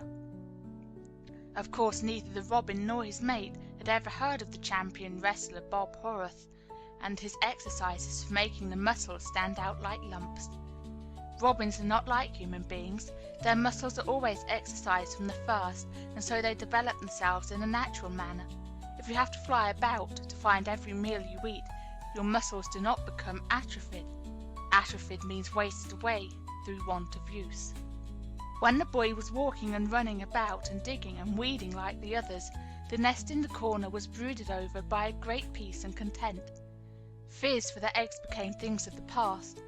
Knowing that your eggs were as safe as if they were locked in a bank vault, and the fact that you could watch so many curious things going on made setting a most entertaining occupation. On wet days the egg's mother sometimes felt even a little dull because the children did not come into the garden. But even on wet days it could not be said that Mary and Colin were dull. One morning when the rain streamed down unceasingly and Colin was beginning to feel a little restive, as he was obliged to remain upon his sofa because it was not safe to get up and walk about, Mary had an inspiration. "Now that I'm a real boy," Colin had said, "my legs and arms and all my bones are so full of magic that I can't keep them still. They want to be doing things all the time. Do you know that when I waken in the morning, Mary, when it's quite early and the birds are just shouting outside and everything seems just shouting for joy, even the trees and things we can't really hear, I feel as if I must jump out of bed and shout myself. If I did it, just think what would happen." Mary giggled inordinately. "The nurse would come running, and Mrs. Medlock would come running, and they would be sure you had gone crazy, and they'd send for the doctor," she said. Colin giggled himself. He could see how they would all look, how horrified by his outbreak, and how amazed to see him standing upright. "I wish my father would come home," he said. "I want to tell him myself. I'm always thinking about it. But we couldn't go on like this much longer. I can't stand lying still and pretending, and besides I look too different. I wish it wasn't raining today." It was then Mistress Mary had her inspiration. "Colin," she began mysteriously, "do you know how many rooms there are in this house?" "About 1,000, I suppose," he answered. "There's about 100 no one ever goes into," said Mary, "and one rainy day I went over and looked into ever so many of them. No one ever knew, though Mrs. Medlock nearly found me out. I lost my way when I was coming back, and I stopped at the end of your corridor. That was the second time I heard you crying." Colin stared up at his sofa. 100 rooms no one goes into?" he said. "It sounds almost like a secret garden. Suppose we go and look at them, wheel me in my chair, and nobody would know we went." "That's what I was thinking," said Mary. "No one would dare to follow us. There are galleries where you could run. We could do our exercises. There's a little Indian room where there is a cabinet full of ivory elephants. There are all sorts of rooms. "Ring the bell," said Colin. When the nurse came in, he gave his orders. "I want my chair," he said. "Miss Mary and I are going to look at the part of the house which is not used. John can push me as far as the picture gallery because there are some stairs. Then he must go away and leave us alone until I send for him again." Rainy days lost their terrors that morning. When the footman had wheeled the chair into the picture gallery and left the two together in obedience to orders, Colin and Mary looked at each other, delighted. As soon as Mary had made sure that John was really on his way back to his own quarters below stairs, Colin got out of his chair. "I'm going to run from one end of the gallery to the other," he said, "and then I am going to jump, and then we will do Bob Horrith's exercises." And they did all these things and many others. They looked at the portraits and found the plain little girl dressed in green brocade and held the parrot on her finger. "All these," said Colin, "must be my relations. They lived a long time ago. The parrot one, I believe, is one of my great-great-great-great-aunts. She looks rather like you, Mary. Not as you look now, but as you looked when you came here. Now you are a great deal fatter and better looking." "So are you," said Mary, and they both laughed. They went to the Indian room and amused themselves with the ivory elephants. They found the rose-coloured brocade boudoir and the hole in the cushion that the mouse had left. But the mice had grown up and run away, and the hole was empty. They saw more rooms and made more discoveries than Mary had made on her first pilgrimage. They found new corridors and corners and flights of steps, and new old pictures they liked, and weird old things they did not know the use of. It was a curiously entertaining morning, and the feeling of wandering about in the same house with other people, but at the same time feeling as if one were miles away from them, was a fascinating thing. "I'm glad we came," Colin said. "I never knew I lived in such a big, queer old place. I like it. We will ramble about every rainy day. We shall always be finding new queer corners and things." That morning they had found, among other things, such good appetites that when they returned to Colin's room it was not possible to send the luncheon away untouched. When the nurse carried the tray downstairs, she slapped it down on the kitchen dresser so that Mrs. Loomis, the cook, could see the highly polished dishes and plates. "Look at that," she said. "This is a house of mystery, and those two children are the greatest mysteries in it." "If they keep that up every day," said the strong young footman, John, "there'd be small wonder that he weighs twice as much today as he did a month ago. I should have to give up my place in time for fear of doing my muscles an injury." That afternoon Mary noticed that something new had happened in Colin's room. She had noticed it the day before, but had said nothing because she thought the change might have been made by chance. She said nothing today, but she sat and looked fixedly at the picture over the mantel. She looked at it because the curtain had been drawn aside. That was the change she noticed. "I know what you want me to tell you," said Colin after she had stared a few minutes. "I always know when you want me to tell you something. You are wondering why the curtain is drawn back. I'm going to keep it like that." "Why?" asked Mary. "Because it doesn't make me angry any more to see her laughing. I wakened when it was bright moonlight 2 nights ago, and felt as if the magic was filling the room and making everything so splendid that I couldn't lie still. I got up and looked out of the window. The room was quite light, and there was a patch of moonlight on the curtain, and somehow that made me go and pull the cord. She looked right down at me as if she was laughing because she was glad I was standing there. It made me like to look at her. I want to see her laughing like that all the time. I think she must have been a sort of magic person, perhaps." "You are so like her now," said Mary, "that sometimes I think perhaps you are her ghost made into a boy." That idea seemed to impress Colin.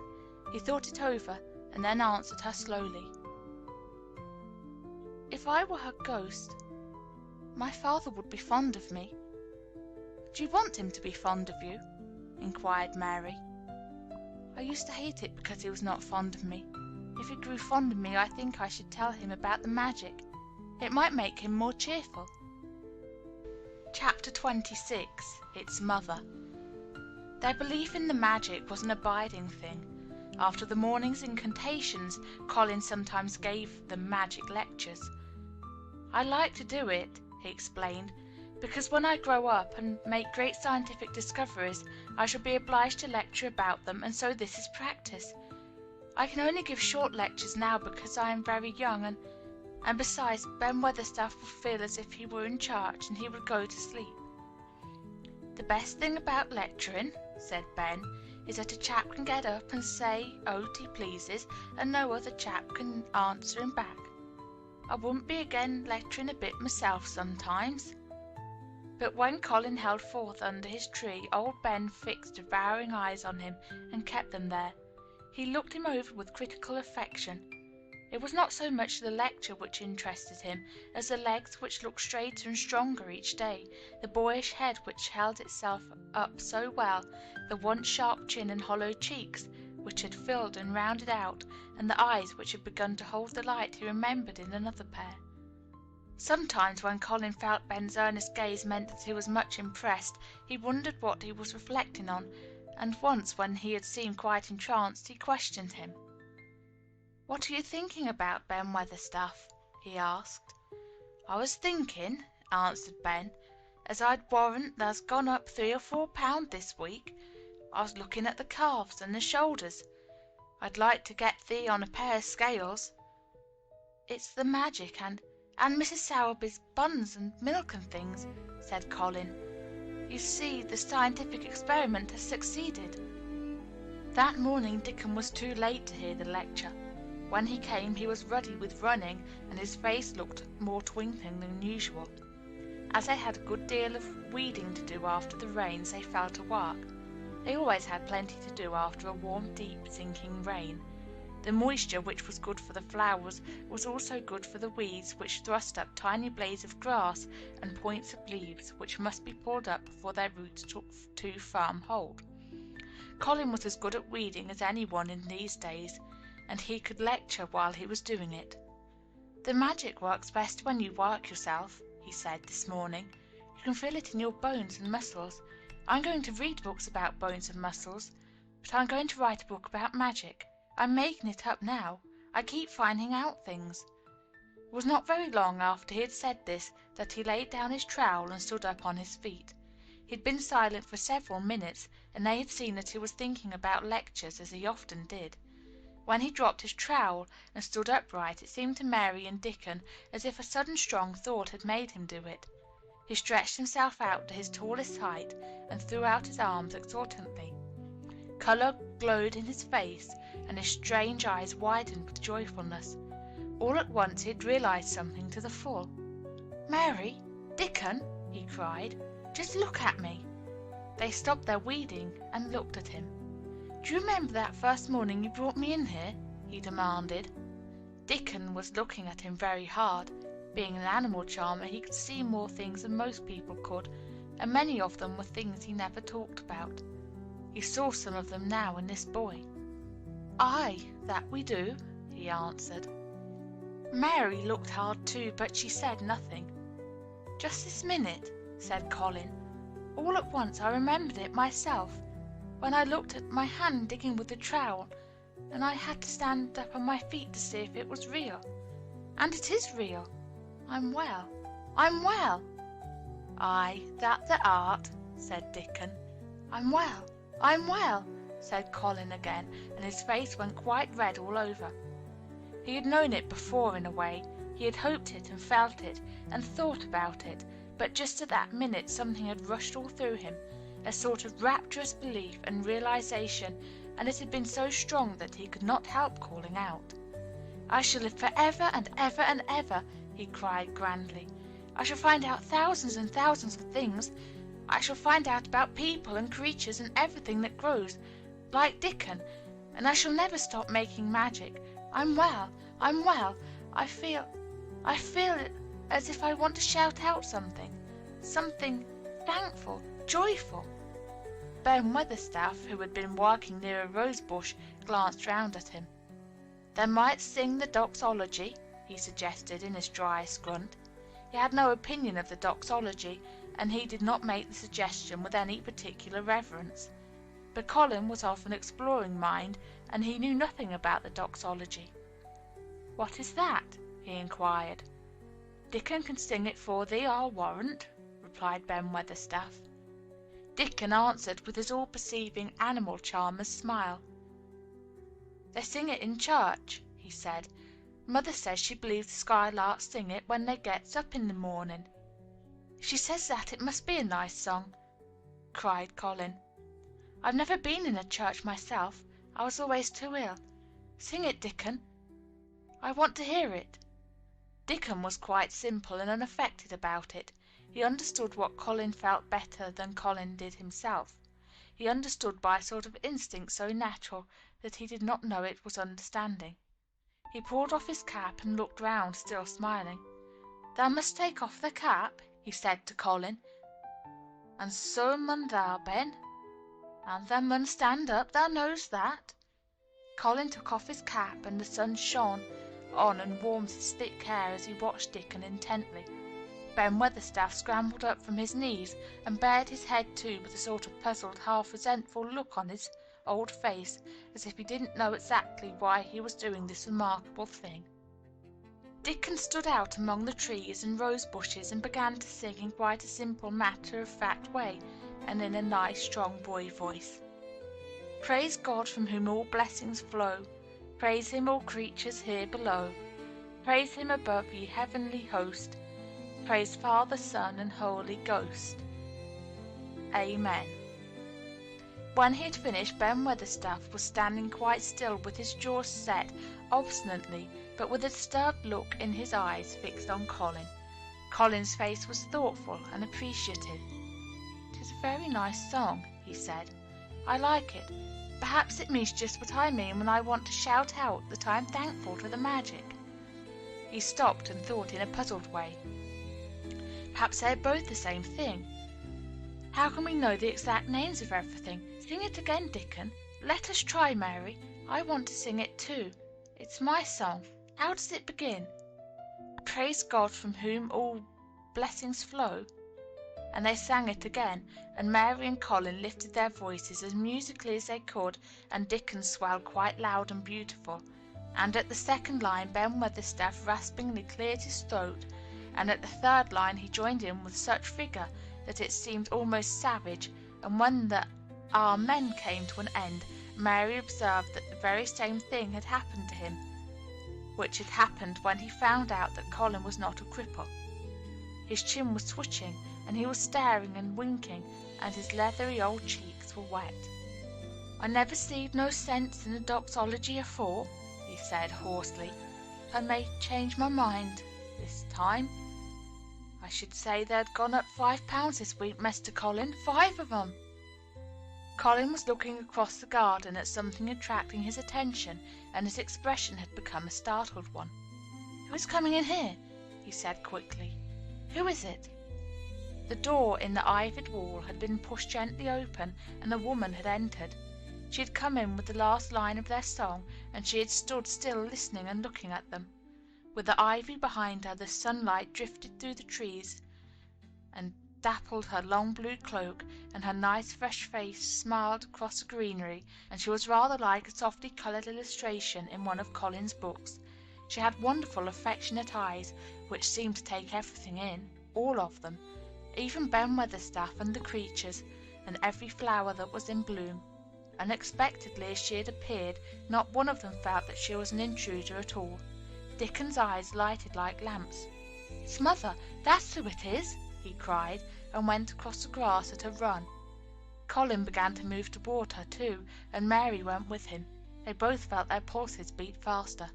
"It's Mother," said Dickon again when they met halfway. "I knowed they wanted to see her, and I told her where the door was hid." Colin held out his hand with a sort of flushed royal shyness, but his eyes quite devoured her face. "Even when I was ill I wanted to see you," he said. "You and Dickon and the secret garden. I never wanted to see anyone or anything before." The sight of his uplifted face brought about a sudden change in her own. She flushed, and the corners of her mouth shook, and a mist seemed to sweep over her eyes. Dear lad," she broke out tremulously. Dear lad," as if she had not known she were going to say it. She did not say Mester Colin, but just dear lad, quite suddenly. She might have said it to Dickon in the same way, if she had seen something in his face which touched her. Colin liked it. "Are you surprised because I am so well?" he asked. She put her hand on his shoulder and smiled the mist out of her eyes. "Ay, that I am," she said, "but thou'rt so like thy mother, thou made my heart jump." "Do you think," said Colin a little awkwardly, "that will make father like me?" "Ay, for sure, dear lad," she answered, and she gave his shoulder a soft, quick pat. "He mun come home. He mun come home." "Susan Sowerby," said Ben Weatherstaff, getting closer to her, "look at the lad's legs, wilt thou? They was like drumsticks and stocking 2 months ago, and I heard folk tell as they was bandy and knock-kneed both at the same time. Look at 'em now." Susan Sowerby laughed a comfortable laugh. "They're going to be fine strong lad's legs in a bit," she said. "Let 'em go on playing and working in the garden and eating hearty and drinking plenty of good sweet milk, and there'll not be a finer pair in Yorkshire, thank God for it." She put both hands on Mistress Mary's shoulders and looked her little face over in a motherly fashion. "And thee too," she said. "Thou'rt grown near as hearty as our Elizabeth Ellen. I'll warrant thou like thy mother too. And Martha told me as Mrs. Medlock heard she was a pretty woman. Thou'll be like a bush rose when thou grows up, my little lass, bless thee." She did not mention that when Martha came home on her day out and described the plain sallow child, she had said that she had no confidence whatever in what Mrs. Medlock had heard. "It doesn't stand to reason that a pretty woman could be the mother of such a foul little lass," she had added obstinately. Mary had not had time to pay much attention to her changing face. She had only known that she looked different and seemed to have a great deal more hair, and that it was growing very fast. But remembering her pleasure in looking at the Mem Sahib in the past, she was glad to hear that she might some day look like her. Susan Sowerby went round their garden with them, and was told the whole story of it, and shown every bush and tree which had come alive.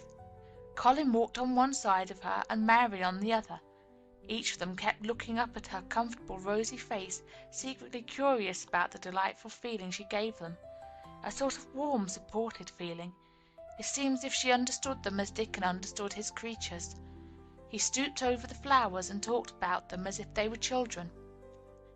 Soot followed her, and once or twice cawed at her and flew upon her shoulder, as if it were Dickon's.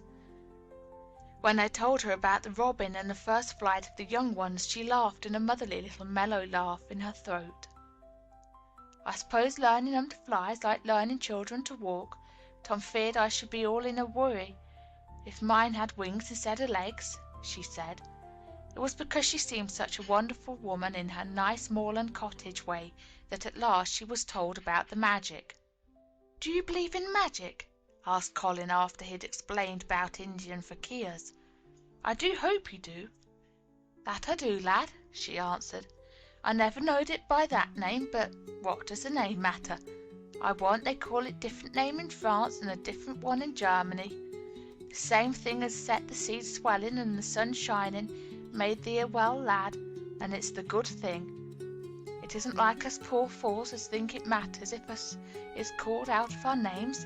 The big good thing doesn't stop to worry it, bless thee. It goes on making worlds by the million, worlds like us. Never thee stop believing in the big good thing and knowing the world's full of it, and call it what they likes. They were singing to it when I came into the garden." "I felt so joyful," said Colin, opening his beautiful strange eyes at her. "Suddenly I felt how different I was, how strong my arms and legs were, you know, and how I could dig and stand, and I jumped up and wanted to shout out something to anything that would listen. The magic listened when they sung the doxology. It would have listened to anything they had sung. It was the joy that mattered. Lad, what's names to the joy maker?" And she gave his shoulders a quick, soft pat again. She had packed a basket which held a regular feast this morning, and when the hungry hour came and Dickon brought it out from his hiding place, she sat down with them under their tree and watched them devour their food, laughing and quite gloating over their appetites. She was full of fun and made them laugh and all sorts of odd things. She told them stories in broad Yorkshire and taught them new words. She laughed as if she could not help it when they told her of the increasing difficulty there was in pretending that Colin was still a fretful invalid. You see, we can't help laughing nearly all the time when we're together," explained Colin, "and it doesn't sound ill at all. We try to hold it back, but it bursts out, and that sounds worse than ever." "There's one thing that comes into mind so often," said Mary, "and I can scarcely ever hold it when I think of it suddenly. I keep thinking, suppose Colin's face should get to look like a full moon. It isn't like one yet, but he gets a tiny bit fatter every day, and suppose some morning it should look like one. What should we do?" "Bless us all, I can see that has a good bit of play acting to do," said Susan Sowerby, "but they won't have to keep it up much longer. Mr. Craven'll come home." "Do you think he will?" asked Colin. "Why?" Susan Sowerby chuckled softly. "Suppose it did nigh break thy heart to be found out before they told him in their own way," she said. "There's laid awake nights planning it." "I couldn't bear anyone else to tell him," said Colin. "I think about different ways every day. I think now I just want to run into his room." "That'd be a fine start for him," said Susan Sowerby. "I'd like to see his face, lad, I would that. He mun come back, that he mun." One of the things they talked of was the visit they were to make to her cottage. They planned it all. They were to drive over the moor and lunch out of doors among the heather. They would see all the 12 children and Dickens's garden, and would not come back until they were tired. Susan Sowerby got up at last to return to the house and Mrs. Medlock. It was time for Colin to be wheeled back also, but before he got into his chair he stood quite close to Susan and fixed his eyes on her with a kind of bewildered adoration, and he suddenly caught hold of the fold of her blue cloak and held it fast. "You are just what I wanted," he said. "I wish you were my mother as well as Dickens." All at once Susan Sowerby bent down and drew him with her warm arms close against her bosom, under the blue cloak, as if he had been Dickens's brother. The quick mist swept over her eyes. Dear lad," she said, "thy own mother's in this here very garden, I do believe. She couldn't keep out of it. Thy father mun come back to thee. He mun." Chapter 27 In the Garden. In each century since the beginning of the world, wonderful things have been discovered. In the last century, more amazing things were found out than in any other century before. In this new century, hundreds of things still more astounding will be brought into light. At first, people refuse to believe that a strange new thing can be done. Then they begin to hope it can be done. Then they see it can be done. Then it is done, and all the world wonders why it was not done centuries ago. One of the new things people began to find out in the last century was that thoughts, just mere thoughts, are as powerful as electric batteries, as good for one as sunlight is, or as bad for one as poison. To let a sad thought or a bad one get into your mind is as dangerous as letting a scarlet fever germ get into your body. If you let it stay there after it has got in, you may never get over it as long as you live. So long as Mistress Mary's mind was full of disagreeable thoughts about her dislikes and sour opinions of people, and her determination not to be pleased by or interested in anything, she was a yellow-faced, sickly, bored, and wretched child. Circumstances, however, were very kind to her, though she was not at all aware of it. They began to push her about for her own good. When her mind gradually filled itself with robins and moorland cottages crowded with children, with queer, crabbed old gardeners, and common little Yorkshire housemaids, with springtime and with secret gardens coming alive day by day, and also with the moor and his creatures, there was no room left for the disagreeable thoughts, which affected her liver and her digestion, and made her yellow and tired. So long as Colin shut himself up in his room, and thought only of his fears and weaknesses and his detestation of people who looked at him and reflected hourly on humps and early death, he was a hysterical, half-crazy little hypochondriac who knew nothing of the sunshine and the spring, and also did not know that he could get well and could stand upon his feet if he tried to do it. When new beautiful thoughts began to push out the old hideous ones, life began to come back to him, his blood ran healthily through his veins, and strength poured into him like a flood. His scientific experiment was quite practical, and simple, and there was nothing weird about it at all. Much more surprising things can happen to anyone who, when a disagreeable or discouraged thought comes into his mind, just has the sense to remember in time and push it out by putting in an agreeable, determinedly courageous one. Two things cannot be in one place. Where you tend a rose, my lad, a thistle cannot grow. While the secret garden was coming alive, and two children were coming alive with it, there was a man wandering about certain far-away beautiful places in the Norwegian fields and the valleys and mountains of Switzerland, and he was a man who for 10 years had kept his mind filled with dark and heartbroken thinking. He had not been courageous. He had never tried to put any other thoughts in the place of the dark ones. He had wandered by blue lakes and thought them. He had lain on mountain-sides with sheets of deep blue gentians blooming all about him, and flower breaths filling all the air, and he had thought them.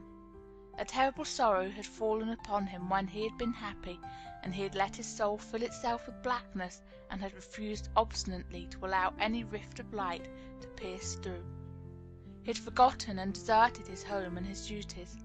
When he travelled about, darkness so brooded over him that the sight of him was a wrong done to other people, because it was as if he poisoned the air about him with gloom. Most strangers thought he must be either half mad or a man with some hidden crime on his soul.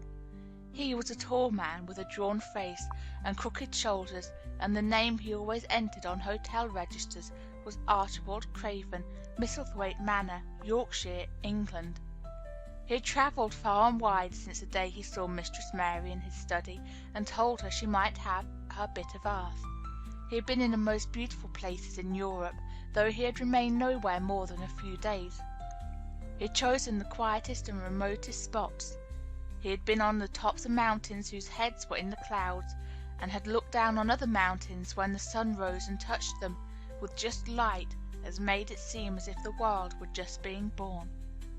But the light had never seemed to touch himself, until one day when he realized that for the first time in 10 years a strange thing had happened.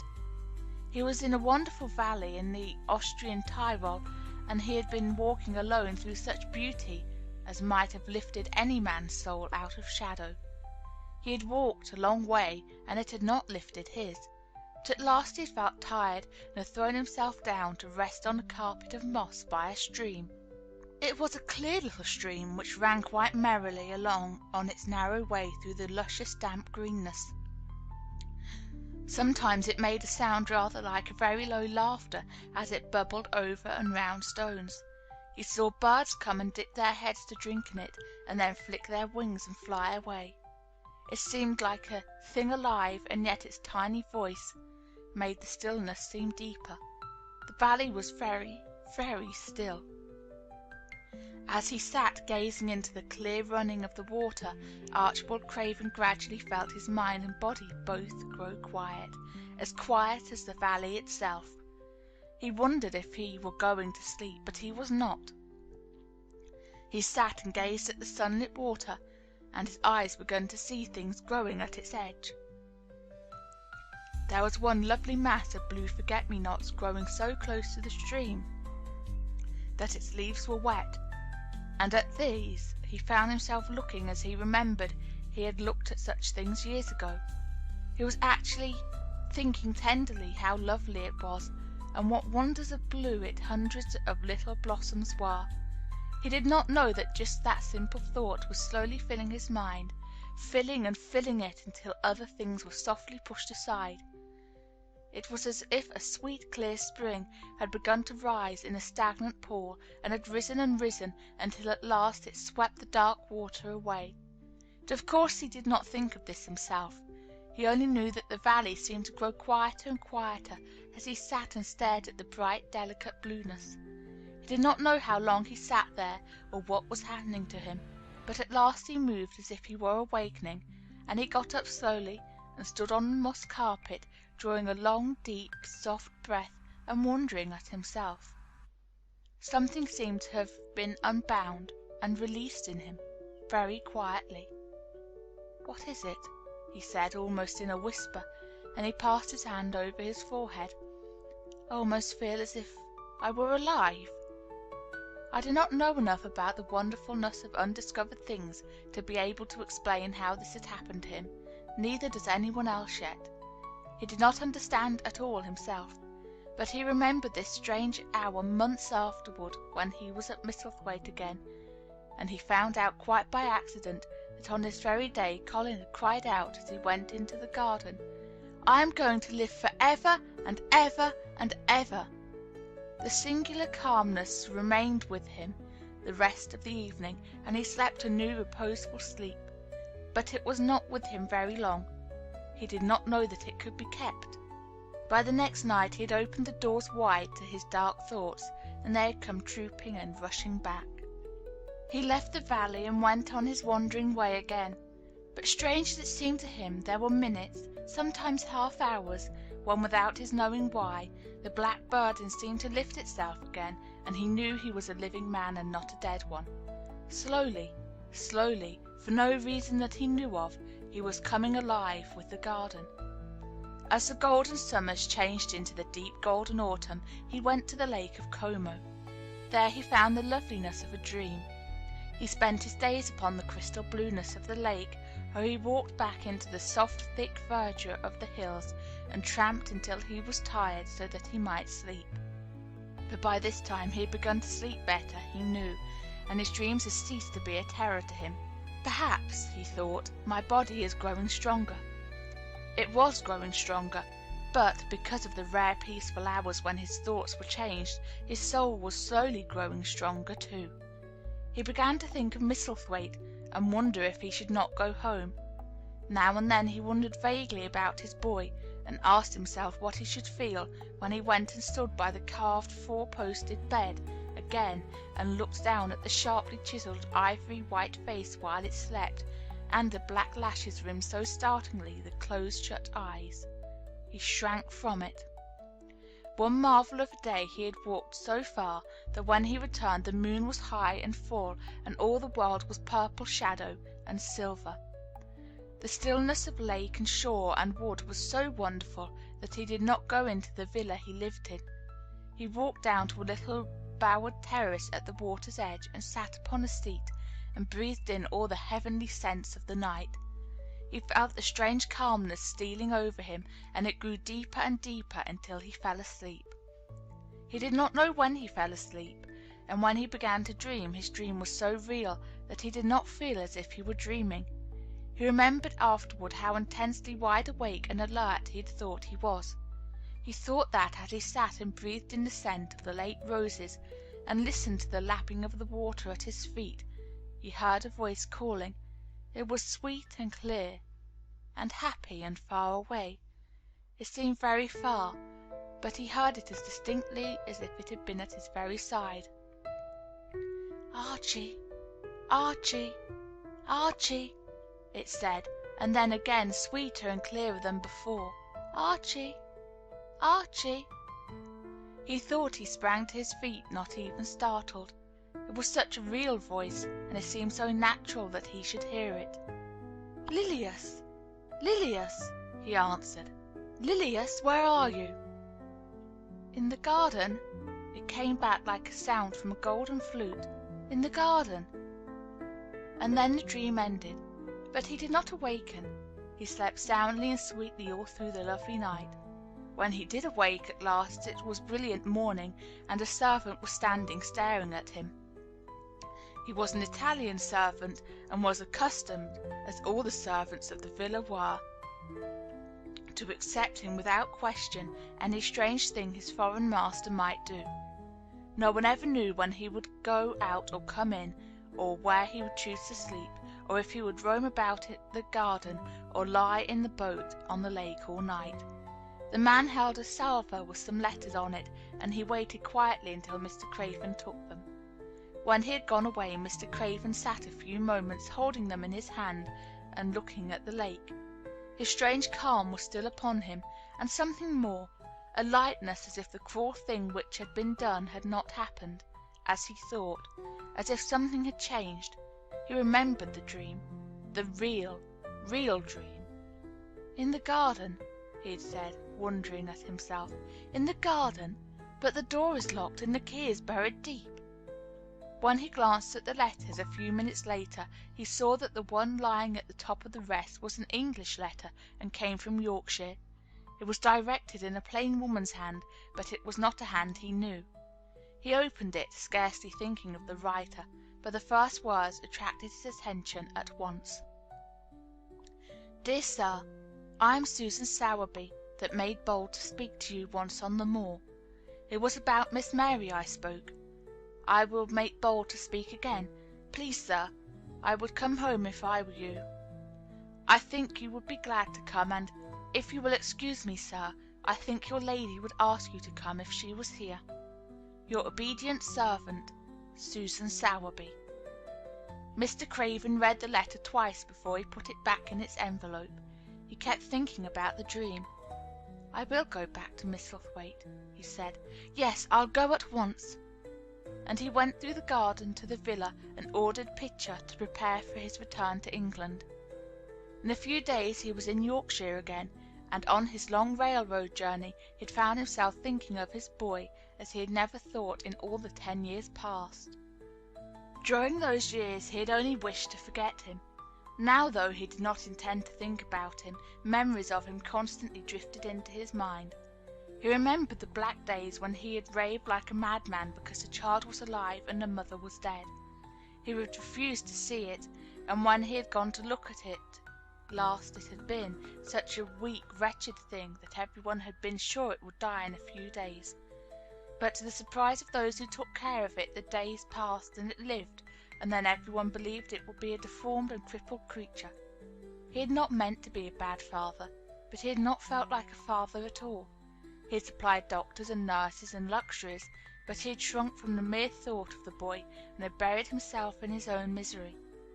The first time after a year's absence he returned to Misselthwaite, and the small, miserable-looking thing languidly and indifferently lifted to his face the great grey eyes and black lashes round them, so like and yet so horribly unlike the happy eyes he had adored.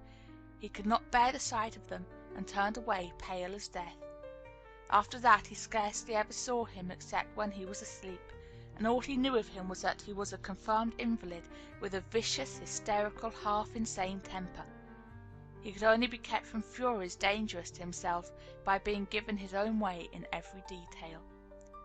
All this was not an uplifting thing to recall, but as the train whirled him through mountain passes and golden plains, the man who was coming alive began to think in a new way, and he thought long and steadily and deeply. "Perhaps I have been all wrong for 10 years," he said to himself. 10 years is a long time. It may be too late to do anything. Quite too late. What have I been thinking of? Of course this was the wrong magic to be saying too late. Even Colin could have told him that. But he knew nothing of magic, either black or white. This he had yet to learn. He wondered if Susan Sowerby had taken courage and written to him only because the motherly creature had realized that the boy was much worse, was fatally ill. If he had not been under the spell of the curious calmness which had taken possession of him, he would have been more wretched than ever. But the calm had brought a sort of courage and hope with it. Instead of giving way to thoughts of the worst, he actually found he was trying to believe in better things. Could it be possible that she sees that I may be able to do him good and control him? He thought. I will go and see her on my way to Misselthwaite. But when on his way across the moor he stopped the carriage at the cottage, 7 or 8 children were playing about, gathered in a group, and bobbing 7 or 8 friendly and polite curtsies told him that their mother had gone to the other side of the moor early in the morning to help a woman who had a new baby. Our Dickon, they volunteered, was over at the manor, working in one of the gardens where he went several days each week. Mr. Craven looked over the collection of sturdy little bodies and round, red-cheeked faces, each one grinning in its own particular way, and he awoke to the fact that they were a healthy, likeable lot. He smiled at their friendly grins, and took a golden sovereign from his pocket and gave it to our Lisbeth Ellen, who was the oldest. "If you divide that into 8 parts, there will be half a crown for each of you," he said. Then, amid grins and chuckles and bobbings of curtsies, he drove away, leaving ecstasy and nudging elbows and little jumps of joy behind. The drive across the wonderfulness of the moor was a soothing thing. Why did it seem to give him a sense of homecoming which he had been sure he could never feel again? That sense of the beauty of land and sky and purple bloom of distance, and a warming of the heart at drawing nearer to the great old house which had held those of his blood for 600 years.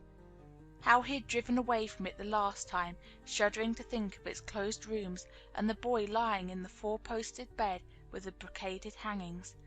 Was it possible that perhaps he might find him changed a little for the better, and that he might overcome his shrinking from him? How real that dream had been! How wonderful and clear the voice which called back to him, "In the garden! In the garden!" "I will try to find the key," he said. "I will try to open the door. I must, though I don't know why." When he arrived at the manor, the servants who received him with the usual ceremony noticed that he looked better, and that he did not go to the remote rooms where he usually lived, attended by Pitcher. He went into the library and sent for Mrs. Medlock. She came to him somewhat excited and curious and flustered. "How is Master Colin, Medlock?" he inquired. "Well, sir," Mrs. Medlock answered, he's different in a manner of speaking." "Worse?" he suggested. Mrs. Medlock really was flushed. "Well, you see, sir," she tried to explain, "neither Dr. Craven nor the nurse nor me can exactly make him out." "Why is that?" "To tell the truth, sir, Master Colin might be better, and he might be changing for the worse. His appetite, sir, is past understanding, and his ways—" "Has he become more peculiar?" her master asked, knitting his brows anxiously. "That's it, sir. He's grown very peculiar, when you compare him with what he used to be. He used to eat nothing, and then suddenly he began to eat something enormous, and then he stopped all at once, and the meals were sent back just as they used to be. You never knew, sir. Perhaps then out of the doors he would never let himself be taken. The things we've gone through to get him to go out of his chair would leave a body trembling like a leaf. He'd throw himself into such a state that Dr. Craven said he couldn't be responsible for forcing him. Well, sir, just without warning, not long after one of his worst tantrums, he suddenly insisted on being taken out every day by Miss Mary and Susan Sowerby's boy Dickon that could push his chair. He took a fancy to both Miss Mary and Dickon brought his tame animals, and if you'll credit it, sir, out of the doors he will stay from morning until night." "How does he look?" was the next question. "If he took his food natural, sir, you'd think he was putting on flesh, but we're afraid it may be a sort of bloat. He laughs sometimes in a queer way when he's alone with Miss Mary. He never used to laugh at all. Dr. Craven is coming to see you at once if you'll allow him. He never was as puzzled in his life." "Where is Master Colin now?" Mr. Craven asked. "In the garden, sir. He's always in the garden, though not a human creature is allowed to go near for fear they'll look at him." Mr. Craven scarcely heard her last words. "In the garden," he said, and after he had sent Mrs. Medlock away, he stood and repeated it again and again. "In the garden." He had to make an effort to bring himself back to the place he was standing in, and when he felt he was on earth again, he turned and went out of the room. He took his way, as Mary had done, through the door in the shrubbery, and among the laurels and the fountain beds. The fountain was playing now, and was encircled by beds of brilliant autumn flowers. He crossed the lawn and turned into the long walk by the ivied walls. He did not walk quickly, but slowly, and his eyes were on the path. He felt as if he were being drawn back to the place he had so long forsaken, and he did not know why. As he drew near to it, his step became still more slow. He knew where the door was, even though the ivy hung thick over it, but he did not know exactly where it lay, that buried key. So he stopped and stood still, looking about him, and almost a moment after he had paused, he started and listened, asking himself if he were having a dream. The ivy hung thick over the door. The key was buried under the shrubs. No human being had passed that portal for 10 lovely years. And yet inside the garden there were sounds. They were the sounds of running, scuffling feet seeming to chase round and round under the trees. There were strange sounds of lowered, suppressed voices, exclamations, and smothered, joyous cries. It seemed actually like the laughter of young things, the uncontrollable laughter of children who were trying not to be heard, but who in a moment or so, as their excitement mounted, would burst forth. What in heaven's name was he dreaming of? What in heaven's name did he hear? Was he losing his reason and thinking he heard things which were not for human ears? Was it that the far, clear voice had meant? And then the moment came, the uncontrollable moment when the sounds forgot to hush themselves. The feet ran faster and faster. They were nearing the garden door. They were quick, strong, young, breathing, and a wild outbreak of laughing shows which could not be contained, and the door of the wall was flung back wide, the sheet of ivy swinging back, and a boy burst forth through it at full speed, and without seeing the outsider dashed almost into his arms. Mr. Craven had extended them just in time to save him from falling as a result of his unseeing dash against him, and when he held him away to look at him in amazement at his being there, he truly gasped for breath. He was a tall boy and a handsome one. He was glowing with life, and his running had sent splendid color leaping to his face.